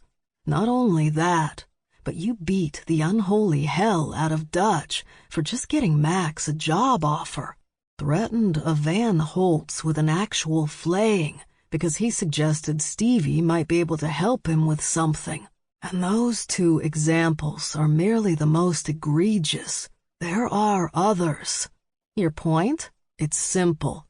Maybe they don't tell you things because they're afraid you'll kill someone. She frowned. That's silly. Really? Because I didn't tell you when I felt one of your cousins trying to get my wallet out of my jacket at your great-uncle's funeral. I was afraid more bodies would end up buried with Uncle Pete. So I just silently pulled his hand out of my pocket and crushed his fingers until he cried. But we both did it quietly, because you, Charlie MacKilligan, are scarier than a grizzly bear, especially to your sisters, when it comes to the people they care about. Charlie returned her gaze to the club. She didn't say anything, and Berg just assumed she was pissed at him. But then she jumped off the balcony. Berg made a crazy grab for her, but Charlie slipped through his fingers and landed on the ground hard, but unharmed. "Wolf legs," he muttered, watching her walk away, ridiculously grateful for those long, muscular legs. "Where is he?" They'd pushed their way through the club crowd, but by the time Stevie and Shen had arrived at the back bar, Wells's brother was gone. "We need to find him," Stevie said, backing away from Shen. "We need to find him now." As Stevie moved, she heard Max behind her. "I want Devon found," she was saying. "I want to know who those guys—" They walked into each other, their backs colliding. Stevie immediately faced her sister. Dutch was standing behind her. Stevie could tell they'd been conspiring. "What are you doing?" she asked. "What are you doing?" Max shot back. "I know you're up to something. So are you." Of course, Max was right, which meant it was best they just walk away from each other. With a nod, Stevie moved away from her sister, but she'd barely gotten 3 feet away when a strong hand grabbed the back of her neck. Max's eyes grew wide, her gaze directed behind Stevie. Max turned to go, but a hand reached out and grabbed her, too, yanking her close. "Come with me," Charlie ordered, dragging Stevie and Max away from the dance floor. Shen and Dutch watched the MacKilligan sisters disappear into the crowd, Charlie dragging the other two with an amazing amount of ease. "Should we follow them?" Shen asked Dutch. "No." Charlie pushed her sisters into the room and closed the office door behind them. Stevie immediately looked down at the floor, but Max... "Oh, a safe." Charlie snapped her fingers in her middle sister's direction and pointed to a spot next to Stevie, right in front of a large wood desk. Charlie began to pace in front of the pair, back and forth, until she came to an abrupt stop and pointed her finger at her sisters. "Berg says you're scared of me." Her sisters frowned, glanced at each other, frowned some more. "Scared of you?" Stevie asked. "Us?" Max asked. "Well, he actually said that you were afraid of what I'd do to your friends." "Oh," they both said, and then Stevie looked down at the floor, and Max studied the safe. "That's a top-of-the-line safe," Max said, "but, I can break into it, like in 30 seconds. Charlie put her hands on her hips. Berg was right, wasn't he? No longer frowning, her younger sisters glanced at each other. "We love how protective you are of us," Stevie began, her fingers twisting. "We really do," Max insisted, sounding more sincere than Charlie had ever heard before. "But you do, sometimes, just sometimes, get a little overwrought?" "Overwrought," Charlie repeated. "Like the time my tutor and I were having a philosophical discussion about Jean-Paul Sartre's No Exit. He was being rude. No, we were just discussing, but you didn't like his tone, so you hung him outside the window by his foot. Most philosophical discussions don't end with grown men sobbing and promising not to call the police if you just let them go. And that time you didn't like the football player I started dating? He talked shit about his old girlfriend, which means he was going to talk shit about you. You're right, Max agreed. You're absolutely right. Still, I don't think it was necessary for you to bind, gag, and shove him in the trunk of his car and leave him in the woods with a warning that if he put any part of himself near my pussy, you'd cut his throat and let the neighborhood dogs at him. Then, Stevie softly added, there was that squirrel incident. He was rabid. No, he was just a squirrel. And what you did to Mr. Machensky's Rottweiler, Max tossed in. I just warned him off. He was scaring Stevie. He didn't scare me. He startled me, Stevie argued. There's a difference. And you didn't just warn him off. You made that dog pee himself. And after that, he didn't come out from behind his house ever again. So I'm a horrible person? No! Stevie quickly cut the distance between them and grabbed Charlie's hand. You're a loving sister. You've protected us all these years.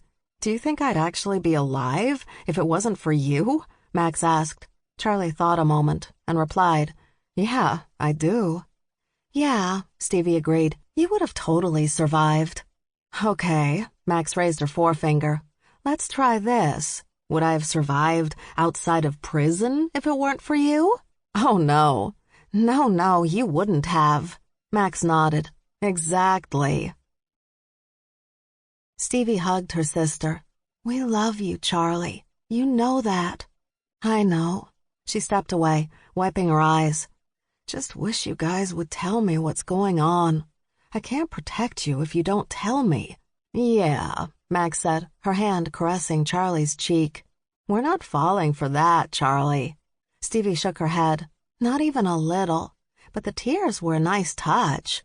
Come on, tell me. No, you'll just go on a rampage. Tell me, or I'll start taking out people anyway. We'll tell you, Stevie said, pointing at her sister. If you promise not to flip out. Fine, I promise. Shen was wondering if he should go looking for Stevie when he saw Charlie tearing through the packed dance floor. A group of she-dogs were singing the Go-Go's We Got the Beat, and it had set off a firestorm of bad dog dancing, and heading straight for him and Dutch. He nudged Dutch with his elbow. You better run. What? Charlie shoved some wild dogs out of her way before raising her gun and aiming it at Dutch's head. But then Max and Stevie were there, running up behind her. Stevie grabbed her eldest sister around the waist, and Max put her hand over Charlie's weapon, removing the slide and disabling the weapon all in one motion before she tackled her sister from the front and carried her back through the dancing crowd. Shen looked at the Wolverine, who'd jumped into his arms at the sight of Charlie coming for him. Seriously? Shen had to ask, still holding the man like the giant baby he clearly was. What do you want? I panicked. Charlie had her arms crossed over her chest, and she seethed while her sisters paced in front of her. You promised, Stevie reminded her. I lied. How do you expect us to tell you anything when you lie to us? Max wanted to know. I should have killed Dutch the first time I met him. He was 12. Your point? They're coming back, Shen warned, and Dutch immediately got behind him. I am not your human shield. You are at the moment. She likes you, hates me, and I'm relatively certain she wouldn't kill an innocent person just to get to me. That does not make me feel better. The three women walked up to them, and Stevie gestured at Dutch. Go ahead, she pushed when Charlie just stood there. Charlie took a deep breath before she exploded with unadulterated rage. You scumbag! I should have killed you when I had the chance. And you, Shen, I am so disappointed in you. You're supposed to be a protector, and... Shen didn't hear the rest of what Charlie had to say, because her sisters each hooked an arm through one of Charlie's and carried her back to where they'd come from. "That's it," Stevie marched up to Charlie. "You will be nice, and you will apologize to Dutch and now Shen." "I will not." Charlie could be very obstinate, so Stevie did something she only did with her sister when she was forced. Right now, she was forced. "Ah!" Stevie screamed in her sister's face. "Do not." "Ah!" "Stevie, stop." "Ah!" "You better promise," Max warned, "or she'll just keep it up." "Ah!" "I will not apologize, but I will let it go." Stevie studied her sister. "You promise?" "Yes." "You're not lying again, are you? Because I will keep this up all night long." "Her energy is limitless when it comes to this," Max reminded Charlie. I know, but I will tell you both that I'm very disappointed in you. You for not telling me that Devon is out," she said to Max. "And you for helping a woman you still refer to as that evil cunt. She is an evil cunt. But what's going on is more important than my never-ending hatred for Irene Conridge, Ph.D., Max tossed in. "Shut up!" "Hey, they're coming." Shen looked around. "Are you hiding behind the bar?" he asked when he spotted the top of the Wolverine's head.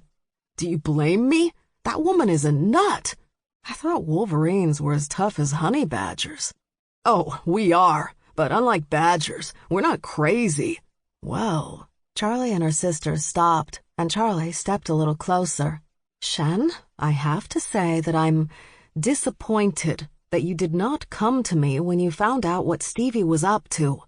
I feel bad too, but she is so persuasive." "What did it for you?" Max flatly asked. "Her skinny-ass legs or her non-existent tits?" Max's head jerked back at the blow to her nose from Stevie's elbow, while Charlie continued her chastising. "And although I'm disappointed in everyone involved in this bullshit, I have promised my sisters that I will no longer threaten those who merely suggest they may want Max's or Stevie's help. So, Shen, I have forgiven you." Shen gave a courtly bow. "Thank you, my lady." "Suck up," Dutch complained from behind the bar. Charlie ran over to the bar and leaned over so she could yell at Dutch. "You, I am never forgiving. I will not kill you now, and as long as Max likes you, I won't. But let me tell you, when she gets tired of your ass, I am so wasting you." "Understood," Dutch called out from his safe position.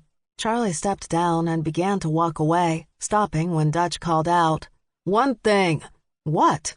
"I'd like to do my thing on karaoke night, and I can't do it without you three," he finished in a sing-song voice. Shen didn't know what Dutch's thing was, but he was disturbed by the look Charlie had when she turned around. "I am not singing backup for you."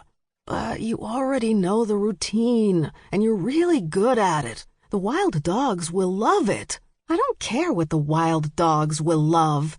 "Come on, Charlie," Max pushed, grinning. "It's gotta be all three of us. And," Stevie added, "it's a lovely way to make amends." "And it's a lovely way to make amends," Charlie mimicked in a brutal mockery of a little girl's voice. Dutch, now leaning on the bar, smiled. "Is that a yes, Charlie of my heart?" "What is happening?" Britta asked, standing between her brothers, while Shen positioned himself near Berg. Coop and his siblings were right in front of them. "I have no idea," Berg replied, "but it's unique." "It's an old 80s song," Coop explained, "from Kid Creole and the Coconuts." "How do you know that?" Britta asked. "I've never heard of them." "Encyclopedic knowledge of music. Stevie has it too. It's less the music, more the dance moves that I'm concerned about. They're just basically mirroring the video, which was taken from a movie. It's a whole thing. The wild dogs seem to love it." "I could be wrong," Oriana noted. But I'm pretty sure we can keep our rental house forever. Coop laughed. As long as we stay friends with the MacKilligan sisters. The siblings suddenly fell silent, and they all looked at their younger brother. Kyle gazed back until he barked. If Stevie hasn't gotten tired of me yet, I don't think you bitches have anything to worry about. Irene didn't realize how late it was until she heard the text arrive on her phone. That's when she noticed the time. She cringed just a little, knowing her husband would complain about her hours again. But as she made her way down the hall of their New York home, he met her near the stairs, wearing nothing but sweatpants that exposed his perfect body, despite his age. She held up her phone. I heard from the brat. Her sister knows, but she says all is fine. Really? Her husband asked, holding up his phone. Because I heard from the psychotic, and according to her, the next time she sees me, she's going to rip my face off. Well, at least we've gotten past the skinning. Chapter 25. They returned to the Queen's house at 3 a.m, and everyone sort of went off and did their own thing. Kyle walked into the living room, threw up his hands, and suddenly announced, I must create! Then left the house and went to the unattached garage out back. Max shifted to a badger and trotted out of the house. Shen assumed she was going to raid some beehives, until he heard a hiss and saw a cat run by the window, followed by Max. Leave that cat alone, Stevie yelled, running through the house until Shen heard the back screen door slam open and closed. When the screaming started in the backyard, Britta and Dag immediately walked out, heading back to their house, but Berg waited for Charlie. Tomorrow, she said to Shen, pointing her finger, we have a meeting, all of us. Get all the details and information out on the table. Sounds good. Still disappointed in you. I know. She stalked out, Berg silently following, probably going to the triplets' house so she could complain about her sisters without worrying they'd hear her. Shen scratched his head and sat on the couch. He unholstered his weapon, dropped the clip, cleared the chamber. It needed a cleaning, despite the fact he hadn't used it in a while. He hadn't made it to the range in several weeks, not since he'd taken on the job of protecting Kyle, but it was now 3:30 in the morning, and he was exhausted. All he wanted to do was go to bed and get some much-needed sleep, especially if he had to spend his morning listening to more of Charlie MacKilligan's chastising. Putting the clip back and reholstering his weapon, Shen was about to stand up when he decided that he could get some sleep just as easily on this couch. He'd slept on it before, and it was pretty comfortable, having been built for grizzlies. But before he could stretch out, the back screen door opened and slammed shut again.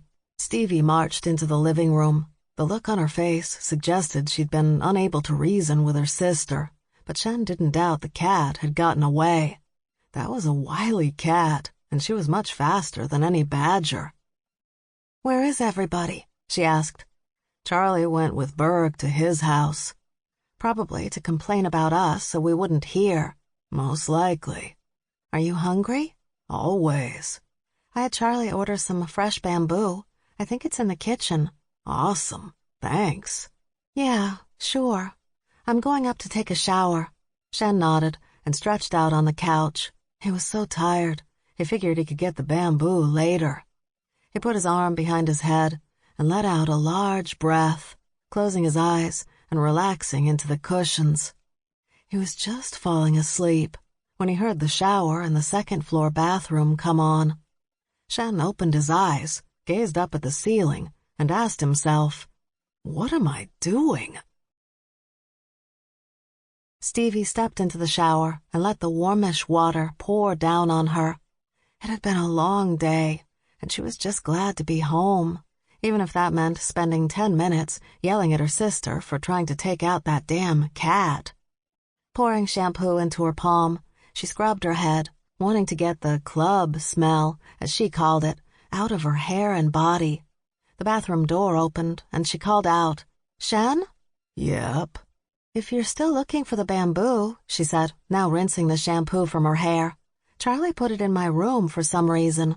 Stevie stared at the 6 different types of bath foam her sisters had. Were so many necessary? Wasn't soap soap? "But I'm hungry now," she heard Shen say from right behind her. Stevie glanced over her shoulder. He was in her shower, his naked shoulders taking up a lot of room.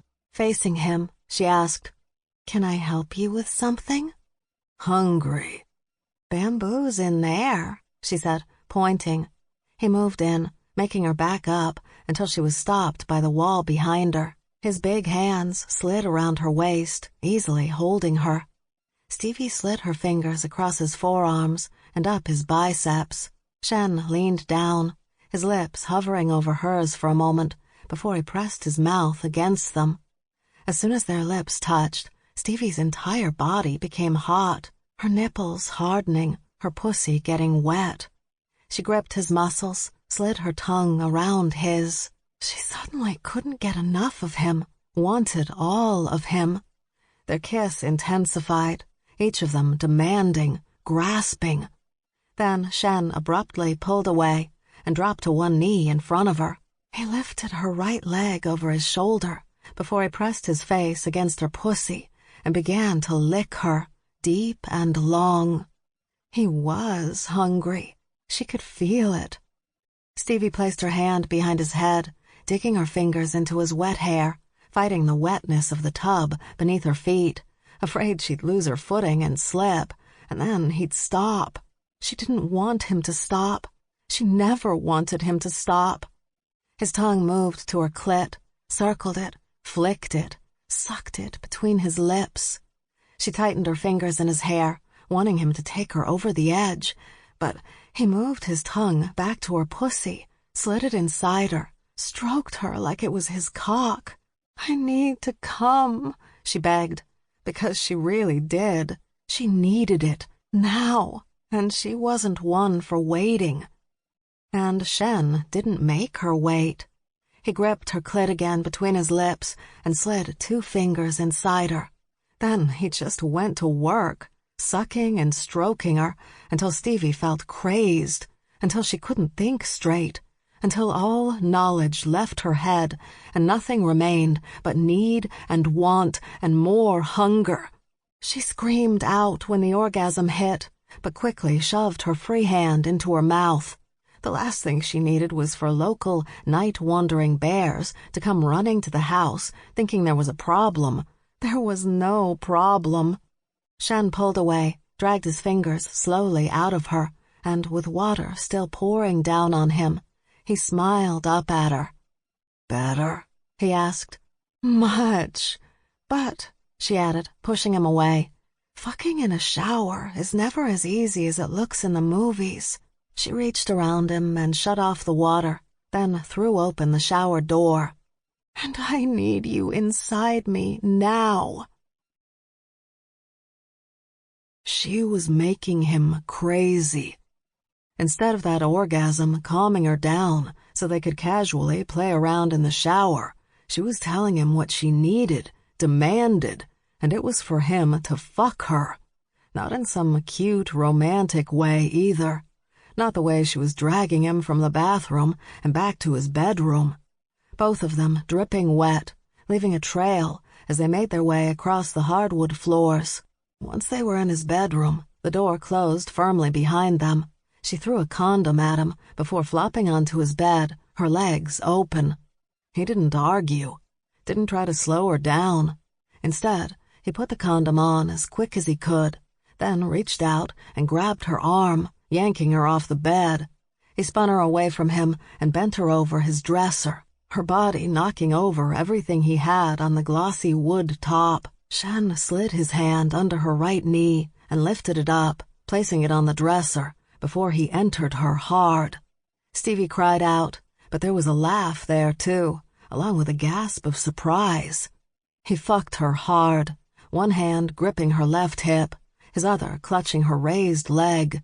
To stop her head from hitting the mirror, she pressed her forearm against it, her rough gasps making Shen even more insane. How was he supposed to be slow and playful when she made sure he couldn't think straight?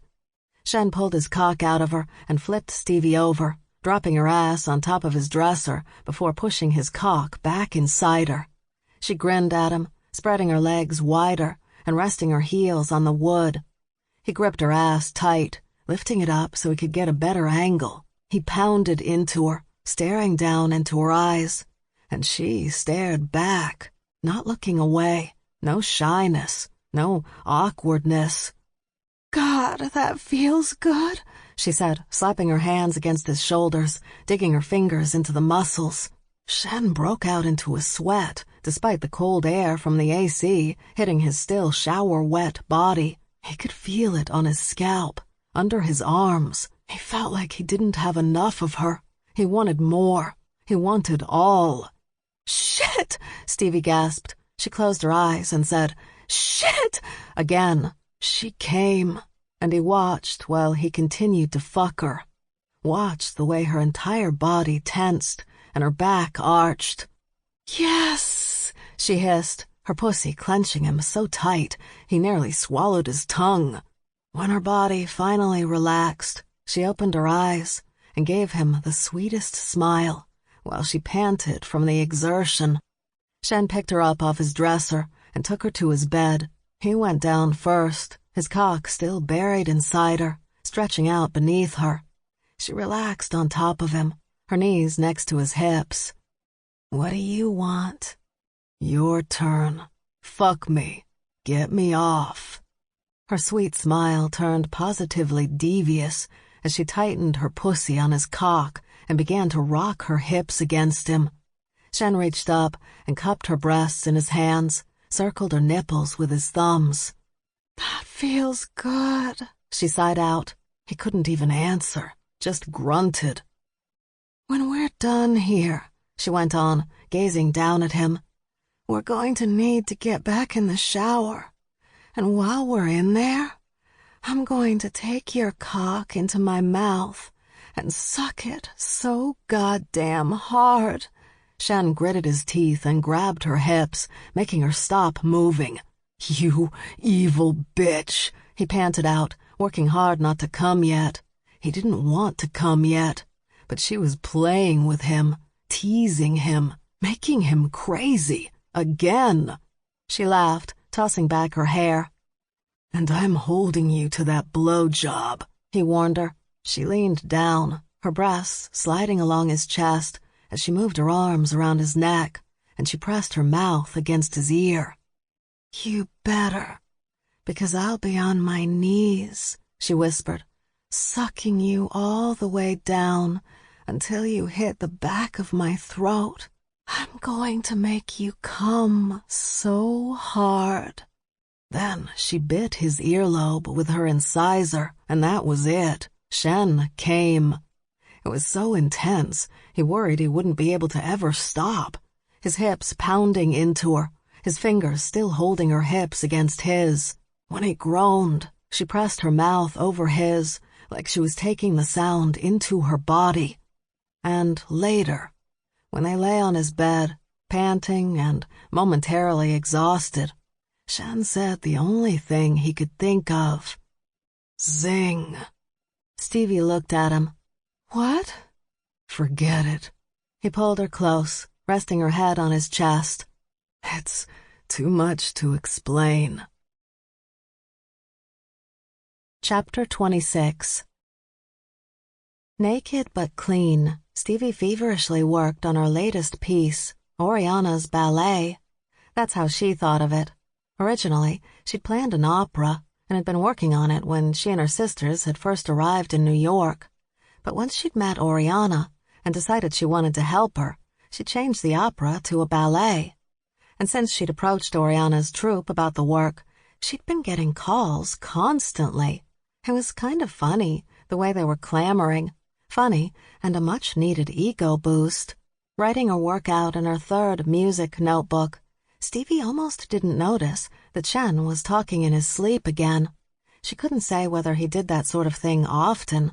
She hadn't been with him that long, but the few times they had slept together, he had, usually muttering something about bamboo. She continued to work at the end of the bed, not really bothering to listen to his sleep-induced ramblings about his food, until she heard, "Come on, Stevie, stop fooling around." Shocked, she instantly looked up from her work. "Give me the bamboo," he implored Sleep Stevie, making Reality Stevie roll her eyes that she'd bothered interrupting her work for, "Of course I love you." Stevie gawked at the panda in her bed, watching him sleep-eat bamboo he didn't have. She might have briefly become catatonic. She wasn't sure. Putting her notebook aside, Stevie stood and quickly pulled on some shorts and a tank top. She tiptoed across the bedroom and went out, closing the door behind her. When she got to the top of the stairs, she heard Charlie in the kitchen and, relieved, ran down the stairs to talk to her. "Morning," Charlie muttered when she saw Stevie in the kitchen doorway. "I checked with the vet. Benny is doing great. We'll be able to bring him home soon. They sent pictures. They're on my phone. And I'm making cinnamon buns so I don't have to hear you bitch about how not everybody loves honey." When Stevie didn't say anything, she looked up from the dough she was kneading. "What's with you?" Stevie pointed up, shook her head. "I know we're close, but I have no idea what you're trying to tell me." She stepped into the kitchen and whispered, "Shen just said he loved me, but he was asleep. He was also sleep-eating bamboo, so that doesn't mean anything, right?" Lips twisted to the side, her gaze focused on the ceiling, Charlie took a moment to reply, making Stevie wait. Finally, she said, "Well, he loves bamboo, and he mentioned you while dreaming about eating bamboo." Those brown eyes locked on Stevie. "I think it's love," she whispered. "It can't be." "Why does it bother you?" Charlie went back to kneading. "You're obviously crazy about him." "I am not. I'm in total control of this relationship." Charlie laughed. "You may have marked that panda with your scent, but you have no control over the relationship." Stevie heard Shen coming down the stairs. She jumped onto the stool by the counter and attempted to look casual. He walked into the kitchen, smiling. "Morning," he greeted them and held up his duffel bag. "Thank you so much for the fresh bamboo, Charlie." "No problem." He glanced between Stevie and Charlie. "Is everything okay?" "Yeah," Charlie said. "When I'm done with these cinnamon buns, we'll have a little meeting about next steps." "Sounds good." He leaned over to Stevie and kissed her on the temple before walking out the back door. "Just so you know," Charlie said once Shen was gone, "even when you're silent, you're as subtle as a brick to the head." Stevie glared at her sister. "And what's that supposed to mean?" Wearing loose gray sweats, a blue t-shirt, and no shoes, Shen checked the garage. Kyle was still working, and by the looks of him, hadn't had a break since he'd walked away from them the night before, which meant he would be impossible to deal with until he got some sleep. Shen silently closed the side door and went to his favorite tree, the big one by the garage. Opening his duffel bag, he dumped the bamboo under it. He tossed the duffel bag aside and stuck one of the smaller stalks into his mouth, ridiculously happy at the moment. Shen climbed the tree until he found a sturdy limb. He sat on it, relaxing backward and letting his knees bend over the limb so he could comfortably hang there, his arms swinging back and forth, his fingers barely scraping the dirt below. After a few minutes, he started singing one of his favorite songs by Creedence Clearwater Revival, "Looking Out My Back Door." Why? Because he was in such a good mood, and it was a great day. Creedence Clearwater Revival was always for great days. Stevie didn't realize someone was singing until the do-do-do crunch, looking out my crunch back door hit her. She put down her coffee and walked to the kitchen window. She bent over the small counter in front of it and opened the window. Soon, Charlie was forcing her way into the small space so she could also look out the window toward the garage. Together, they watched Shen hang from a low limb, eating bamboo, and between bites, singing. "I didn't know he had such a nice voice," Stevie informed her sister. "You don't think it's weird we have a Chinese panda in our backyard singing a country song, even though he was born and raised in Connecticut?" Stevie shook her head. "No. Then again, you like polka music. It's danceable," Charlie snapped. The back door opened, and once Charlie moved, Stevie leaned back inside to see Max come in naked, half her face swollen 3 times its size. "What the fuck, dude?" Charlie asked, spotting Max at the same time. Max said something, but it was hard to make out when half her mouth was so swollen. "What?" Max swallowed and carefully stated, "Cat scratch. Cat spray." Charlie's entire body jerked and her face screwed up in confusion, but before she could ask yet again, what, Stevie interpreted for her. "I think what Max is saying is that the stray cat she keeps fighting with scratched her face and, Stevie cleared her throat to keep from laughing, and then sprayed on it." She rubbed her nose. "She must be having an allergic reaction of some kind." "Oh, sweetie." Charlie shook her head, her hand briefly over her mouth. "It's just a suggestion, but maybe stop fucking with that cat." "She started it," Max growled out, so angry that her words were relatively clear. "How can you blame the cat?" Stevie asked, reaching into the freezer to get an ice pack for her sister's face. "It has no thumbs." She turned and dropped the pack. Her sister's face, in the 3 seconds it had taken Stevie to get the ice pack, had doubled in size. Again.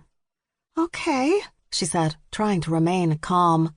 "I think, at this point, we might be dealing with a combination of an allergic reaction and an infection." Charlie, putting the buns into the oven, asked, "Why would you say, 'Dear God in heaven'?" She slammed the oven door closed and proceeded to tear through the kitchen drawers, desperately searching each one. "What?" Max managed to ask. "It's nothing," Stevie lied. "But I'm going to, get my EpiPen."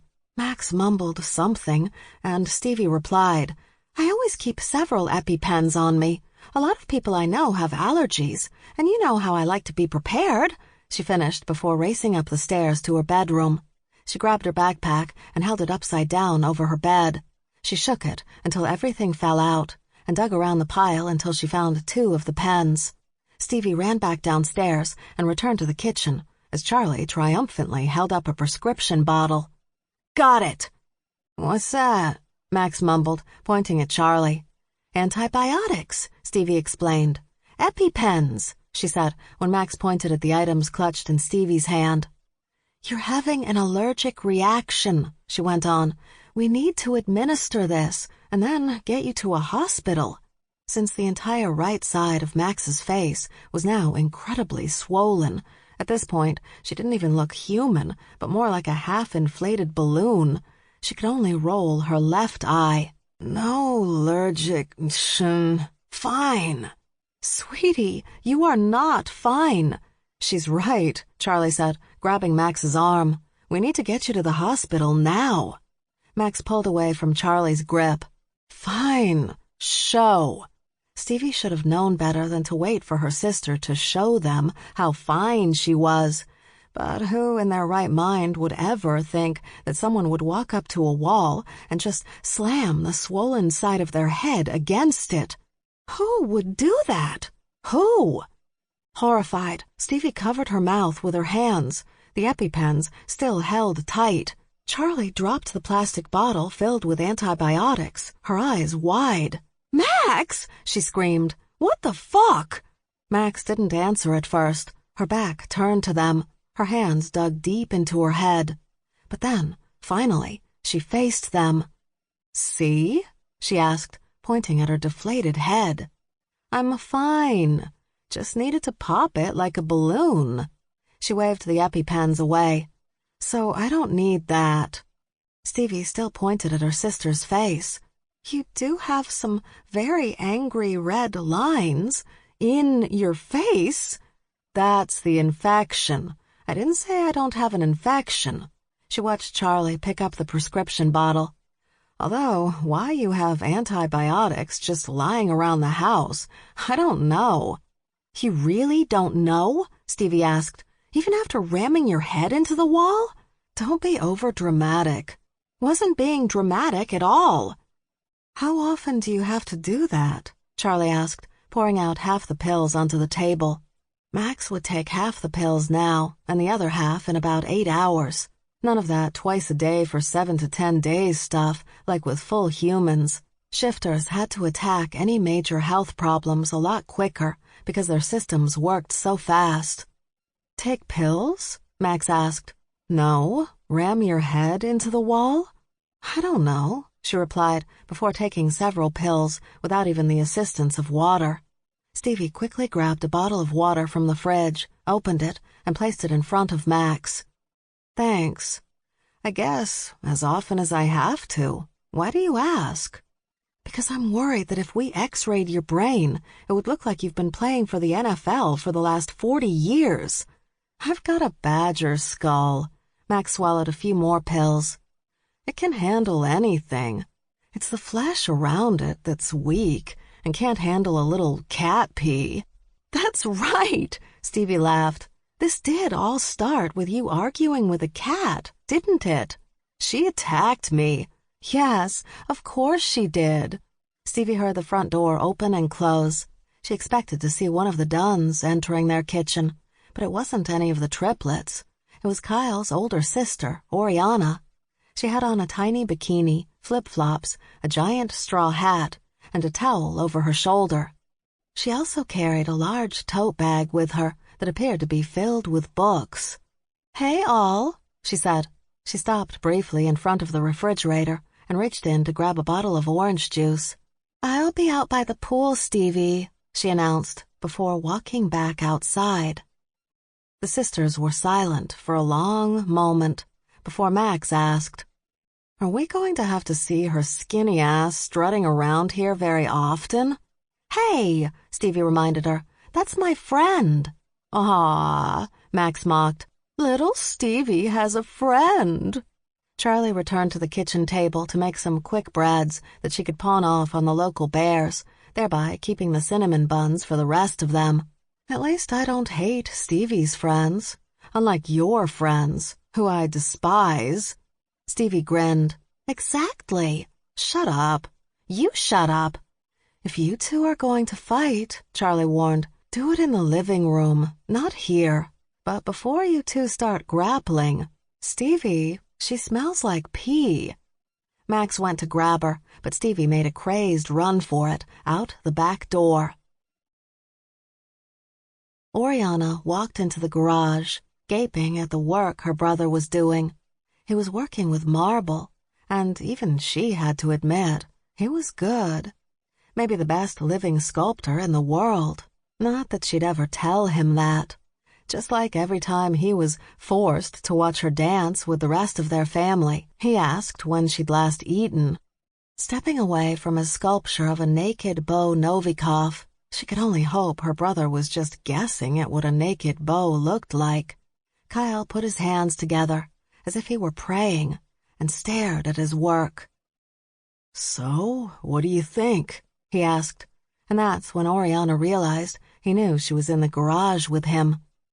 "It's okay, I guess." He glanced at her over his shoulder, eyes like her own, rolling. "You are just so jealous."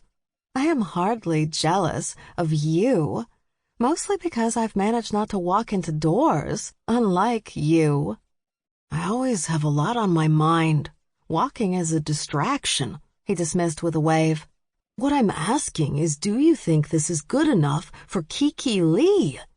"Whom you'll never meet?" she asked, remembering Shen's reaction to Kyle demanding that the bodyguard arrange an introduction. "Oh, I'm going to meet her today." "Shen said he'd set that up?" "Oh, no, he didn't say anything like that.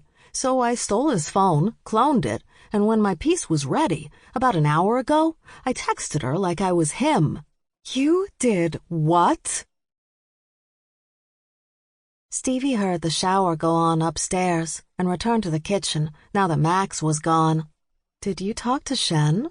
Charlie asked as soon as Stevie stepped into the room. No, why would I talk to Shen? Because you don't keep anything to yourself?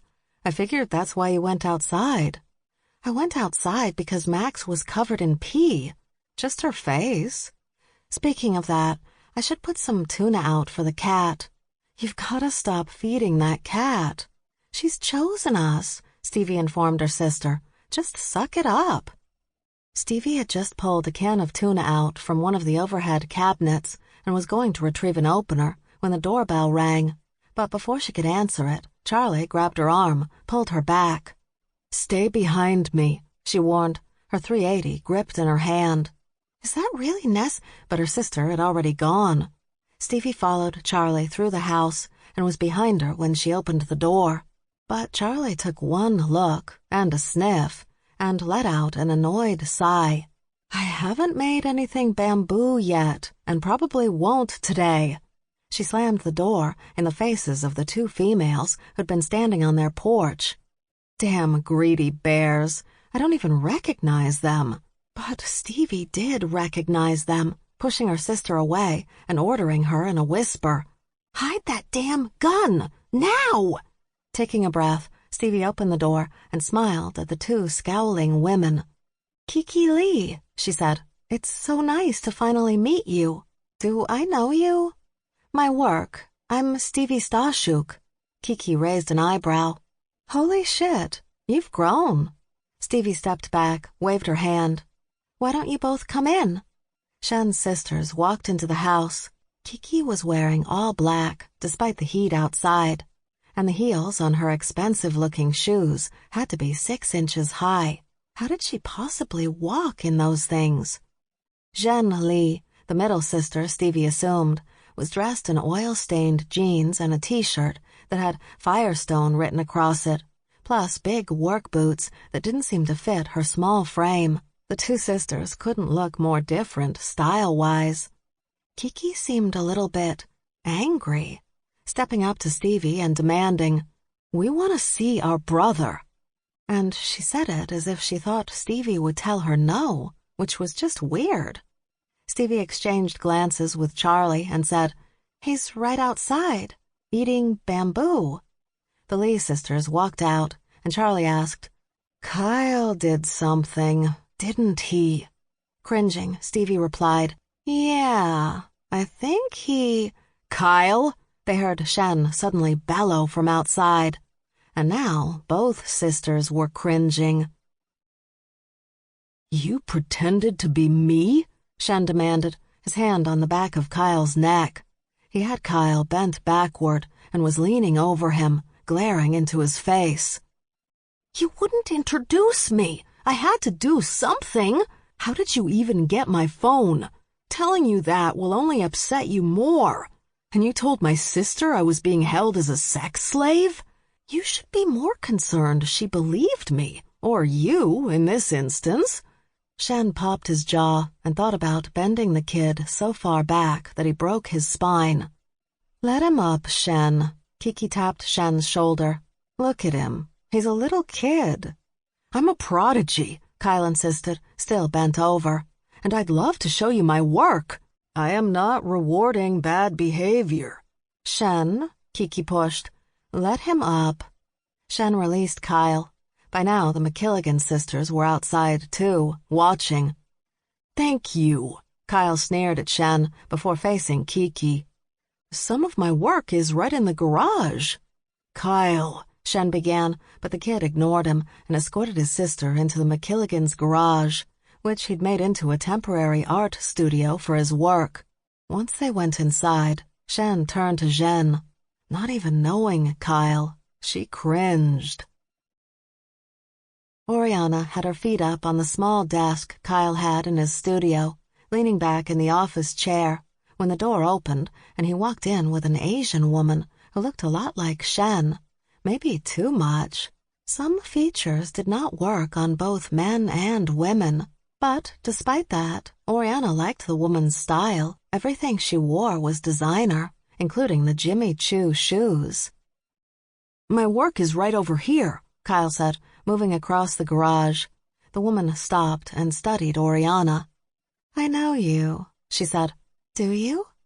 I've seen you dance. In Russia." "Right. I danced with the Bolshoi a few years back." "You did Giselle. It was very impressive, especially for a dancer of your age at the time." "Thank you. I'm Kiki Lee, Shen's sister." Oriana liked that a woman who had made her own imprint on the world, whose very name carried power, added Shen's sister to her intro. She found that kind of cool. "Oriana, Jean-Louis Parker. I never forget the names of talented people." Yes, she's great," Kyle said, coming back and taking Kiki's arm. He led her to his sculptures. He had a room full of small, medium, and large pieces. His older works were in storage somewhere. He wouldn't tell anyone where because he didn't want them to be stolen by you commoners because you need money. And while Oriana sat there, watching, Kiki went from piece to piece. She asked questions, had Kyle pull a few of the smaller ones forward. She took her time, didn't seem to mind the heat of the garage. There was no air conditioning, and didn't rush. After more than an hour, the pair ended up near the desk Oriana had been lounging at. "Well?" Kyle asked, smiling, eager. "Your work is technically brilliant." "Thank you." "But soulless." Oriana winced, looking up from the book she'd been reading on her phone. "Soulless?" Kyle repeated, appearing stunned. "I look at your work," Kiki said placidly, with no real emotion, "and I don't feel anything. There's no sorrow, no pain, no joy, just cold, soulless beauty." She shrugged. "You can sell all these pieces and make a fortune, if that's what you want. But if you want to be more than just a rich artist pumping out meaningless crap for the masses, you've got work to do. You need to find the soul of your art. Make me feel something, Kyle. I want to be able to say more than, 'It's pretty.'" She patted his shoulder. "Good luck." Then she and her expensive Jimmy Choos walked out of the garage, and Kyle was left standing there, staring at the spot she'd occupied. Oriana swung her legs off the desk and stood. She thought about just leaving. Most Jean-Louis Parkers were not good with raw emotions. She really wished her sister Tony was here, or their dad, even Coop. But they weren't here. It was just her and the younger brother she used to throw down the stairs of their house on the West Coast, at least until her mother told her she had to stop. Then she thought about Svetlana and how that bitch had been critiquing Oriana's work. To help, darling, just to help.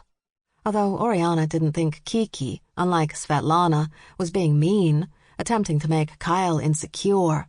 She was just being direct, but sometimes direct could really hurt. She turned away from the door and walked over to her brother. "You don't have to listen to her." "She's right," Kyle said, shocking her. She thought for sure he'd dismiss Kiki the way he'd dismissed all of his critics over the years. "She's right. I see it now." Kyle looked at her with wounded eyes. "I don't want it to be just pretty, Oriana. I want my work to have meaning for the ages. I want it to live for centuries." "Then find your soul. Make your art for the centuries." He nodded, but she hated the way he stared at the floor. She could literally feel her brother's devastation. So she did what she'd never done before. Oriana wrapped her arms around her brother's shoulders and hugged him hard. And she knew she'd done the right thing when he hugged her back, burying his face against the side of her neck. "What did you say to him?" Shen asked his sister when she came out of the garage. The others had gone back into the house, but Shen and Stevie had waited outside. "I told him the truth," Kiki admitted. Shen rolled his eyes and groaned. That was exactly what he'd been afraid of. What? His sister asked. He's 17. He's a baby. He's a prodigy, and he didn't want me to mollycoddle him, so I didn't. I gave him the unvarnished truth so he could turn from some artist into the artist. I was doing what I do. That's why he brought me here. What if you killed his spirit? Shen wanted to know.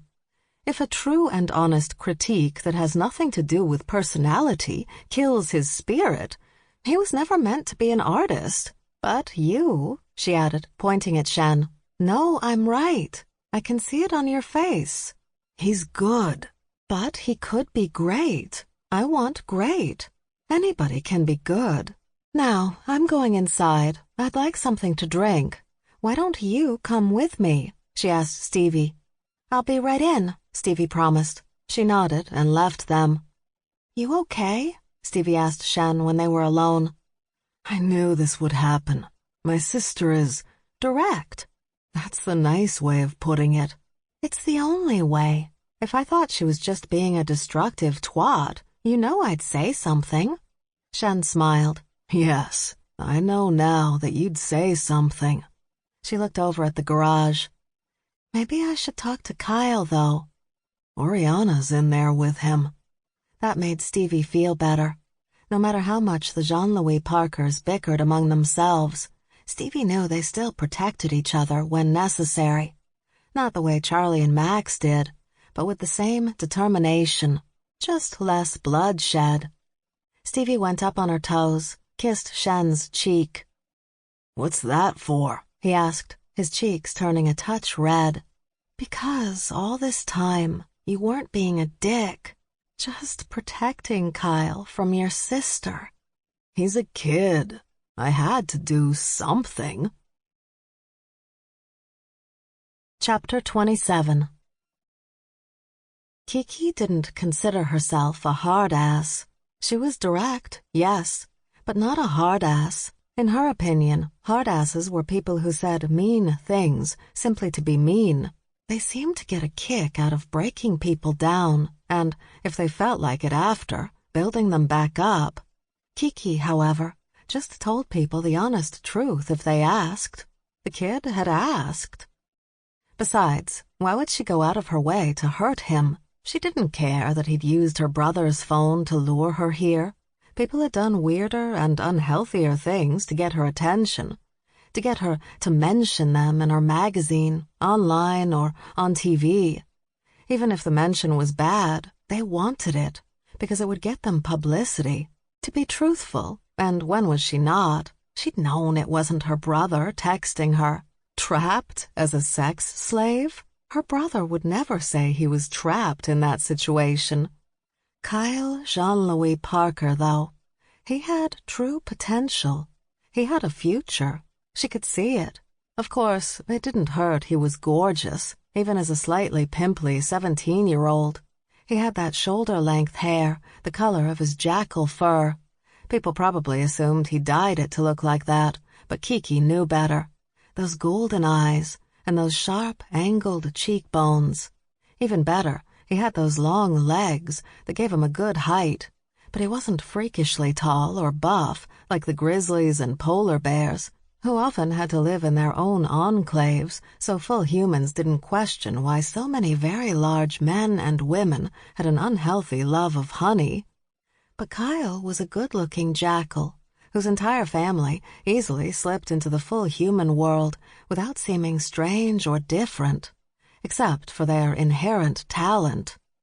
And Kiki had seen Kyle's sister dance at the Bolshoi a few years back. Oriana hadn't even been an adult yet, but what Kiki had seen had blown her away. The beautiful lines, the delicate skill, all combined with the muscles and strength of an animal that could drag a much larger gazelle back to its den to feed the rest of its family. But unlike Kyle, Oriana put her entire self out on that stage. Her skill alone would make her a great dancer. But what made her brilliant was what she gave to the audience, what she revealed through a look, a move. She exposed everything while fully clothed. That was something that couldn't be taught, couldn't be learned. Kyle had to find that soulfulness and put it in his work the way his sister did. Then the kid would have a chance. Of course, Kiki could have left after she'd blown the kid's world up. She and Jen could have headed back to the safety of Manhattan for some drinks and an expensive lunch at the latest hotspot downtown. But she wanted to get to know, at least a little, this woman who'd caught her baby brother's eye. Kiki didn't care that Stevie Stashuk was a hybrid, that she was part cat, part badger. She didn't care that she was, at least physically, one of the whitest white girls she'd met in a long time, with that pale skin and dyed dark blonde hair. All she cared about was that this one-time prodigy wasn't an asshole to Shen. When people were as brilliant as she knew Stevie to be, they could be huge assholes because they felt they were better than everyone else. And Stevie was a genius on two fronts, science and music. She could slide from one to the other like an eel in water. In fact, Kiki had already heard rumors that Stevie might have written a brilliant ballet, and New York was already sitting up and taking notice, people ready to spend a fortune on tickets just to hear Stashuk's music one more time. And yet, this woman who could have anything she wanted, live anywhere she wanted, do anything she wanted, was in a relatively small, oldish kitchen with a seemingly new oven and refrigerator, bickering with her sisters, one black, the other Chinese. The three of them didn't look remotely alike, but Stevie had introduced them as her sisters, so who was Kiki to question? The middle sister, Max, appeared freshly showered, still towel-drying her hair. The eldest sister, Charlie, was covered in flour, and at some point she dropped a pile of what she called bamboo buns on the table and gestured to them. Jen immediately grabbed one, taking a bite and crossing her eyes in delight at the taste. Then she elbowed Kiki. A grizzly was hanging outside the kitchen window, sniffing the air. "Hey, Charlie," the grizzly greeted her. "Thought I smelled." Charlie closed the window in the grizzly's face. "Not cool, MacKilligan," the bear barked, but Charlie didn't seem too disturbed by it. The back screen door opened, and Shen came in. He looked right at Kiki. "Good job. You destroyed another artist." "Don't be so overdramatic." "Kyle will be fine," Stevie said, handing each of the pandas in the room a big stalk of Chinese bamboo. "I'll make sure of it." "Are you his mentor?" Kiki asked. "I wouldn't say that. I don't know anything about sculpting. Instead, I'm more his pre-psychologist. We're both sure he'll need one in a few years, so I'm prepping him for that. Speaking of which," she glanced at her watch and dug into the backpack next to her chair. After a few seconds, she pulled out a bottle of prescription pills. Stevie shook a pill into her palm, and Charlie smoothly placed a bottle of water in front of her younger sister. Max took the pill bottle from Stevie, put the cap back on, and returned it to Stevie's backpack. Then, for some reason, Max slapped the back of her sister's head while she was taking her pill, which led to a little bit of choking, followed by yelling. "If I choke and die, it'll be your fault! I would never be so lucky." The doorbell rang, and Max calmly stated, "I'll get it." Jen grabbed another bamboo bun. "So, you're on medication?" she asked Stevie. Kiki winced, and her brother barked, "Jen!"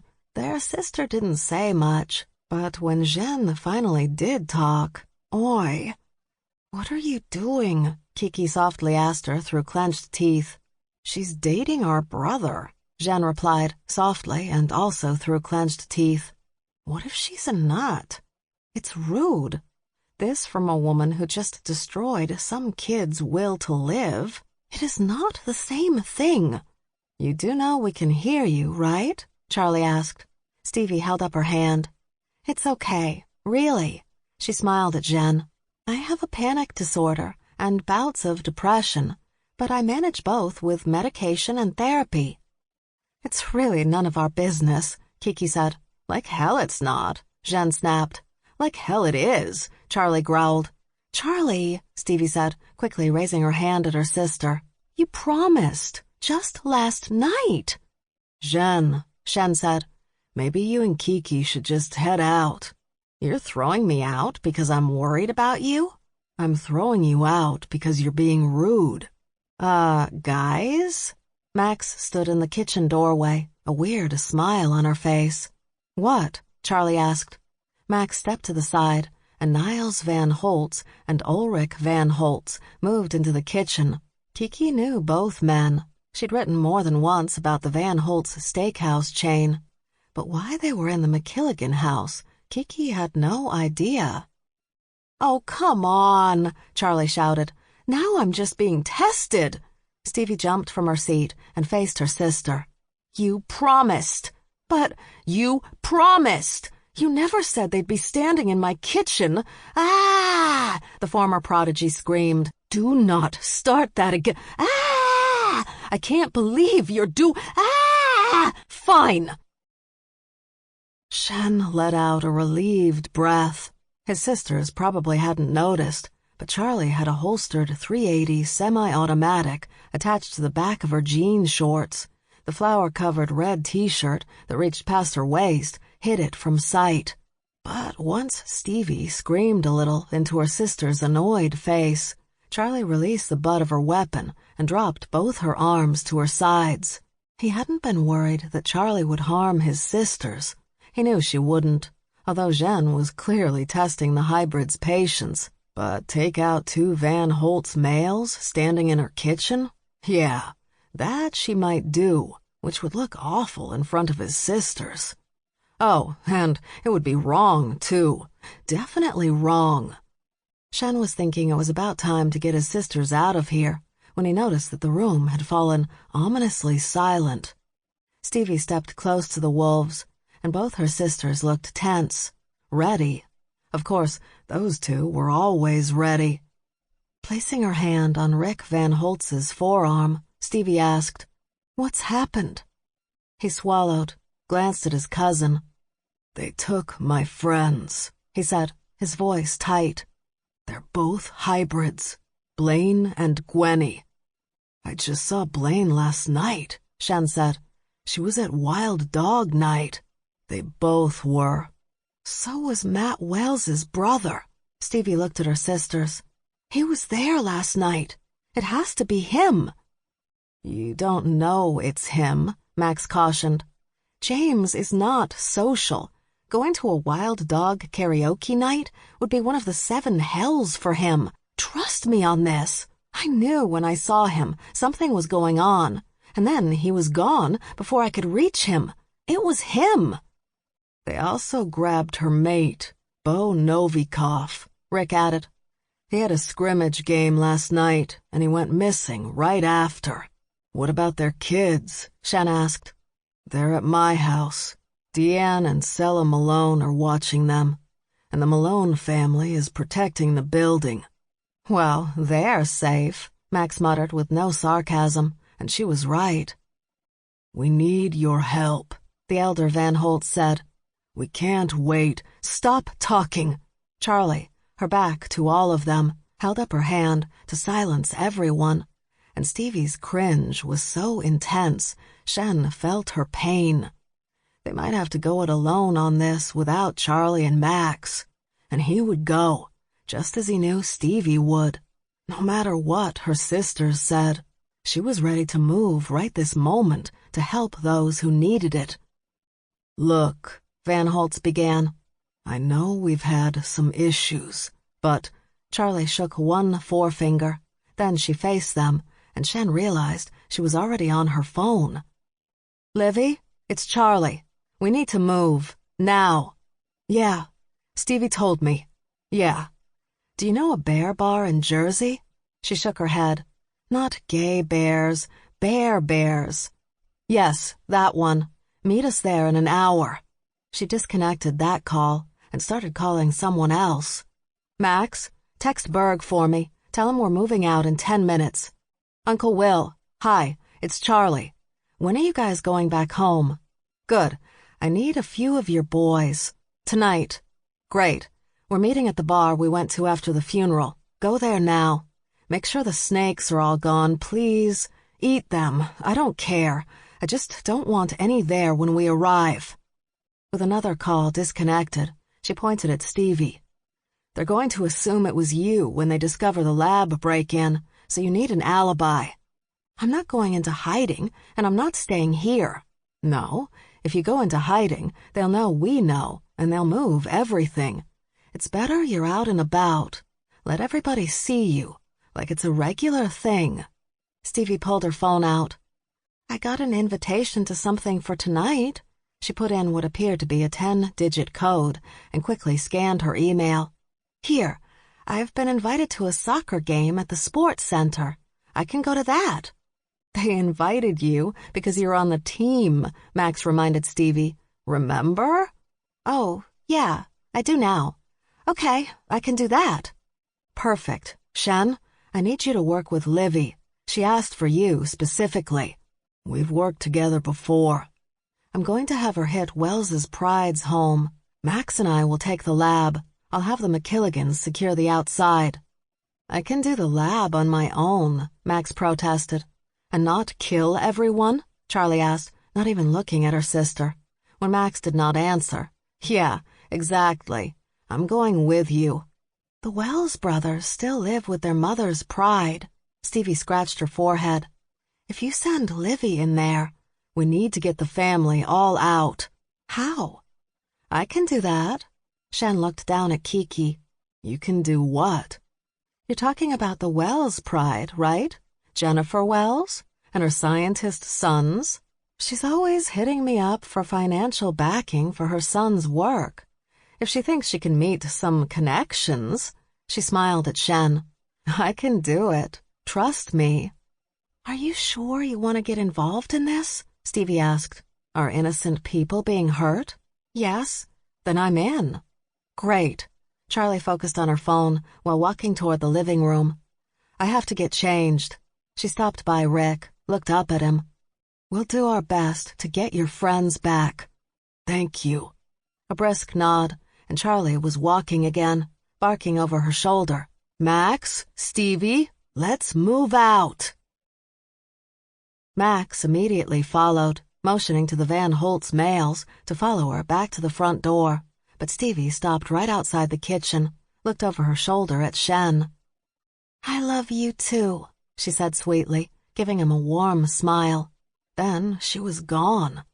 Stunned, Shen simply stood there, staring at where she'd just been. "That sounded like she was responding to something," Kiki noted. "Yeah, it did, didn't it?"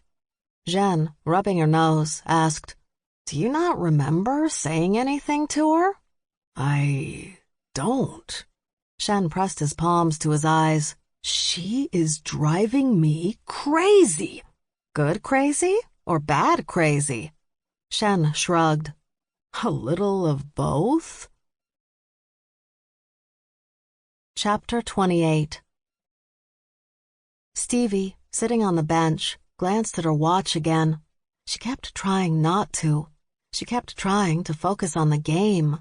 But how could she, with everything that was going on at the moment? Kiki had turned out to be as good as her word. She'd invited the Wells Pride to some art thing in the village, and they had cleared out of their Park Avenue apartment, even leaving their youngest offspring with an adolescent she-lion. Thankfully, she'd taken the kids out for dinner, giving Livy at least an hour to get information from the computers. Stevie checked her cell phone again, but still no word from her sisters. A few of her cousins and Uncle Will were at the bar when they'd arrived, but she didn't trust them, not fully, especially since none of this had anything to do with the MacKilligans, which meant they would be helping others out of the kindness of their hearts. That was not Uncle Will's thing. She heard a roar and realized it was the crowd. It was a surprisingly large one for a friendly amateur game. They didn't really sell tickets so much as ask for donations, but if you just wanted to wander in for free, you could do that too. "Stevie?" Coop was standing in front of her. "Hi, Coop. What's up?" "You ready to go in?" Okay. She put her phone down on the bench, automatically turning off the screen. Where do you want me? She asked, standing. You want to play forward? Yeah, sure. There's just one thing, though. On the other team. Yeah? He pointed, and Stevie studied the players on the field. What about them? You don't recognize them? Should I? You just stole the wild dog karaoke trophy from them. Oh, no. Oh, yes, Coop laughed. I just can't get away from the lions today. Pardon? It's nothing. You don't have to play if you don't want. She waved him off. It's all right. Maybe playing would distract her from all her worries. Livy fell out of the overhead vent and landed face first on the floor. Ow, she moaned. You all right? She heard Shen ask in her ear. I'm fine. Shen and Livy's mate, Vic, were in the communications truck. Sadly, this was not the first time they'd done something like this, where she'd broken in someplace, and Shen and Vic helped from outside. She wasn't a thief, though. She prided herself on that. She'd merely been born into a family of thieves, on both sides, and she had the skills. But she was not a thief herself. Of course, the last time she'd been in a situation like this, she'd found her father's still-shifted body. He'd been stuffed and was displayed in a rich woman's home. That had been traumatic. Not so much because her father was dead, she'd already thought he was dead, but because her mother had buried someone and told everyone it was Livy's father. Turned out that had been a lie. Even worse, to this day, Livy had no idea who was buried in that grave, and her mother wasn't talking. That was the past, though. Right now, she had bigger issues.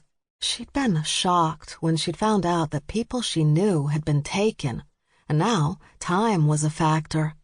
They needed information, and they needed it quickly. Ignoring the pain in her face, Livy got to her feet and cracked her neck. I'm in, she told Shen and Vic. Then she got to work. With the help of their cousins, more than just a few had agreed to come with them from the Bear Bar in Jersey, Will, shockingly, giving his blessing. They had been able to get inside Wells's lab. There were security guards, but the cousins set up a drunken fistfight in the front of the buildings as a distraction, and using the heating vent to get around, they easily bypassed the labs with people working late. They located Wells's office and snuck inside. They didn't bother with the computer on his desk, knowing he'd keep anything really important on his own laptop at home. Instead, Max picked the locks, and they searched his physical files. They kept silent and moved fast, taking whatever they thought could help. When Max found papers that seemed to be a grant proposal for Wells's brother, she stuffed the file in Charlie's bag, and they scrambled back into the heating vent. By the time they had made it back outside, they could hear the sirens of New York's finest responding to the destruction of the glass front of the lab building by the cousins. One of them spotted Charlie and Max, and he grinned a mouthful of blood, motioning for them to meet up with the Dunn triplets around the corner seconds before a fist jammed into his face.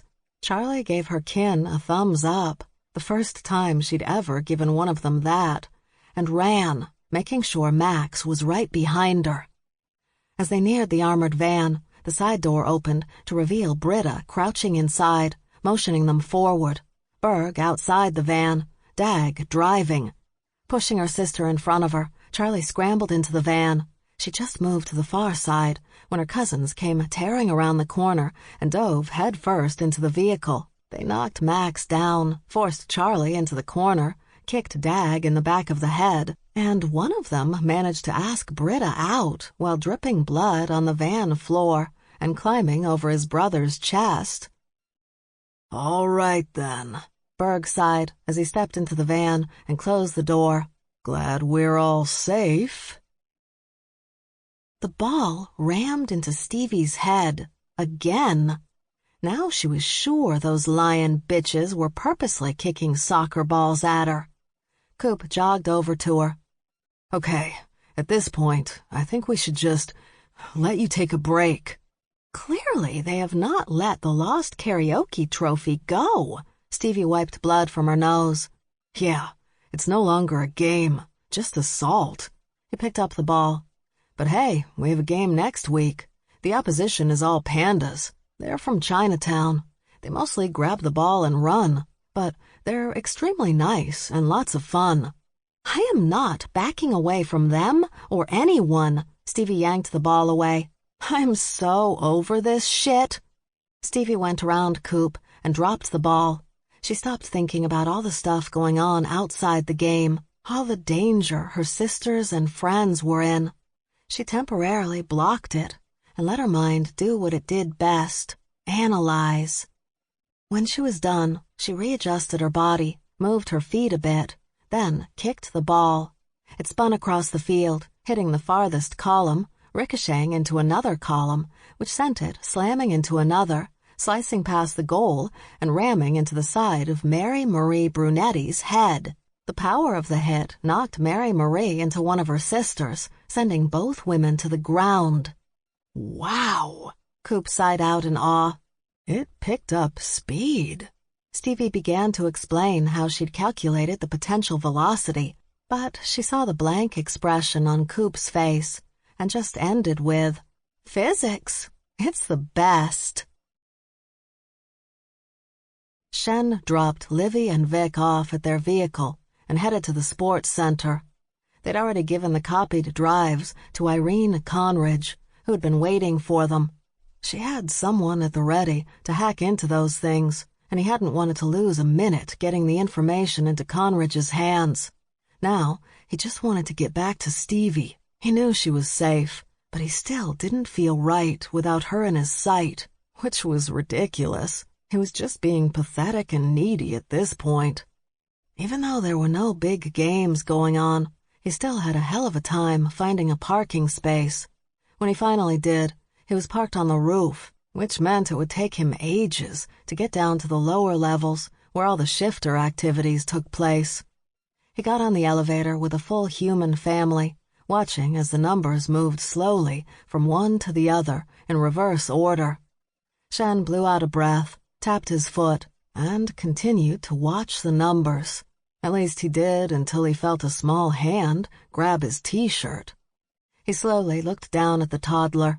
His father had just realized he was touching a stranger. "Oh, sorry." The child held out his stuffed giant panda toy at Shen and said, "Panda." "Yes, panda," the mother replied, which had Shen confused for a second, until she grabbed the stuffed panda from her son and wiggled it in front of him. "Panda!" "No!" the child snapped, angry, pointing at Shen. "Panda!"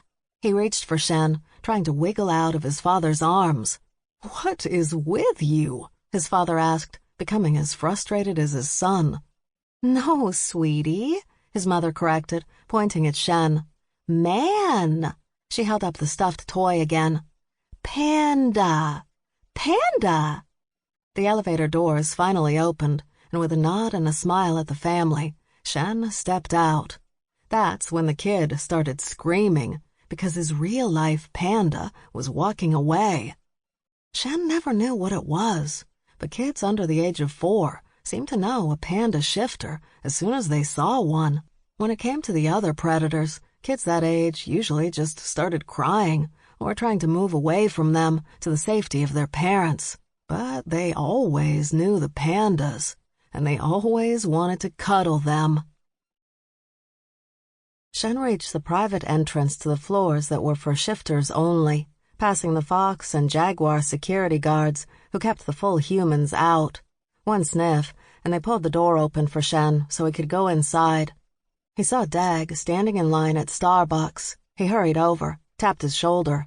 "All cool?"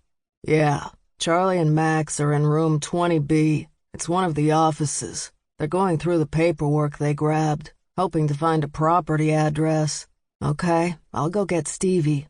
Dag nodded. "Want a coffee?" "I'll get one later." Shen left Starbucks and went over to the elevator, which he took down to the floor where the soccer field was located. As he stepped out, he could see crowds coming through the main doors. It looked like the game was over. He went on his toes to look over the big cats and bears. He spotted Stevie arguing with a couple of the brunetties. "Don't tell me they play soccer," he muttered to himself. Shen, trying to push his way past unhelpful bears and bitchy cats, raised his arm. "Stevie!" She looked up, went on her toes. Their eyes caught, and she smiled, waved.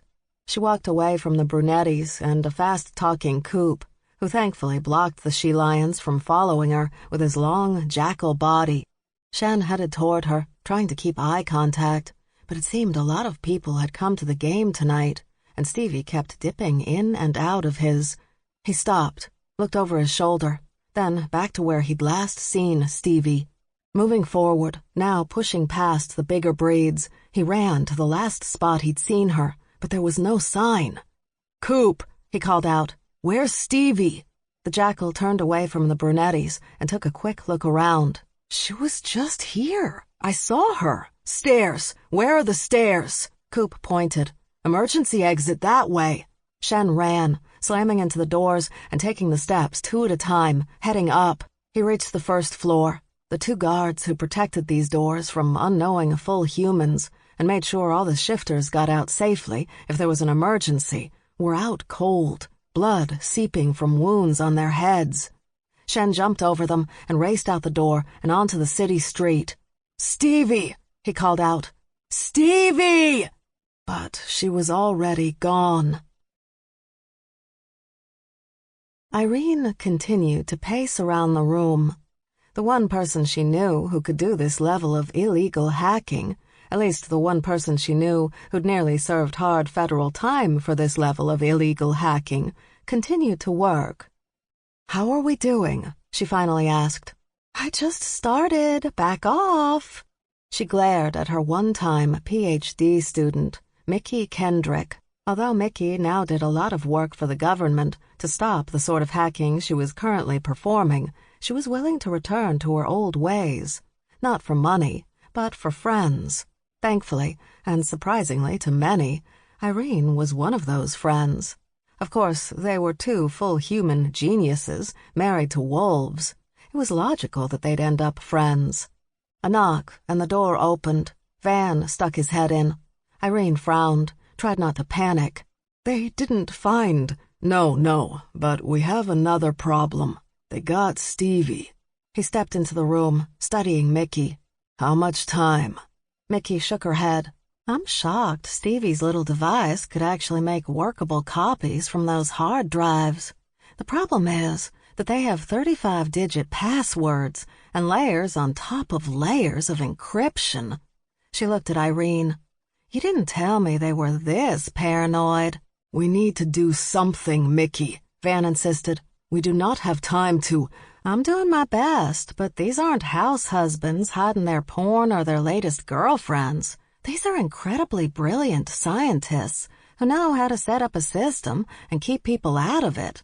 And you pressuring me with your annoying wolf barking is not helping." "I'm not barking. Trust me, you'll know when I'm barking." Stop, Irene ordered, her mind analyzing the current situation. "You are forgetting something." "What?" "Stevie MacKilligan's sisters." "I have not forgotten about them. They're under the watchful eyes and ready chains of a full tactical unit. All my best people, except Sella and Deanne." "You misunderstand me." Irene raised her forefinger. "I don't want you to hold them back. I want you to unleash them." "Have you lost your mind? You love my skin," he reminded her. She waved that forefinger. No. They're not thinking about you anymore. They'll track their sister down quicker than we will, hacking into these drives." She pointed at Mickey. "But I still need you to get in and find their research." Van blinked. "Why?" "He, or they, took her because they think they're ready to use this project, for lack of a better word, on her. Otherwise, they wouldn't bother. I need to know what's in those files so I can counteract, I guess, whatever they do to her." They don't want to just kill her, Van said, giving a little shudder. No, they're going to use her as their pièce de résistance, the proof that their experimentation and murders were worth it. But I'd prefer not to let it get that far, and if we let Stevie's sisters go... Van pulled out his cell phone, speed-dialing his team as he walked out of the room. Are you sure about this? Mickey asked. I've heard about Stevie MacKilligan from my friends at CERN. I especially heard about her sisters. They will leave a trail of bodies behind in their search for her. Irene shrugged. Then the Wells Pride would be wise to give them the information they're looking for. What if they don't have it to give? Then their night will be very, very sad. Chapter 29. Her head throbbing, Stevie forced herself to sit up. It wasn't until the extreme nausea passed that she realized someone was touching her shoulder. Stevie jerked, but Blaine immediately threw up her hands, palms out. It's me! It's me! Please don't eat me! Chuckling a little, Stevie said, It's okay. I just didn't know it was you. She pressed her hand to her head. What the fuck did they give me anyway? A bat to the back of the head? That came from Gwen. She was on the other side of the room, sitting on the floor. She had her knees raised, one arm resting across them. Bats? That was new. Yeah, Blaine said. It's all very tacky. Her eyesight becoming clear, Stevie gazed at the bright silver bracelets on Blaine and Gwen's wrists, and then her own. Except they didn't look decorative. What are... Blaine held up her wrists. We were told that these are titanium. If we try to shift, the titanium will cut into our flesh, and eventually, there go our paws. Oh my God, Stevie said, disgusted. She was appalled anyone would go this far, but especially a fellow shifter. Where's Beau? Stevie asked. Next door. They didn't want to put us in the same titanium-lined room because they didn't want us to think about making more, and I'm quoting here, freak babies. Stop. Stevie couldn't hear any more. Instead, she struggled to her feet with Blaine's help. Once she stood, Stevie waited another minute for a new wave of nausea to settle down. Although she didn't appreciate getting banged in the back of the head, she understood why it had been done. Because with hybrids, it was impossible to know what amount of knockout drug to administer. Too little, and you had a struggling and angry freak of nature ripping apart your van. Too much, and you ended up dropping hybrid bodies on the side of the road and lost out on any experimentation you may have wanted to try. Stevie pointed at the giant TV on one of the bright steel walls. Or was that titanium, too? What's that for? Cartoons? We don't know, Gwen replied. It hasn't been on since we got here. Stevie let her gaze roam around the room, looking for any weakness, anything she could exploit. The hermetically sealed doors opened, and James Wells walked in. He wore a suit and tie under his long white lab coat. 4 guards were with him, all of them heavily armed shifters in gray body armor. Staring at Stevie, James pointed at Gwen. The men grabbed her, yanking her off the floor. Blaine was on them in seconds, fighting to protect her friend. One of the guards threw her to the ground, aimed a non-lethal but pain-inducing weapon at her. Stevie stepped between them and focused on James. So it's not really ready, she said to him. She would only speak to him. The guards were following his orders, whether for money or out of loyalty, she didn't know. She didn't care. What? That's why I'm here, isn't it? So you can show me how what you're working on is fabulous and ready to change me forever? But it's not ready. That's why you're starting with them. You think I'm like my brother. You think you can manipulate me with a few words and, if your great experiment works, show me. Big hands grabbed Stevie and pulled her out of the room. Shen wasn't surprised when one of the group's tactical units surrounded them, keeping them trapped in room 20B. He wasn't surprised when the Dunn triplets began to growl and huff in warning. He wasn't even surprised when the MacKilligan cousins, who were still hanging out with Charlie and Max for some reason, didn't leave or cause any problems. It was as if they were just waiting to see what would happen next.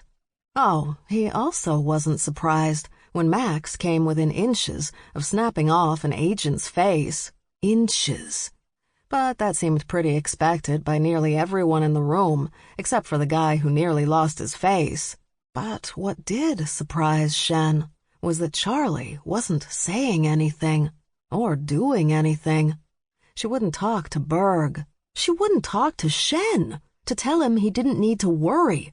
Where the fuck was soothing Charlie? Why wasn't she trying to make him feel better? Instead, she was just sitting and staring, and everyone in the room knew that was not good. But then one of the agents got a call, and suddenly all of them left, just walked out, without a word. And that's when Charlie moved, went out the door, Max right behind her. "This is going to be bad," Britta noted, but the triplets followed, the cousins followed, and so did Shen, because he needed Stevie back, safe and all of her just like she was.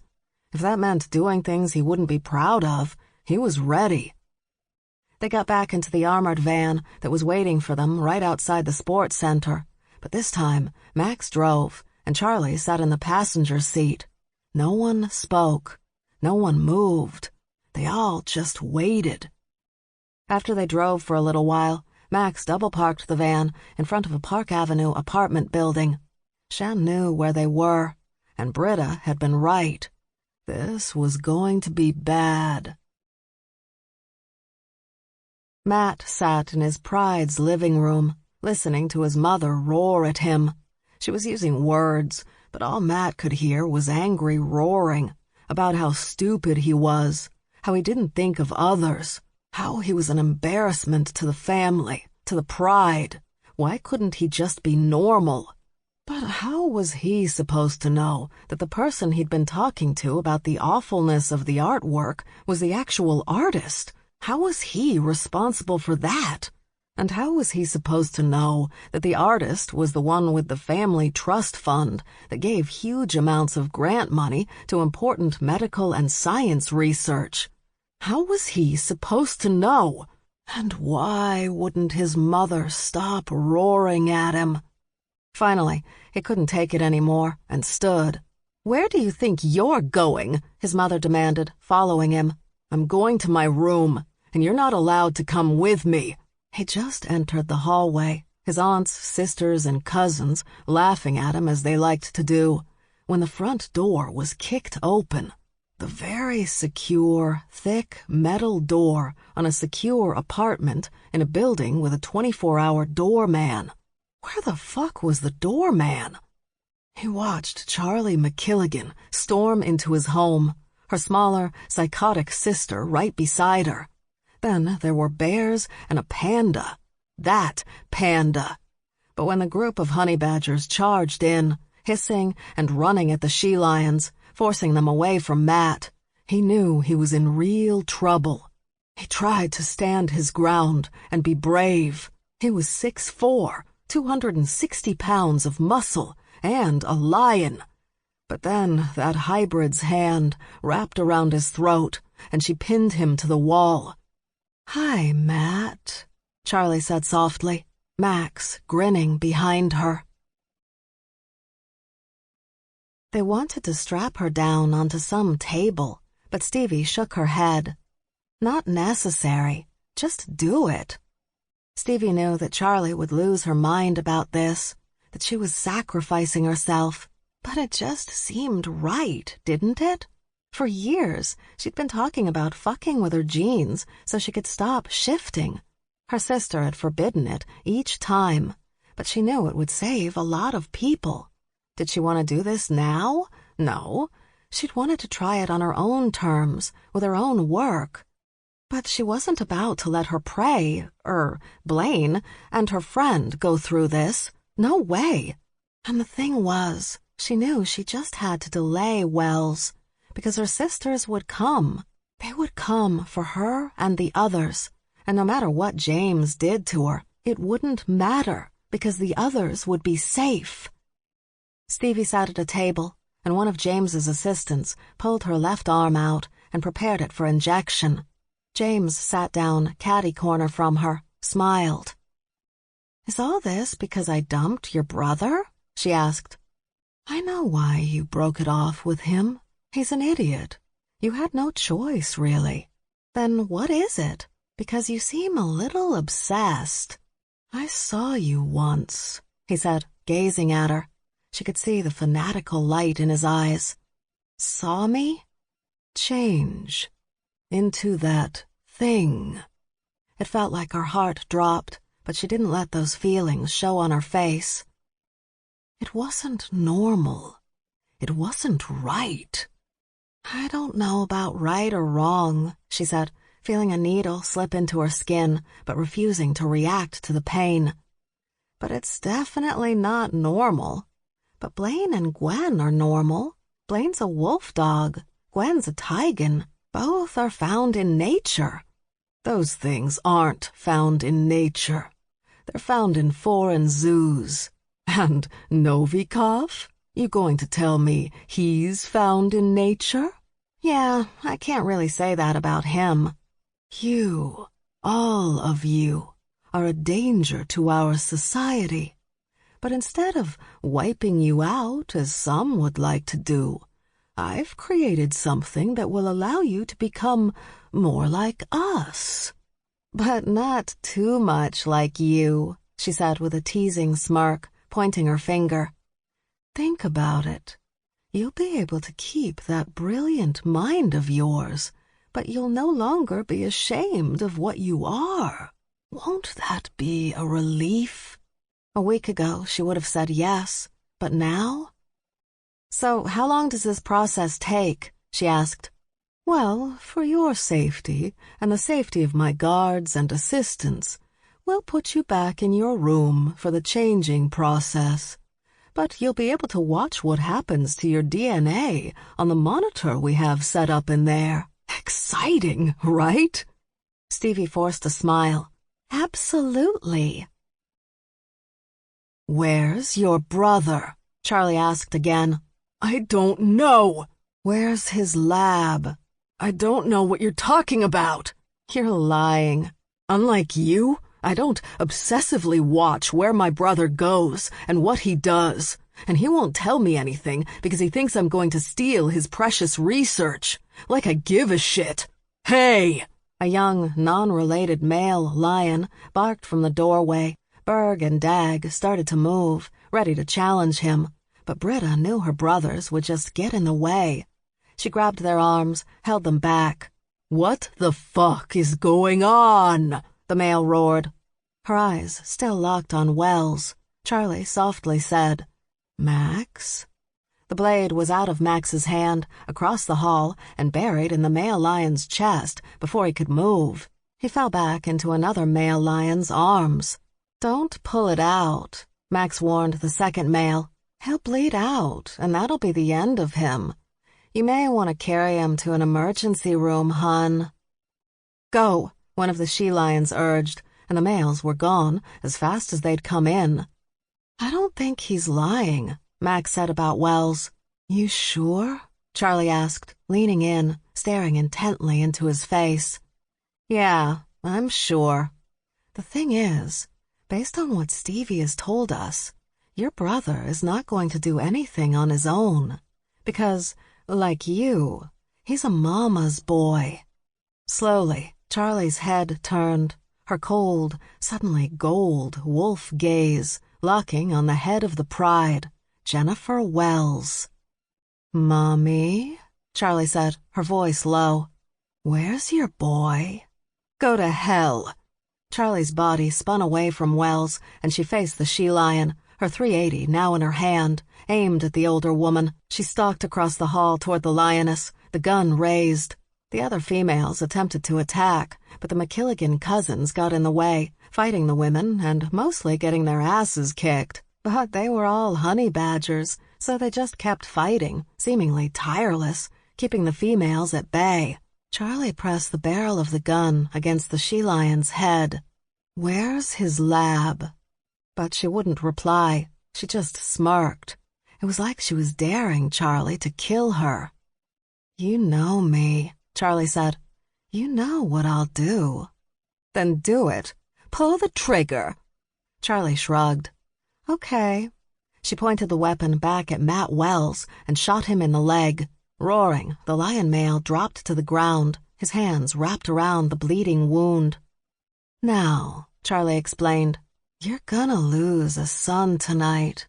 The question is, do you want to lose two? Because what you need to understand about me, lady, is that I don't give a fuck. I will wipe out every last one of these bitches and leave you the last cat standing and won't lose a bit of sleep. So think carefully before you answer me." "Jersey," the she-lion spit out. "His lab is in Jersey." Charlie walked away, saying softly over her shoulder, "Max?" Max charged at the lioness, launched herself into the air, and caged her by putting her legs and arms on the wall behind the she-lion, claws dug into the marble, keeping her aloft. Then Max, sounding awfully perky, asked, "Can I have the address, please? Or the coordinates, whichever." "Is it weird," Blaine asked, "to be able to look inside yourself?" "Nah, but I am curious how he's able to do this. He must have injected me with something other than just the genetic material." The three of them sat on the floor, staring up at the giant monitor. They were into their second hour, waiting for the injection to start to work, to change her, to make Stevie normal. "Hey," Gwen pointed out, "something's happening." She was right. On the monitor, something was definitely happening. "That's your DNA?" she asked. "Yes, my shifter DNA. And that's what Wells created. It's remaking my DNA now." "Do you feel anything?" Blaine leaned in. "Are you in pain?" "No, it's supposed to be a relatively painless process." "That's something, I guess." Once the process was completed, Stevie could see that her DNA was now that of a normal... Gwen reared back. "What the fuck was that?" Stevie wasn't really sure. I don't know. I've never seen that before." The replaced DNA had suddenly been attacked by something, and just like that, her original DNA had returned. Is that supposed to happen? I doubt it. Wait, it's starting again. Gwen was right. The process repeated itself, ripping apart her shifter DNA and replacing it with, "Oh, shit!" all three of them exclaimed. "Your shifter DNA ate that shit," Blaine grinned. "That was awesome!" No, it wasn't. Stevie looked at the two women on either side of her. "He's not going to like this." "What do you think he's going to do?" "Nothing good." Gwen stood. "We need to get out of here." "There's only one air vent," Stevie pointed out. "It's very small and very high. The walls are either lined or made out of titanium, or a combination of steel and titanium. We are fucked." Blaine stared at Stevie. "Are you having trouble breathing?" "No, I'm fine." "Are you lying?" "Probably." "Oh, shit." No, I'm okay. I'm okay." She took in a deep breath, let it out. "I'm okay." "What are you two talking about?" Gwen asked. "She panic shifts," Blaine explained. "So?" "We do not have that much room in here." Gwen crouched in front of Stevie. "Look, I don't know you, sweetie, but all this is for you. To keep the rest of us imprisoned, they just had to put us behind iron bars. That's why when one of us goes to prison, we usually stay in prison." "I don't understand what you're trying to say." "Why did they build this for you? What do they think they're stopping? And I'd also like to point out that they thought their little DNA thing would shut you down, but that didn't work either." Stevie gazed at the woman with the ridiculously long fingernails.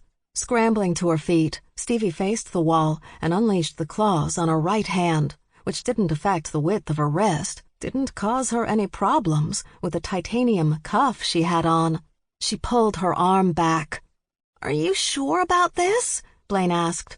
"Nope," she replied. Not wanting to see her claws mangled and destroyed, Stevie closed her eyes tight and swung her arm forward with all her strength. "Holy shit," she heard Gwen whisper, and Stevie opened one eye, then the other. Her claws had torn a giant gash through the titanium steel walls. Carefully, slowly, Stevie pulled her claws out of the wall and examined them. Her hand was shaking, but her claws were undamaged, thick and strong and lethal. She looked down at her wrists, studied the titanium bands. "Stevie?" Blaine said softly.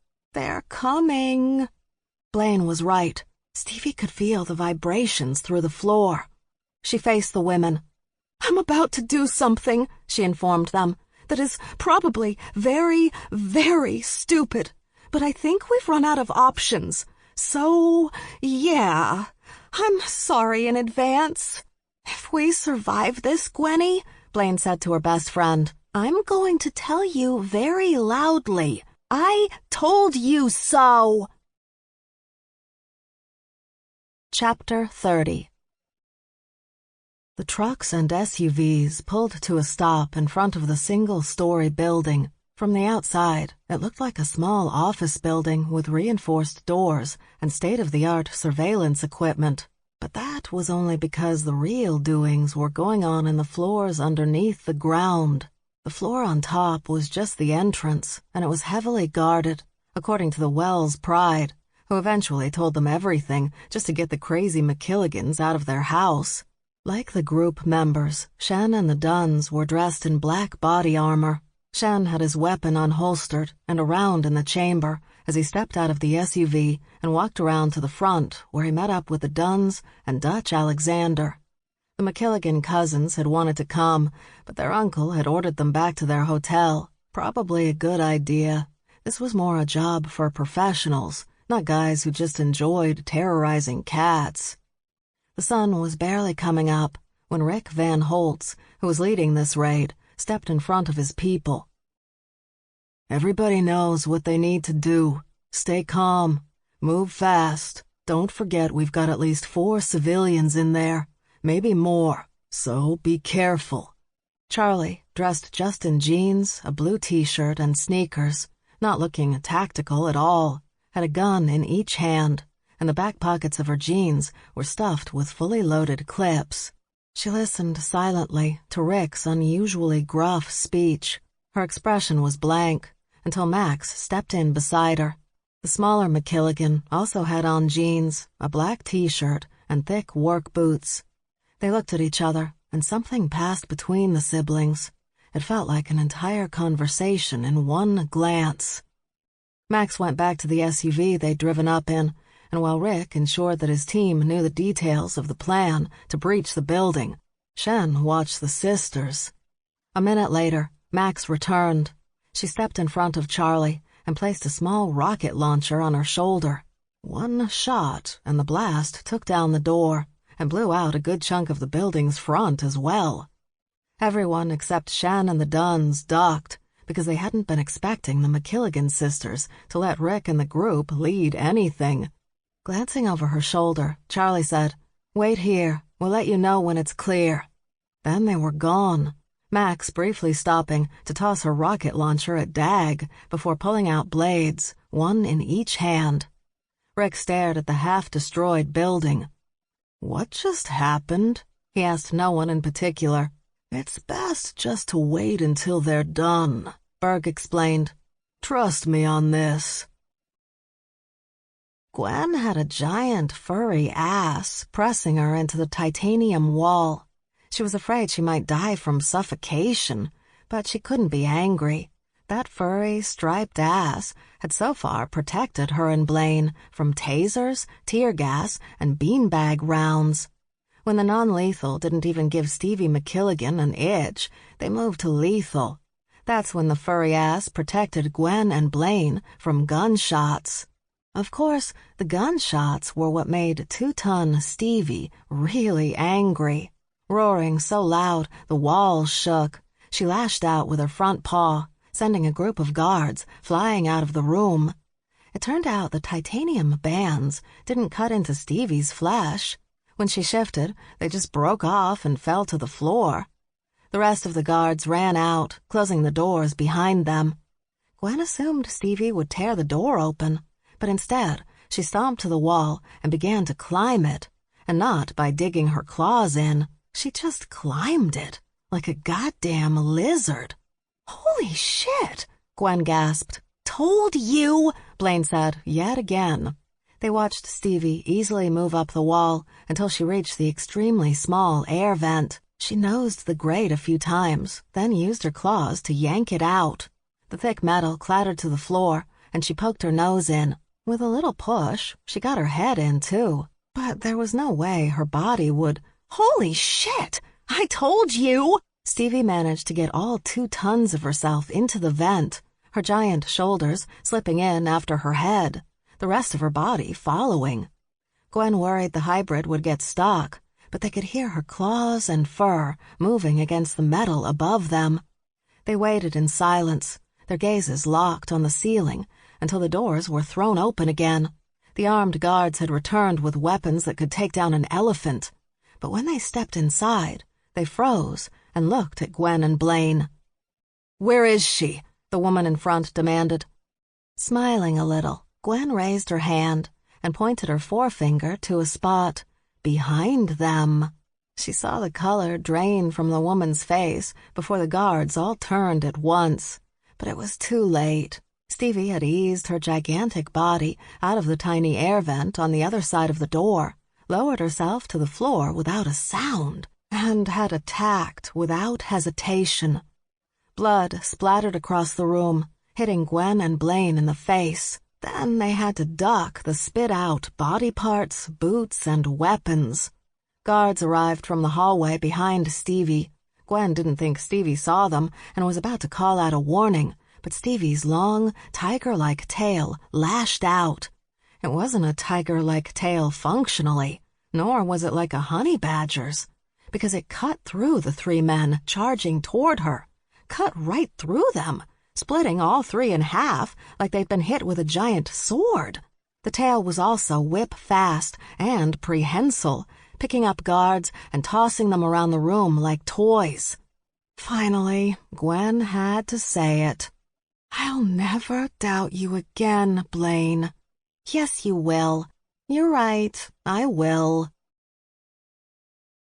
All hell was breaking loose on the 3rd-floor lab, but he didn't have time to check it out. Instead, he was running toward the explosion and gunshots coming from the ground-level floor. He stopped, silently ordering his men to stand by with a raised fist. He peered around the corner and saw the fight taking place in the hallway. There were 2 women. One had guns, the other knives, while the taller one shot her way down the hallway, nailing guard after guard with shots to the head. The other, smaller woman slashed and stabbed her way around. She moved fast, swinging herself onto guards' backs and cutting their throats or stabbing them in the top of the head. One guard grabbed her off another's back, and she turned lightning fast, slamming him into the wall and ramming one of her knives under his chin and into his head. She stared into his eyes, smirked, before letting him slip to the floor and yanking her weapon out. "Down," the taller woman called out, and she fired, killing another guard about to attack the smaller one. He looked at his team, made a motion with his hand to ready for attack. His group had automatic weapons, so they were just going to sweep the entire area with gunfire until everyone in that hallway was down. Unfortunate about any of his fellow guards, but he didn't have time to play nice, not when something had gone very wrong downstairs. They didn't have time to play games with little girls. With a nod, his team started around the corner, but the roar that made the glass in the office doors shake and then shatter and the screams from below made everyone who wasn't already dead stop. The building began to shake more, but not from roaring, from something else. It took him a second, but he realized it was running, like a herd of animals, coming right for them. He turned back the way he'd come, just as the stair door crashed down. The first thing that came running out had tusks. Behind it were a cat and a canine. But the thing bringing up the rear? "Run!" he screamed, trying to get his people to move, to use another exit. But before he could take a step, the blade slid across his throat, and he saw that smile flash by him as he dropped to his knees, his hands wrapping around his neck, trying to stop the bleeding. But he only managed to give himself enough time to feel the paws slam into his back, push him into the ground, and crush his bones to dust. Rick wasn't exactly okay with the massacre that was going on inside that building, but he wasn't going to complain either. He just wanted his friends back. Then he felt the earth move beneath his feet, like an earthquake, and he heard the roaring. Shen stepped past him, staring into the building. Then he yelled, "Run!" and everyone scattered. No formation, no pulling back in an orderly line. Nothing. Nope. Like the true predators they all were, they thought only of themselves and made a crazed run for it. That's what predators did when they came across a bigger predator. It was always your best bet. When Rick felt he was far enough away, he stopped and looked back. Bo Novikov came out of the damaged building first. He was in his shifted form, but once he was outside, he turned back to human, grabbed the still shifted Blaine and Gwen around their waists, and ran. Then the front of the building was destroyed even more, as something galloped from it. He watched at least 2 tons of beast tear out into the open, tiger-striped but built like a honey badger. It wasn't alone. It had James Wells caught between its fangs. He was screaming, begging, trying to fight. But Stevie MacKilligan, in her shifted form, dove over the trucks and SUVs and went on a sort of romp around the property, shaking Wells, tossing him up in the air and catching him again. Then she dropped him to the ground. He tried to drag himself away, but she just batted him around with her front paws, stopped once to scratch her ear with her back leg, which gave Wells a chance to get to his feet and run. That's when Stevie pounced, literally. She just watched him running for a few seconds, and then up she went, crashing onto him with her front paws. He stopped, screaming then. She batted his limp body around a few more times, but when he didn't respond, she picked him up between her teeth, walked over to the front of the now totaled building, and laid him out. It seemed a strange move, until blood-covered Charlie and Max walked out. Unlike everyone else, the sight of their sister hadn't sent them fleeing, so they'd continued their original mission and cleared the building. Now, standing outside among the debris, they gazed down at what was left of James Wells. Finally, Charlie looked up at her sister and grinned. "Breakfast?" Chapter 31. It was the silence, such intense silence. Stevie looked away from her sisters and saw that the agents who'd come here today to rescue her and the others were gawking at her, some with wide eyes, others with unleashed fangs and claws. They were disgusted, appalled, and absolutely terrified. Stevie lowered her head, began to back away, but her sisters had moved in front of her, Charlie's forefingers tightening on the triggers of her guns. Max stood next to her blood-covered hands working the handles of her knives, because Stevie knew they were sticky, and Max hated a sticky grip when she was in a fight. Stevie didn't want this, though. She didn't want her sisters destroying those who'd risked everything, protecting all of them, because they were a little bit overwhelmed by her. She'd shift. That would help. She'd shift to human, and everyone would calm down. "Is there a problem?" Blaine Thorpe asked, walking through the group of agents, with Gwen by her side. "I'm not sure why you're looking at my friend that way, but I have to say that I don't appreciate it." "You're okay with this?" a jaguar asked, arms folded over his chest. "I mean, look at her." "Look at her? I do look at her. And you know what I see?" "The woman who saved our lives?" Gwen asked. "Please say the woman who saved our lives." "Of course that's what I see, but I also see the mighty tiger Badger, ruler of all badgers." "Oh, God." Gwen glanced up at Stevie. "I'm so sorry." "What's happening?" Charlie asked. "Look, Blaine," the jaguar said, "I get that you feel beholden to this woman." "Tiger Badger," Blaine corrected. "But I think we can all agree," he looked around at the other agents, "that whatever she is, she's just... She's just what?" Blaine demanded. "My husband would really like to know." The cat glanced over his shoulder, where Bo Novikov was standing behind him, back in his shifted form, while the other agents had silently moved out of the way of the 1-ton animal. When she'd first seen him, Stevie had been fascinated by the 2 big fangs that hung down far past his massive jaw like a saber-toothed cat. Yeah, that's exactly what he reminded her of, a saber-toothed cat of yore. "Well," Blaine pushed, "Bo's waiting." The cat shook his head while trying to inch around Bo, especially when he started huffing. "You know what?" The jaguar cleared his throat. "I think we are all..." He began to walk backward, away from Bo. "Wonderful and interesting in our own ways. And it doesn't matter if you're normal, like me, or have freakishly sized tusks." "Those are fangs," Blaine snapped. "Or are disturbingly large and yet weirdly house cat-like. None of that matters, because we're all one important thing. We're human." Stevie glanced at her sisters, and all 3 of them rolled their eyes in disgust. "You, me..." He looked over at Stevie. "It?" "Hey," Charlie snapped. "We're all human. And isn't that what we need to remember when we talk about...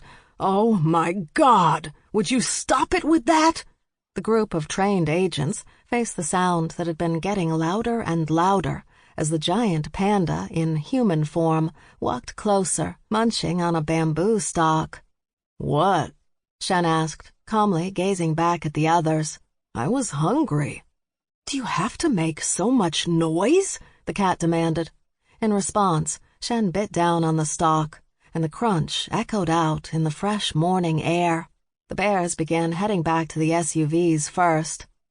"I can't with that goddamn noise," one of them complained. "I just can't." "Don't you want some?" Shen called after them. "I have more in the car. They're directly from China," he finished in a sing-song voice. When no one responded, and everyone simply packed up to go, Shen went back to eating, but he grinned at Stevie around his bamboo, winking at her. Stevie finally shifted back to human, while Charlie held out shorts and a t-shirt for her. But before she put them on, she saw Shen coming toward her. She ran to him, jumped into his arms. Holding her, he asked, "Are you okay?"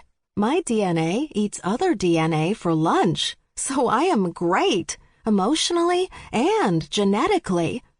"I don't know what any of that means," he admitted. "I know. But trust me, it's astounding." He pressed his forehead against hers. "I'm just glad you're okay." "Me too." They stayed like that for several wonderful minutes, just holding each other, eyes closed. Shen's hands under her bare ass, her arms around his massive shoulders. She'd never felt safer. not simply physically safe, but fully understanding that she could be all she was with this man, without doubt or fear. "You two gonna do it?" Max asked, standing right by them and being typically annoying. "Go away," Stevie snarled at her sister, refusing to move from her lovely position in Shen's arms. Thankfully, Max did as Stevie asked, but sadly, it seemed no one wanted to leave her alone with Shen. "Sorry to bother you two," Rick Van Holt said, "but I was just wondering, Stevie, if, the lab there," he jerked his thumb toward her former prison, "is it still mostly intact, or was the equipment destroyed?" "Why would I destroy equipment?" she asked, still refusing to move from where she was. "Huh. And do you know what all that equipment does?" "Of course I know what the equipment does." "Huh. Interesting." "Is it?" Stevie snapped, beyond fed up at this point. "You know what?" Charlie said, coming over and placing Stevie's clothes on her shoulder. "We're gonna go now. My sister has had a long 24 hours, and she needs her rest." "Right, of course." It looked as if the Van Holts took the hint, appearing to start to walk away. But then he stopped and again pointed at the lab. "You see, I'm just wondering," Max stepped in front of the wolf. "My sister needs her rest," Max reiterated, her eyes wide and dazed. "And I need to get the blood off my hands." She shoved her blood-drenched hands close to Van Holtz's pretty face. "Blood off my hands," she ended on a hysterical screech. "Okay, then," Van Holt said, moving away from an openly sobbing Max, who was still holding her hands out and waving them at him. "I'll see you guys back in the city, okay? Great." The wolf sprinted back to the waiting SUV, and when he'd driven off, Max faced them. Before any of them could speak, she burst into hysterical laughter. To Stevie's surprise, it was Berg who asked the question they were all thinking. "What is wrong with you?" Still laughing, Max said, "He just wouldn't leave." "So you terrify him?" And now Berg was laughing, his brother and sister joining in. Max shrugged, heading toward their vehicle. "It worked, didn't it?" Finally alone, Shen said to Stevie, "I know I don't say this enough, but you have the best family." Now Stevie laughed. "I know, right?" Stevie fell asleep on their way back to Queens and didn't wake up even when everyone got out of the SUV and headed inside. So Shen carried her upstairs and took her to his room. But he was quite annoyed when he went inside and discovered that one of the bear neighbors had picked up Benny from the emergency vet and had placed the dog in the bed. With a big bandage around his middle and a small set of stairs leading up to the mattress, so the dog wouldn't have to jump down or up, Shen guessed. The bastard looked quite at home. When the big dog saw Stevie, his giant tail began to hit the bed. "Benny," she said, although Shen wasn't sure she was actually awake. Her eyes weren't even open, but she stretched out her arm, and Shen knew she wanted to touch the dog. Unable to deny her anything, he laid her out on the bed beside Benny, who'd risked his life for the three sisters. Stevie moved in close, her hand settling on the dog's ridiculously thick neck. Shen turned to walk out, but Stevie's "Don't go" stopped him. "Sure there's enough room for me?" he teased. "Get your ass over here," she ordered, still looking like she was asleep, despite their conversation. Shen placed his gun on the side table and slipped in behind Stevie. He put his arm around her waist and buried his nose in the back of her neck. "Better?" he asked. "Perfect," she purred. Then she started snoring, and Shen grinned, because Stevie was right. It was perfect. Chapter 32. Shen joined the cheers of the wild dogs when Stevie stepped up to the mic in the small downtown club.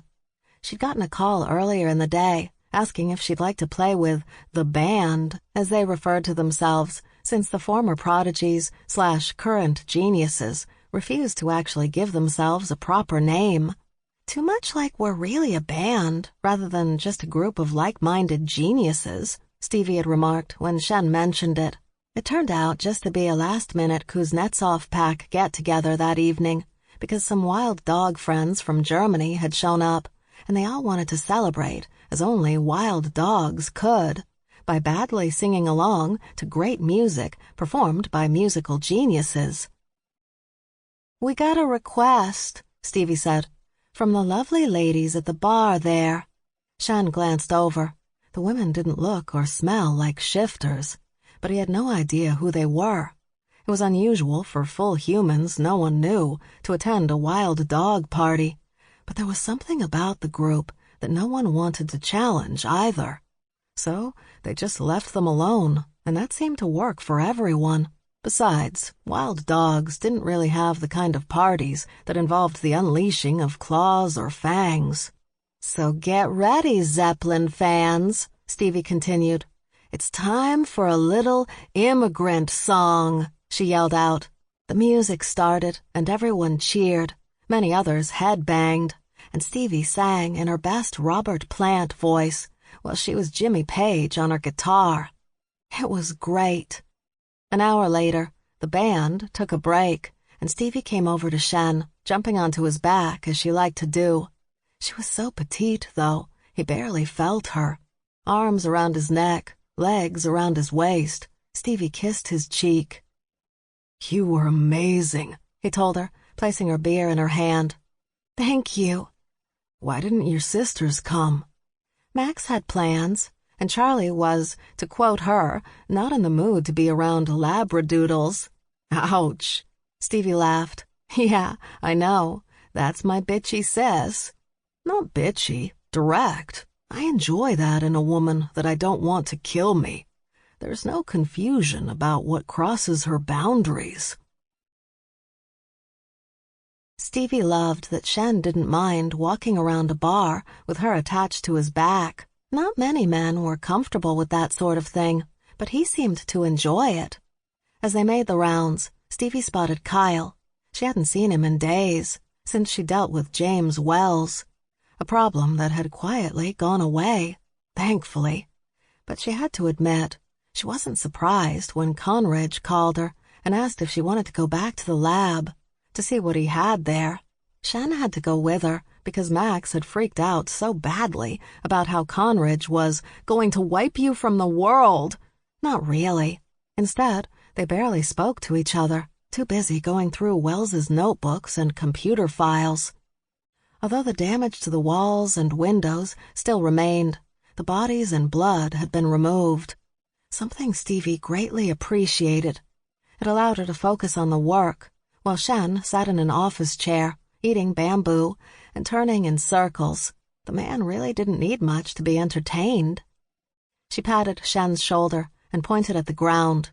He led her down, and she went to Kyle, sitting across from him at his small table. "How's it going?" she asked him. Oriana, who'd been walking over to the table with a big smile and a vodka tonic in her hand, stopped when she heard Stevie's question. When Kyle's only response was to sigh, deeply, her eyes crossed, and she found another table to sit at. Stevie knew that she could talk to her friend later, or even tomorrow. They'd been working on the ballet together and were spending several hours a day on it. But right now, Stevie had to check on her neediest friend. "Are you really just going to sit here and feel sorry for yourself?" Stevie asked. "Or are you going to get back to work?" Kyle rested his cheek against the table. "What's the point? So I can just prolong my failure? Or you could create something new." He sighed again, and Stevie ran out of patience just like that. She expected this from other artists, regular, everyday artists, but not Kyle, never Kyle. So she did what she had to in order to help her pathetic, whiny, needy friend. "It's okay," she said. "I understand. Besides, with Danny, she let the nickname of Kyle's younger brother Dennis hang out there. And, as she expected, he took the bait. Kyle raised his head, stared at Stevie. "What about Danny?" "Nothing. Forget it. Forget I said anything." "Said anything about what?" "Well, I heard that there's been some interest from your old school in Italy." "What?" "You know, the one you were thrown out of a few years." "I know which one you're talking about. What interest?" "In Denny's hyper-realistic paintings. That street view of Paris that he did from memory? Everyone is talking about it. It's garnered a lot of interest." "Interest?" "Yes, interest." She reached across the table, placed her hand on his forearm. "So I don't want you to worry about anything. The Jean-Louis Parker name will be known for art, because of Dennis." Kyle sat up straight. "I have to go." And he did, leaving Stevie there until Oriana walked over. "That was brilliant," she said, taking Kyle's seat. "You heard us?" She pointed at her head. "Jackal ears. And you were..." She began to laugh. "I'm surprised his fucking head didn't explode." "I'm not about to let your brother fuck up his career because of Kiki Lee, despite the fact that I really like her." "Kyle will be fine," Oriana said with a dismissive wave.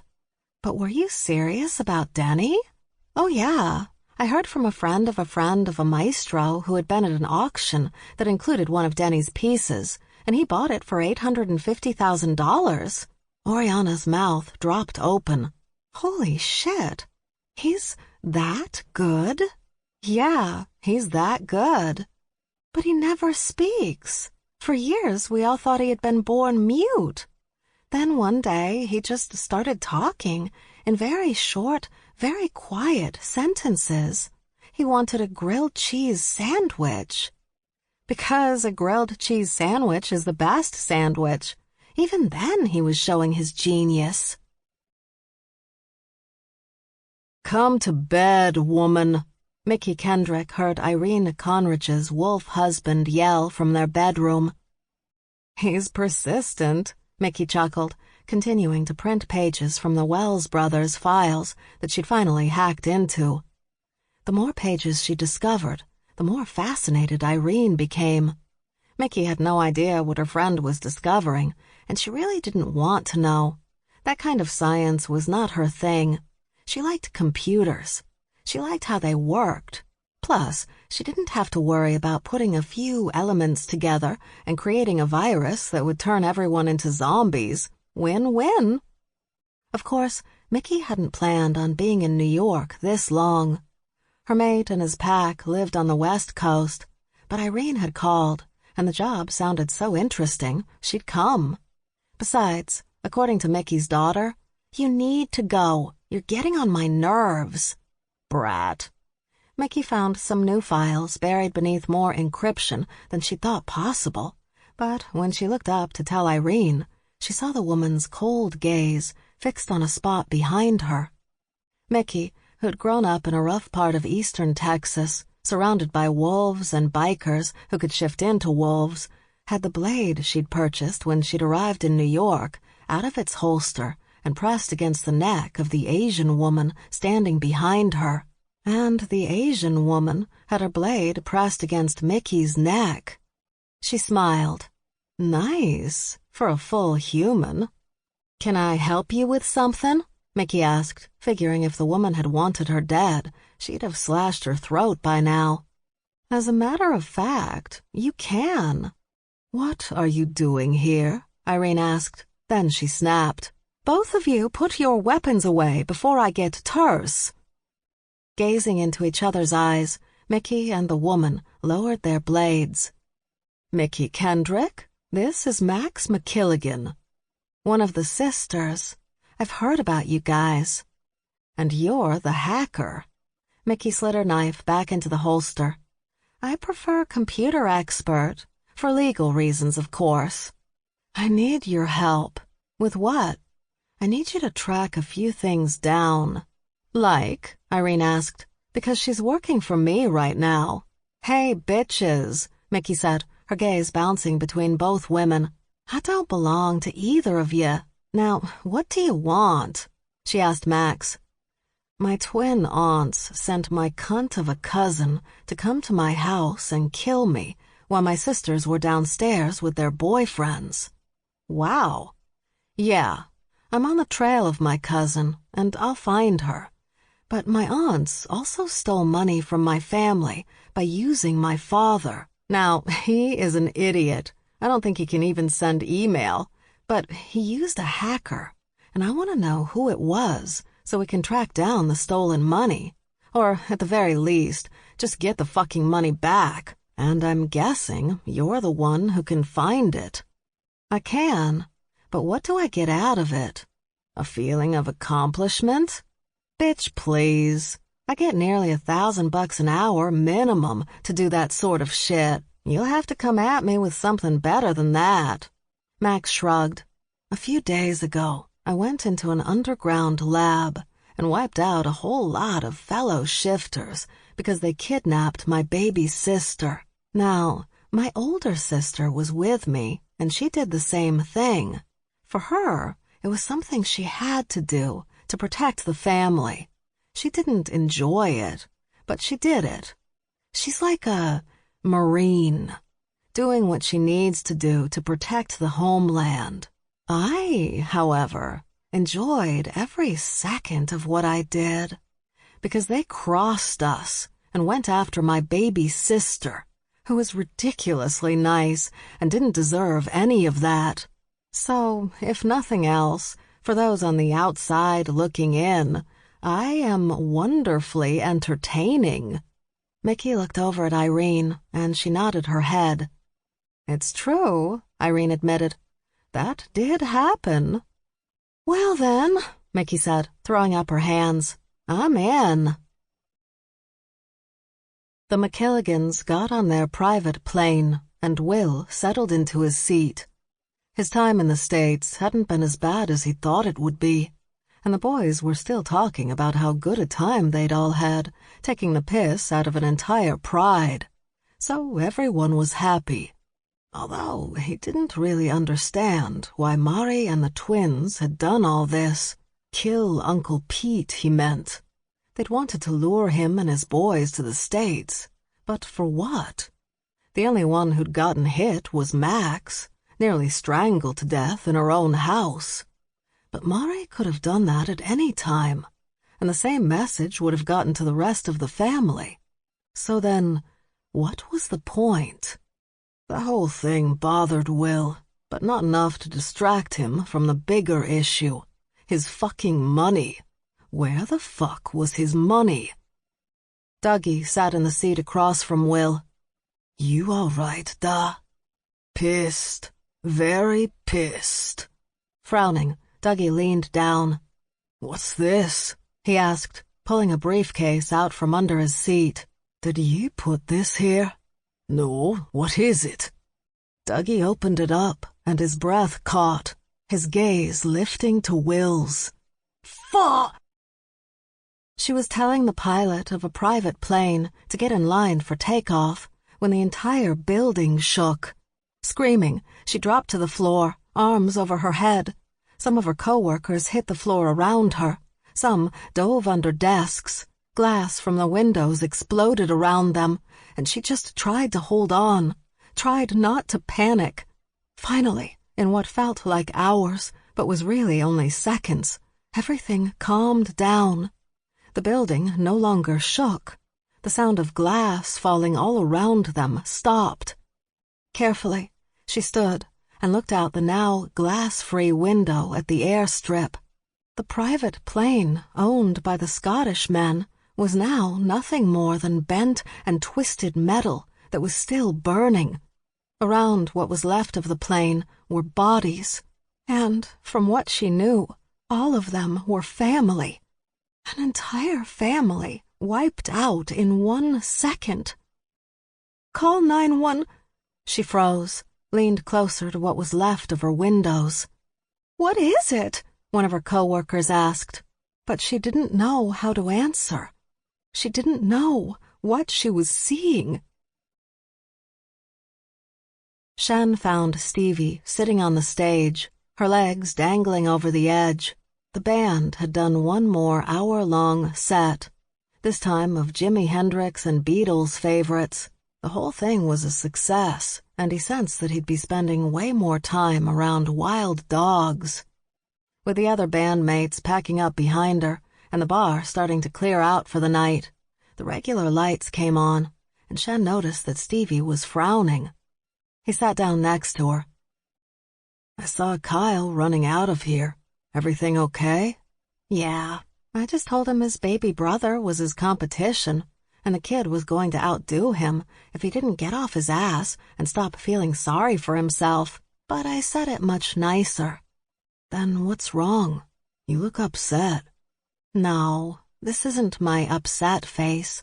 This is my thinking face, which I've been told is a little scary."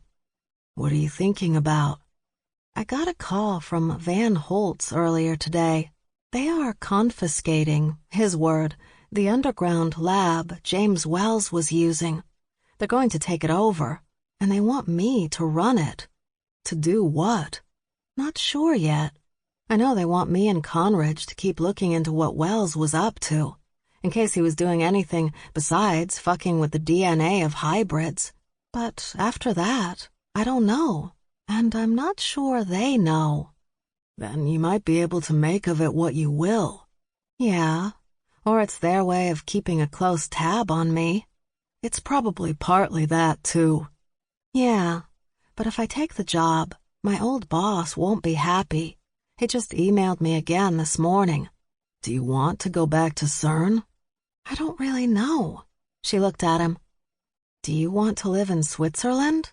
Shocked by the question, Shen said, I don't really know." "Do you like Switzerland?" I like Toblerone." "Toblerone? The Swiss candy?" "Yes, I know what Toblerone is." "Other than that, though." He cleared his throat. "So, are you expecting me to move with you?" "Why wouldn't you?" She was silent for a minute, then added, "Speaking of which, you haven't said I love you again since that first time." "It's funny you mention that. I don't remember saying I love you to you at all." "Well, you said it in your sleep." Oh, I see." He nodded, relieved. "So you're not completely insane." "Not about that." She frowned again. "Wait, you do love me, right?" "Sadly, yes." "Why sadly?" "Because it's against my better judgment, and it's not like you gave me an option." She grinned. "I really didn't, but I'm a girl who knows what she wants." "Clearly." He took her hand in his. "But I really do love you, Stevie." She rested her head on his shoulder. "I love you, too." "Isn't it nice when everyone is awake when those words are spoken?" Shen chuckled, kissed her forehead. When they received enough glares from the staff cleaning up, Shen jumped down from the stage and reached up, grabbing Stevie around the waist and carefully placing her on the floor. He again took her hand in his, and together they slowly walked out of the building. As they made their way down to the street 1 block over so they could catch a cab, Shen asked, "You know what's really great about all this?" "What?" "That with you and this family, I will never be bored." "That's very true. Of course, that's really a blessing and a curse." Shen grinned. "Yeah, just like you." Epilogue. Charlie was stretched out on the couch with Berg. He was behind her, his big legs on either side of her hips. They'd been relaxing the last few hours, watching old episodes of The Twilight Zone, one of her favorite shows because of how advanced it was on all sorts of political issues, considering the time it had been created. But she was ready to go to bed. Berg had already dropped off a few times before jerking awake again a few seconds later. He was trying to stay awake for her because she couldn't sleep. She just didn't know why. Then she heard something and sat up. "What?" Berg said, snapping awake again. "What's wrong?" "I think we have rats." "Rats? In this neighborhood? Between your sister and that cat? I doubt it." "But Charlie heard noises in the—" She turned her head, trying to locate. "Kitchen." Charlie scrambled off the couch and charged through the house, coming to an abrupt halt right outside her favorite room. "What the fuck?" she demanded of the Badgers in her kitchen. "Oi, niece," Will said in greeting, his mouth filled with what appeared to be a sandwich he'd put together himself. "Where you hiding the honey? This needs honey." It was all of them. All the Scots who'd come to the States for Great-Uncle Pete's funeral. And they were in her kitchen, eating her food, making themselves at home. "What's going on?" "They blew up our plane," Dougie explained, going through her cabinets, probably trying to find honey. She looked over her kin, finally noticed all the burn damage to their faces and hands and expensive clothes. "Were you standing next to it when it blew?" "On it," Will said. She glanced at Berg, who was standing behind her, his confused frown deep, and Charlie was guessing she had the same expression. "You were on the plane? On it?" "Yeah," Will shrugged. "Well, in the plane, and the bomb was right next to me and Dougie when it blew." "But how are you all alive? In my kitchen, eating my food?" "Luck," Will suggested. "Oh, my God," Charlie faced Berg.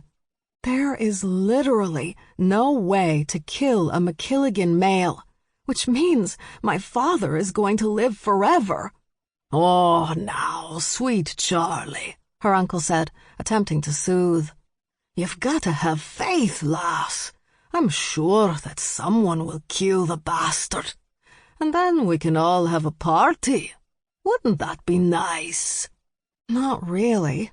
Charlie gave a small, defeated shrug. "But I'll take it." This concludes In a Badger Way by Shelly Laurenston, narrated by Charlotte Kane, copyright 2019 by Shelly Laurenston. This unabridged audiobook is published by arrangement with Shelly Laurenston, care of the Ethan Ellenberg Literary Agency, and was produced in the year 2019 by Tantor Media Incorporated, a division of Recorded Books, which holds the copyright thereto. Please visit tantor.com for more information on our growing library of unabridged audiobooks.